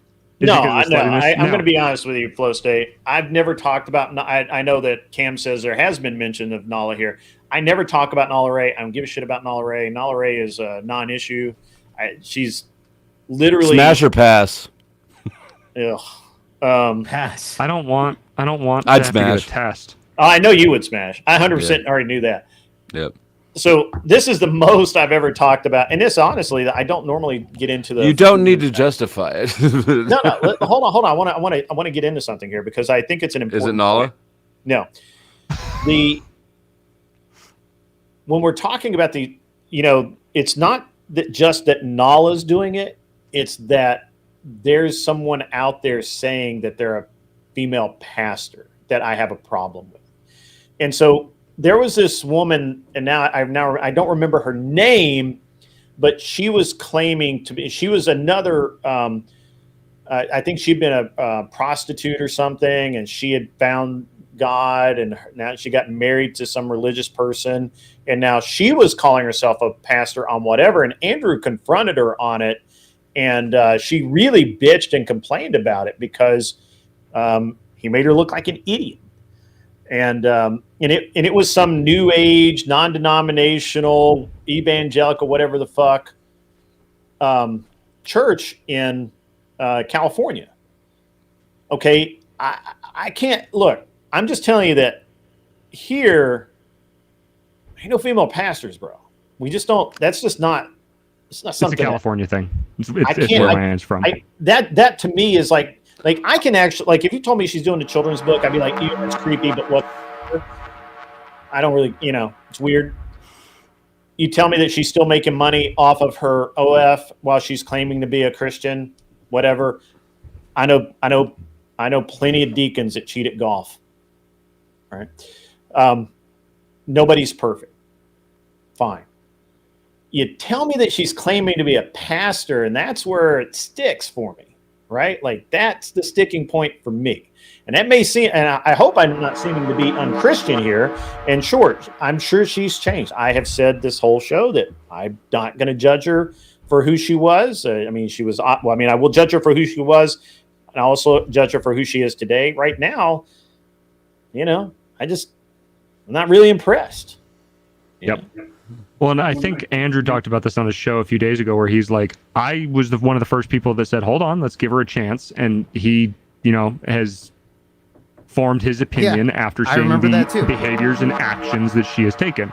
And I agree with that point and standpoint as well, is that, it's the same kind of thing. We have to bite our tongues and assume that in some way that she is at least being or attempting to be honest and forthcoming with what she says she's doing, and that she may have, like the other chatter mentioned, is legal obligations that tie her hands in a certain way. But it is one of those things that it is distasteful to be like, okay, I got out of this industry and I'm immediately a week and a half later going to go start preaching that you can just, change everything. And it's a great message. It could work for a lot of girls. She might change a lot of women, but it is still one of those things that as somebody who is, especially as somebody who is like working his way towards the Orthodox and that kind of first century version of history and trying to figure out what that version of the church looked like, it's like, okay, that they would not tolerate at all. Any of the first 1,000 years, first 1,500 years, until the Protestant Reformation recently, where this kind of thing can become kind of normalized, and we tolerate it. And we go, okay, stop throwing stones. I think it can be more damaging. Stop throwing stones. You said not to throw stones. How can you say? How can that's what Flow State said? He's an expert, so stop throwing stones. But Pixel, how can you sit here and say you want to be a Christian, especially the earliest version of Christian,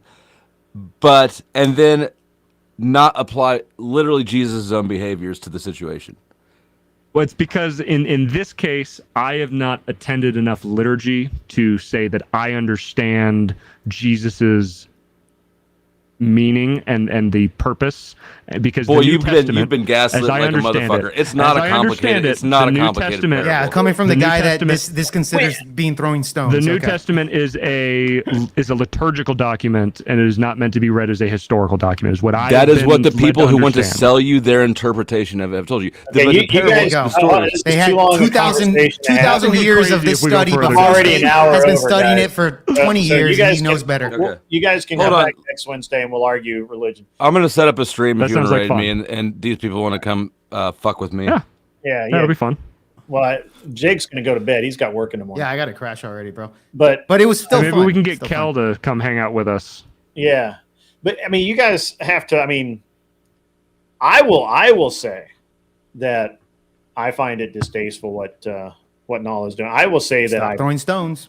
I'm not throwing stones. Stop throwing stones. According to Flow State, you're throwing some stones, bro. No, he's not throwing stones. Oh, he's not. Okay. But the rest of the right is, right? Because we criticize her about how she's preaching the gospel when she shouldn't. This is what I'm saying. That's literally your fucking argument the whole time. You have an inability to think in nuanced ways. Oh, okay. Yeah, and you're an atheist that doesn't know what grace or forgiveness is. You think they're the same. So again, when you try to preach your fucking version of the Bible, again, nobody takes you serious when we have 2,000. No, you didn't. You just did that little head bob. We have a church of that's been around for over 2,000 years. Okay, so I think you have to take that in consideration. That's what every fucking church says. Every fucking church traces itself back 2,000 years. Yeah, no, they don't. What are you talking about, Jehovah's Witnesses? Yes, they do. No, Jehovah's Witnesses trace themselves back to the 70s. What the fuck are you talking about, Flow State? When they branched off from what? When they branched off from what? All from of them whatever think the that Christianity. Right. Yes, right. Sure. Mormons have not been around for 2,000 years. All you're doing is making the same claim that everybody else is. It's not the same claim. This is true. You can look it up, bro. I'm the black and white thinker, but you don't even know your fucking history when you're talking about this shit.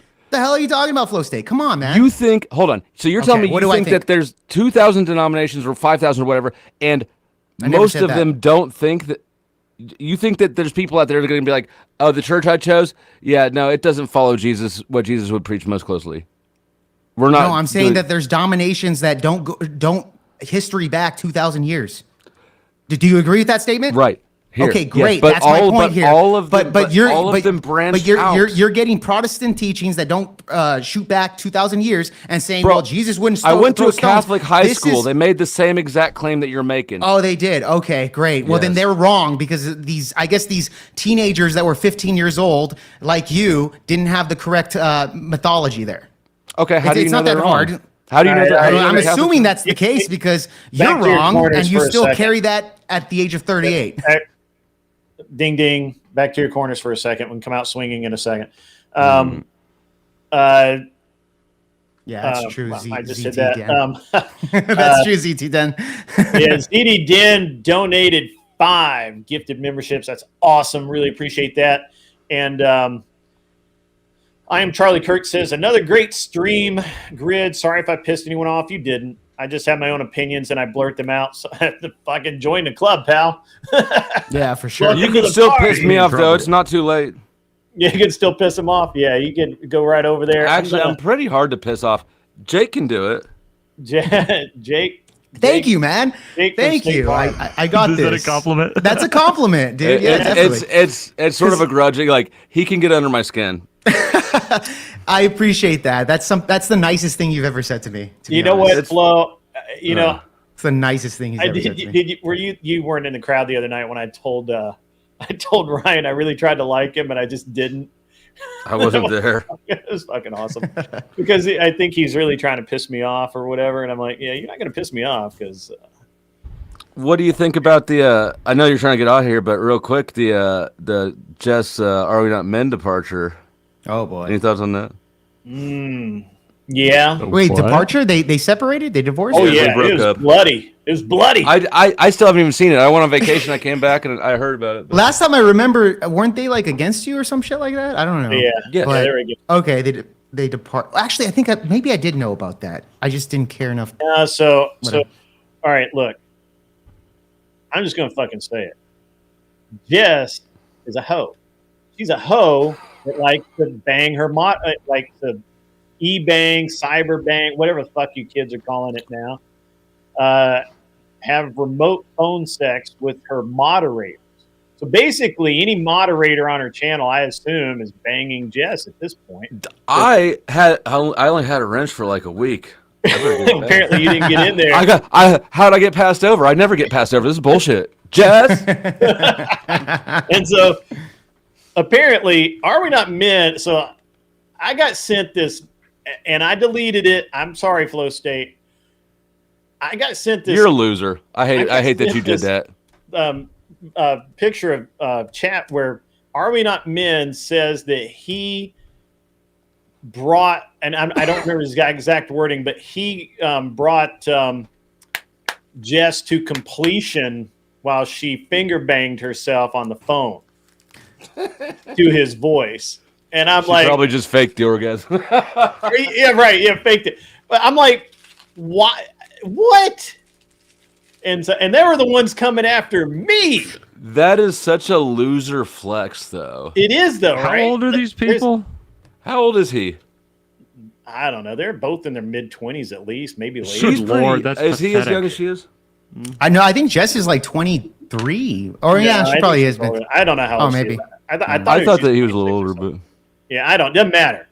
And dude, it got really ugly and bloody, and now she's banging the new moderator. I don't remember what the fuck his name is. How much of this information is coming from Not Men? None. Okay, because I was gonna say that zero. Like a lot of this is kind of deduced.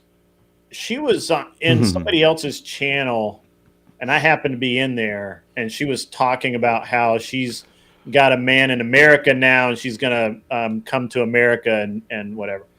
And stay out. We're full. And Deduce sounds dangerously close to speculation, but go ahead. Well, I mean, I'm just going off what she said, so okay.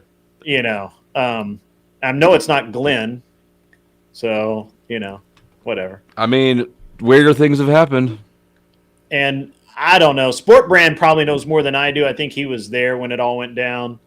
But all I know is then they had like an interview with Emmett to talk about her stream and all that and some other shit, and and they literally admitted that I was right the whole time. The Are We Not Men was a bad dude, and he demanded money from her, and apparently she owes him like two weeks or 2 months or whatever money. I don't know. I don't fucking know. Apparently he thinks she owes him money. She thinks he's a dick, whatever. And it's all nuts. It's all nuts. And I have no opinion on it other than it's fucking insane. They're insane people, and I don't give a shit. Which is basically the same opinion I had before. It's just been reinforced by like a lot. But you will have lots of material to work with if you do a little digging. I haven't even started digging into it. But because I know you are the drama stream guy, and you'll be able to make way more of this. No vacation goes unpunished, Grid. I took a week off and the drama just you piled up. fucked up, bro. You fucked up. Yeah. Well, I told you it was going to go. Your entrepreneurship. I did tell you that this was going to happen.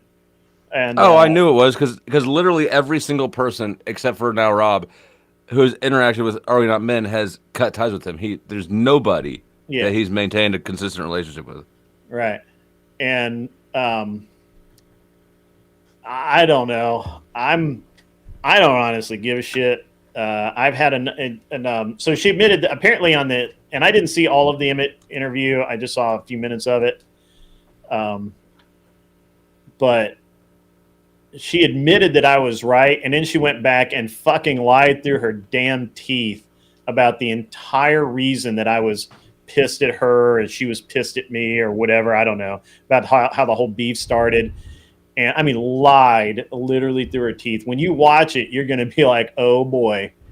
And after that, I just quit listening to everything she has. It's irrelevant to listen to her. She's been in some, I've been in some channels when she was there, and I don't even bother. I'm shocked she's still in the Crucible with how bad faith and how much she lies.